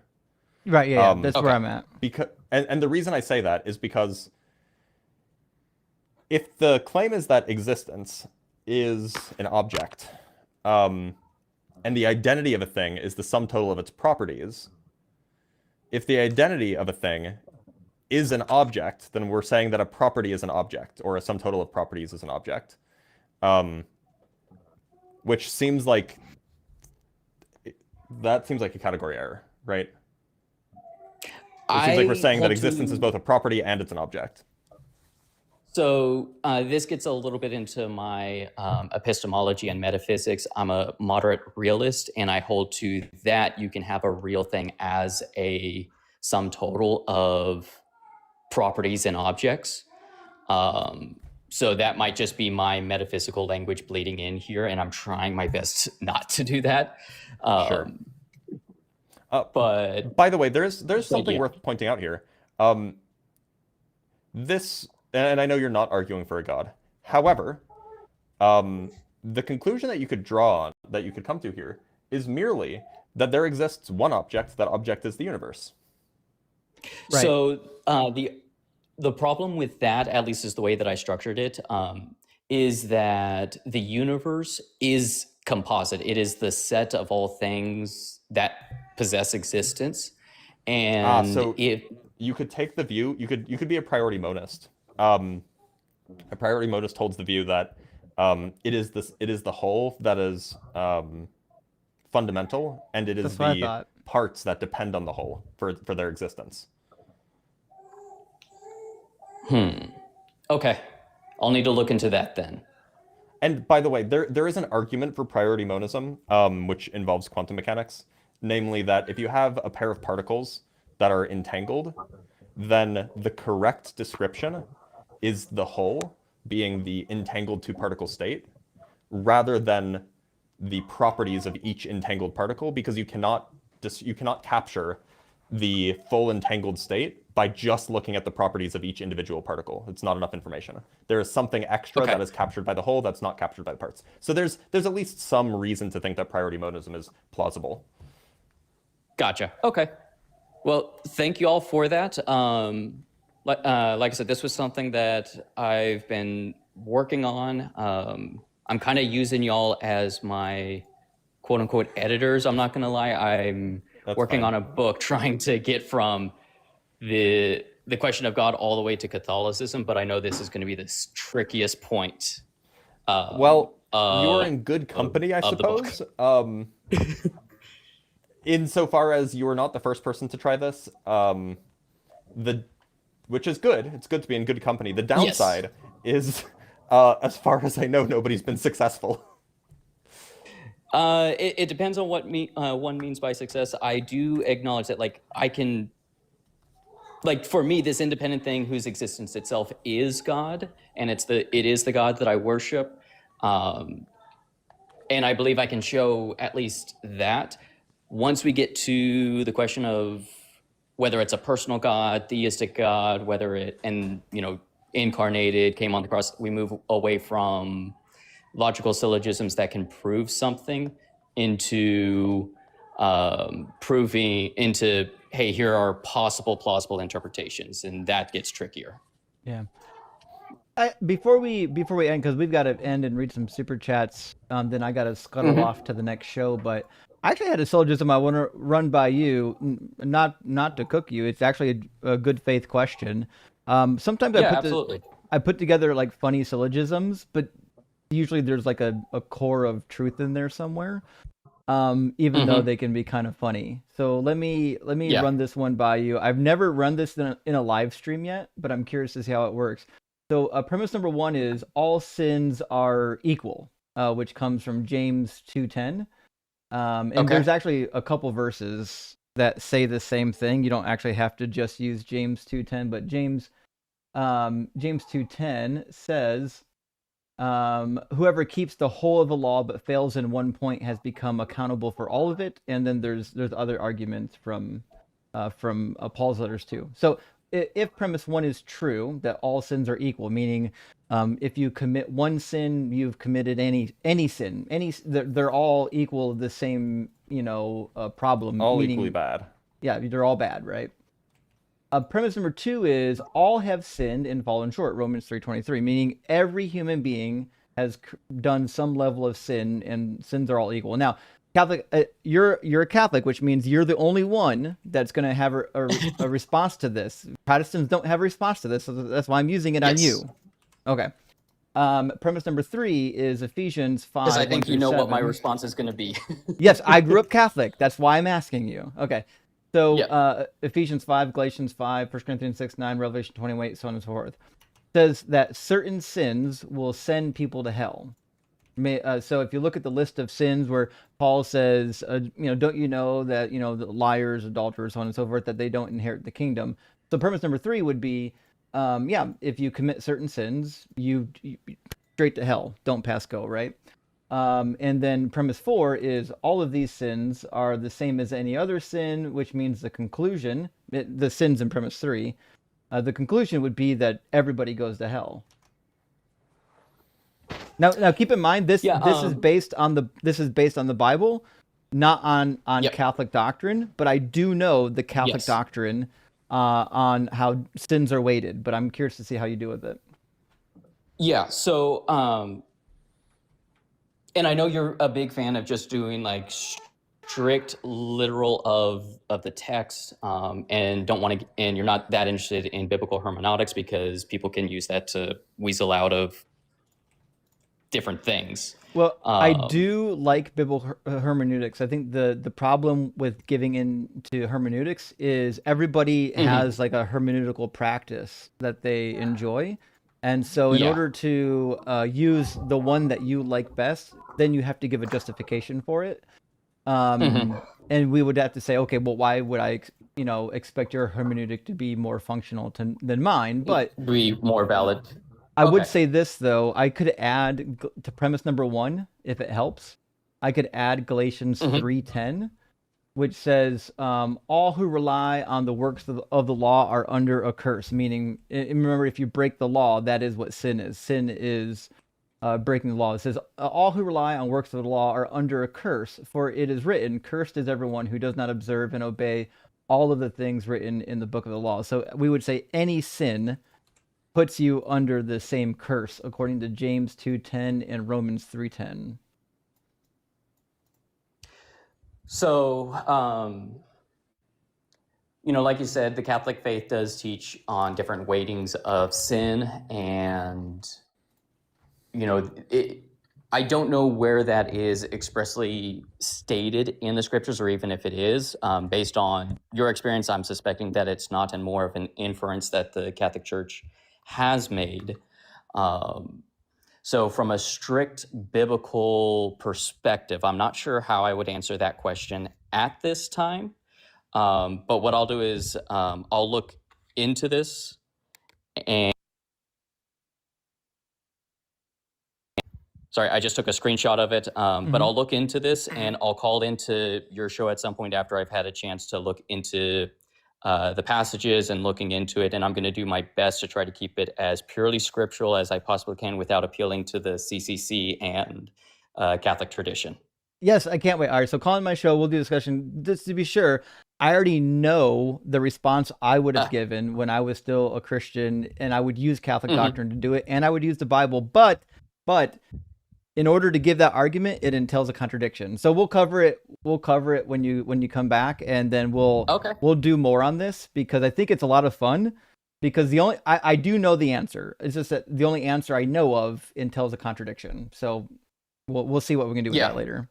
I'll see if I fall in that trap then. Okay, fair enough, buddy. Good to hear from you. Bye.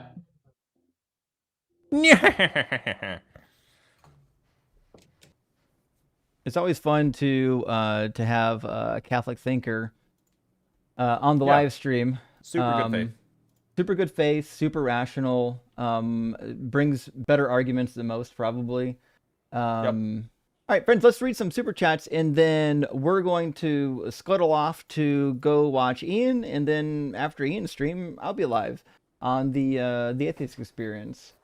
Mr. Kiki says he doesn't want us to know he's a Roblox streamer. Oh, that first guest that wouldn't tell us his Twitch channel? Yeah. That person did not want us to know. He's a what their Roblox channel streamer was. and a God debater. Yeah, and he cooked us pretty hard. So much. Gorephage, thank you for the super chat. It says Xmo here. What's your favorite wacky Mormon trivia? Well, to be fair, when I was younger, I would have said the Mormon magic underwear, but I'm not really sure that it's as magical and interesting as people outside of Mormonism say.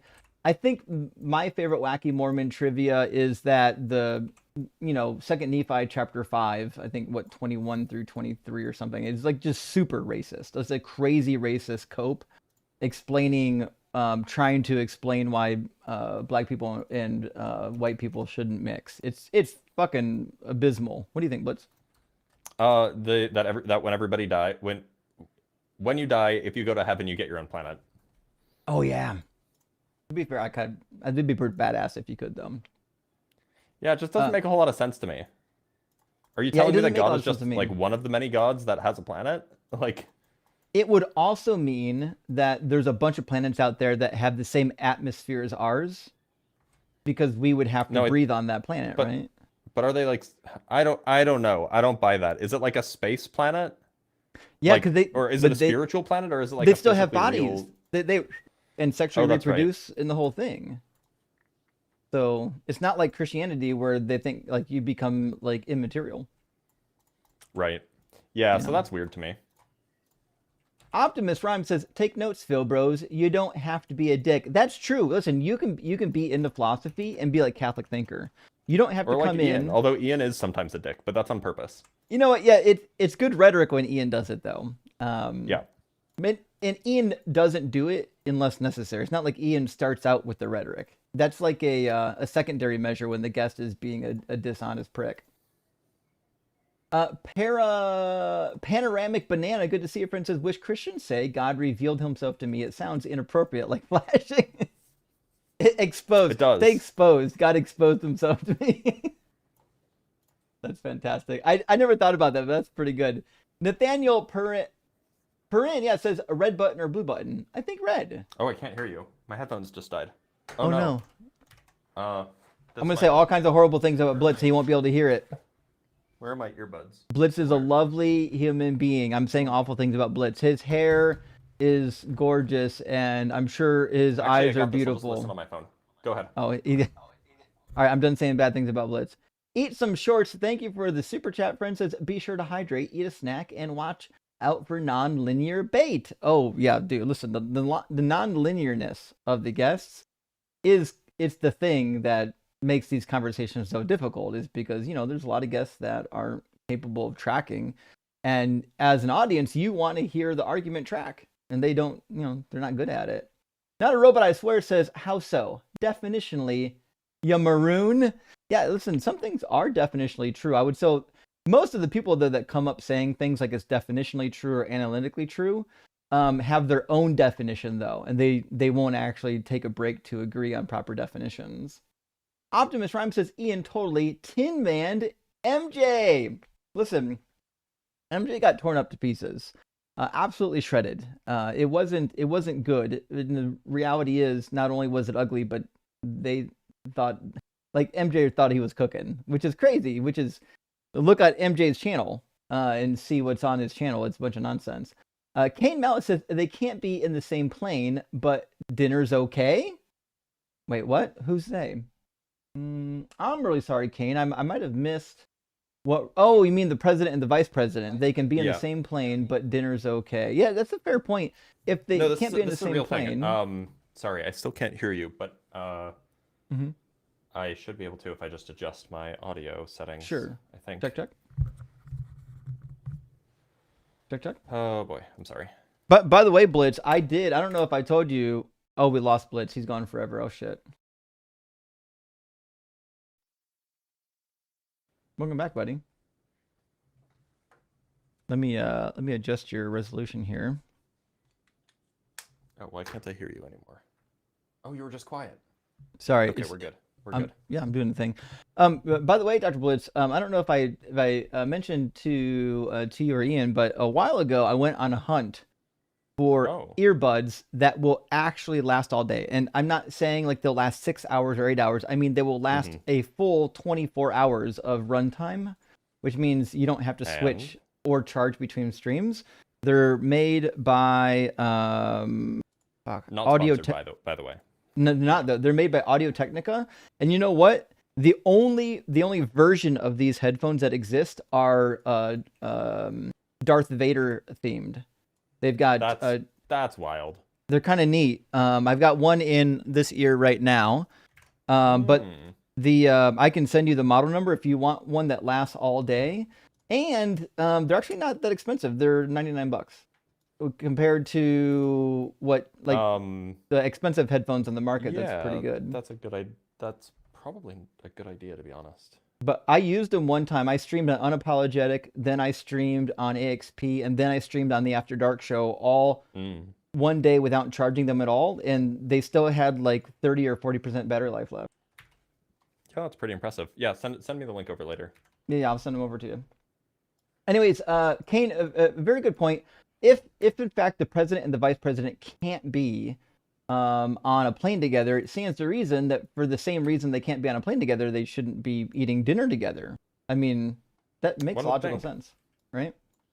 Well, I think the idea is that like planes can get shot down, right? True. Planes crash sometimes. And so do dinner parties. And wedding receptions. When you crash a dinner party, it doesn't usually result in the immediate death of everybody involved. Just make it a joke on words. Sorry about that. It is a funny. It was a funny. That was a dad joke. I apologize. I can't help myself. Shame says they'll say life was created once we create it. True, actually. Even if we prove that you can create life in a lab, they're like, well, yeah, but now that we know it can be created, God created it. Like the arguments will never end. No matter, even if we discovered aliens on a planet nearby, they would not change the apologetics. Daniel Cusino says, who's the most athletic between the three of you? I don't actually know because it's not me. Ian used to box in school, so I know Ian's yeah, but got do we know some... how good Ian was? I don't. I know I used to do martial arts, but that doesn't mean I was any good. He is ready to boop God on the snoot. So yeah. He's been in good shape now that he's been with a girl. I don't really do sports anymore. I basically just go to the gym and I run. I'll do some 5Ks and whatnot. But back in the day, I was pretty athletic. I football, wrestling, track, baseball. I got old and started doing softball and golf. So I move around a lot still yet, and thank goodness, because I consume a pretty healthy diet. I actually haven't lost my muscle mass yet. But guys, listen, I'm 40. In the next 10 to 20 years, my muscle mass is gonna go fucking bye-bye. So it's, it doesn't last forever. Enjoy it while you have it. I am not athletic at all, in part because I was pretty much laid out. Well, okay, I've never been athletic. But I was going to the gym, and then I stopped for 3 months because, hospitalization and all that. So. Right. Yeah, I get it. You lose a lot too when you get hospitalized because your calories dip really low, and since you're in a calorie deficit, I forget. I lost it depends 8 on pounds in over the course of a month, which is a lot for me.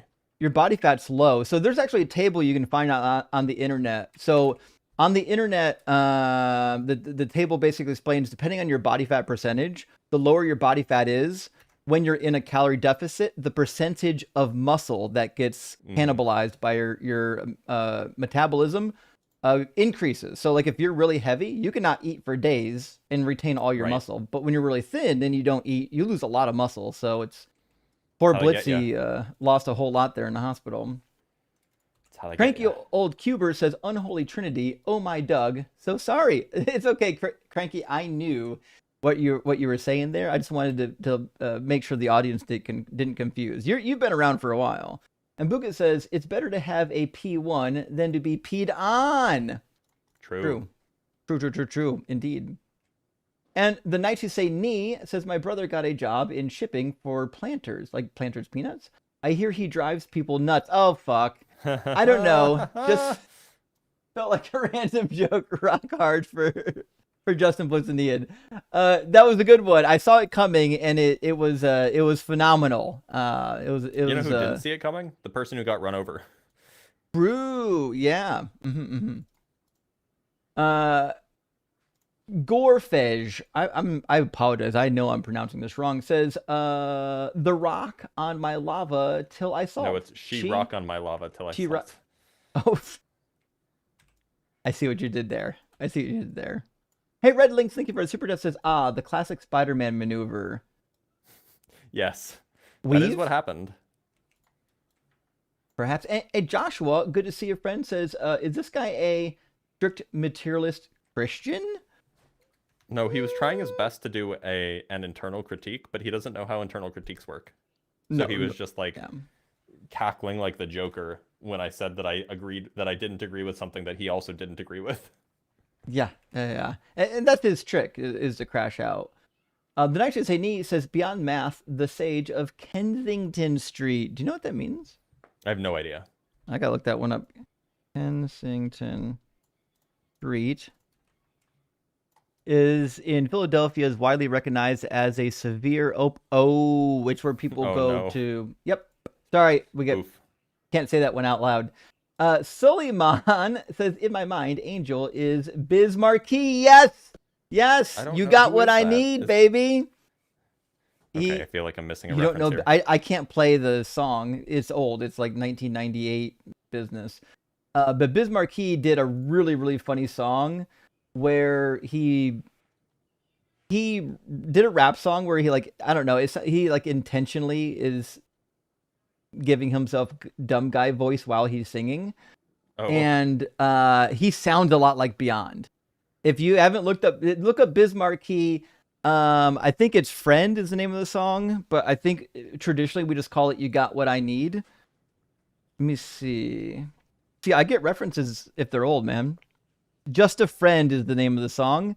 And I promise y'all, 19... When did it come out? It came out earlier than I thought. It came out in 1989. Fuck, I'm old. The reality is, though, if you haven't heard Just a Friend by Biz Marquee, you're missing out.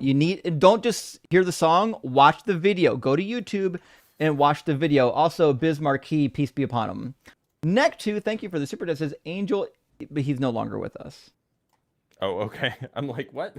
Yeah, sorry, we lost him a couple years ago. It was tragic. Peace, not peace be upon him. No, he's a prophet. Oh, okay. Listen to the song, you'll understand. Got it. The song is actually a prophetic and a warning for young people. I'll take your word on it. The prophet Bismarcky is on in the chat. You know what I'm talking about. If you've heard the song, you know what I'm talking about. But anyways, Neck2 says Angel Indoctrinator is getting obliterated. Fucking A, that's good. That was good. Heyo, let's go. Dude got blitz for sure. 49 Perfect's good to see. It says, I honestly don't know why people say nothing comes from nothing. It lacks all rules.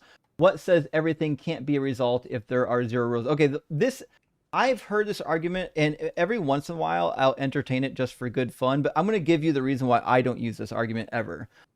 Because, first of all, I don't believe that the rules or the laws of the universe are prescriptive. Like, it's not that things are following the rules, they're actually descriptive. Now, I could be wrong on that, but that's my position. So my position is the absence of rules just means there's an absence of humans to describe. Yeah. The other thing is in order for something to happen, it needs causal power, and nothingness, as far as I know, doesn't have any causal power. So it's not really a thing. Seems right. So that's how I would deal with it. I mean, there might be, maybe I'm wrong, but that's how I think about it too. Yeah. But it's a fun argument. I heard the argument actually first from one of the commenters on my YouTube channel. It was one of the gamers. We've got a gamer that used to watch a lot of these channels and comment a lot.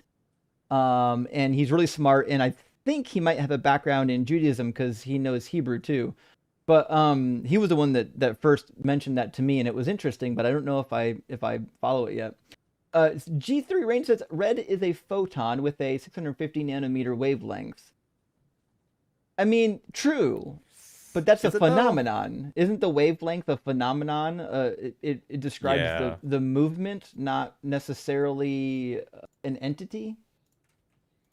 Yeah, red is okay. No, this is, and look, Garain, love you, very, very generous. This is confusing. This is confusing the phenomenon that gives rise to the experience with the experience. Right. It was confusing the map for the place. Red is not a photon. If you poke someone's brain in just the right way, they will have the sensation of redness without any photons being involved. Right. Yeah. Photons just happen to trigger that sensation because of the way our brains are. I'm with you. Christopher's and Ford, thank you for the super chat, says, as an argument for the Catholic God, this is necessarily self-refuting, surely, since Catholic God has more attributes than existence. Well, I think, and I could be wrong, Christopher, I think a lot of Catholics would agree with you, and when I was a young Christian, even when I was in Catholic school, I would have agreed with you, but I think, and I could be wrong, I think Aquinas might disagree, and I'm pretty sure Catholic thinker is kind of, I won't say in lockstep, but I think he agrees with Aquinas a lot. So, which is unfortunate because Aquinas sucks. I know, and it's funny though. Aquinas is so fundamental to the theology of God in Catholicism that if you go to the magisterium and ask it, hey, what's the official teaching on X, Y, and Z philosophical ideas about God? It pulls up Aquinas. I mean, they took Aquinas' arguments and literally adopted them into the official theology, even though it seems to have contradicted the biblical text. Ontological Shock, good to see you, friend, and thank you for the $10 super chat. Says, Catholic thinker sounds like a thoughtful, kind, and cool dude. It's just a bummer he's hoping to prove a deity that's morally bankrupt. I hope he continues to explore his faith honestly, and you know what? He is, actually. So, we've known Catholic thinker for a little while, and he is earnestly exploring. But you got to remember, a lot of us that grew up in the faith, we didn't just lose it all at once. It takes time to work through all the things, right? So if you grow up having something you like and enjoy that makes you feel good, and you think it's true because you've believed it all your life, you don't just walk away from that overnight. Typically, you need to step by step remove yourself from that belief system. And so I would expect if he does end up on our side, it's going to take a long time, just like it did with me. It took me, my deconstruction was basically a decade. Gretchen says, I made it 9 years in the Army without being athletic, LOL. Actually, Gretchen, that was my experience. I asked, some of my friends that I wrestled and played football with, I asked them when they graduated, I had a couple that were older than me, what boot camp was like. And they're like, oh, it's like not even as bad as like a wrestling practice. I was like, oh, well, fuck, that's not all that bad. But Especially if you, the Army? That's actually a little surprising. Maybe the Air Force, I could believe that. Well, I think they all go to the same boot camp, and then they go out to their branches after boot camp, if I remember correctly. Is that true? I thought so. Somebody in the comments let me know. I thought that's how they did it, is that they do a shared boot camp, and then they go to their respective branches. I could be wrong. Yeah, they have distinct boot camps. Absolutely. Oh, shit. Yeah. Okay. Army basic combat training is Fort Jackson, Fort Leonard Wood, Fort Moore, and Fort Sill. The Air Force basic military training is located exclusively at Lackland AFB in San Antonio, Texas. No, I mean, not locations. I mean the same. They do this at the boot camps. They do similar training, I thought. They're different lengths as well, apparently. Oh, they're different lengths? No fucking way. Mm-hmm. Oh, so I didn't know that. Okay. At least according to Google AI. I'm Army totally is wrong 10 then. weeks. Air Force is 8.5 weeks. They focus on different things. I mean, Okay. like, obviously, of course they must, because this is your basic training. If you're in the Army, you need to know how to fire a rifle. If you're in the Air Force, you have to know how to, I don't know, sit in an office. Is there a difference between basic training and boot? I think that they're the same thing. There might be. Let me look. Basic training and boot camp. I think you're right, though. This is what happens. It says, yes, every branch of the U.S. military requires recruits to become basic training, commonly known as boot camp. Yeah, those are the same thing. So however I came to that conclusion, I'm obviously fucking wrong. And if you're going to Marine boot camp, you have to learn how to eat crayons. From what I've been told. Well, Very important. the two that I talked to about this, one went into the general military and one went into the Marines, and both of them didn't seem to. One of them played football, one of them was wrestling, so they didn't. Neither one of them expressed that it was overly difficult. But to be fair, like if you're not used to doing conditioning, I bet boot camp sucks. Yeah. Although I bet if you're like mildly in shape, though, I imagine that you'll probably be okay. Exactly. As long as you're not like super overweight, you'll probably survive it just fine. You're just going to be using some new muscle groups. Jesus, Titty F in Christ, good to see you, my friend. Thank you for the $10 super chat. Says, I was shocked to find out Dr. Blitz is a girl. This is giving me strange feelings, even though I know at 7 feet tall, Princess Blitz would never go out with tiny me. No, I only date tall. Wait, what's the opposite of a short king? Whatever the opposite of a short king is. Elevated queens. There you go. Okay. Yeah. Well, we all learned a lot here today. Jesus, Titty F in Christ. Thanks for the super chat. We appreciate that. All right, friends. That's all for our live stream. Keep in mind, we are discussing alternative times to start to stream. Blitz, I talked to some peeps while we were streaming, and I think we might have a plan for it. I'll talk to you after the stream. Okay. But friends, we may in the future be starting our stream at 10 Eastern time rather than 11 Eastern time, and then ending it an hour sooner. So some of y'all on the Eastern side will have to get up a little bit earlier, but I don't think it'll be too much of a problem. We'll let you know what we're doing here, but either way, we really appreciate y'all being here. We appreciate all the likes, shares, memberships, and support. And we'll see you again next week. Ian's live currently on the line. Y'all jump over to the line, check out Ian. When you're done watching Ian on the line, I'll be live on AXP, so pop over on AXP. We have a full day of the Unapologetic crew. And friends, we'll see you again in 7 days.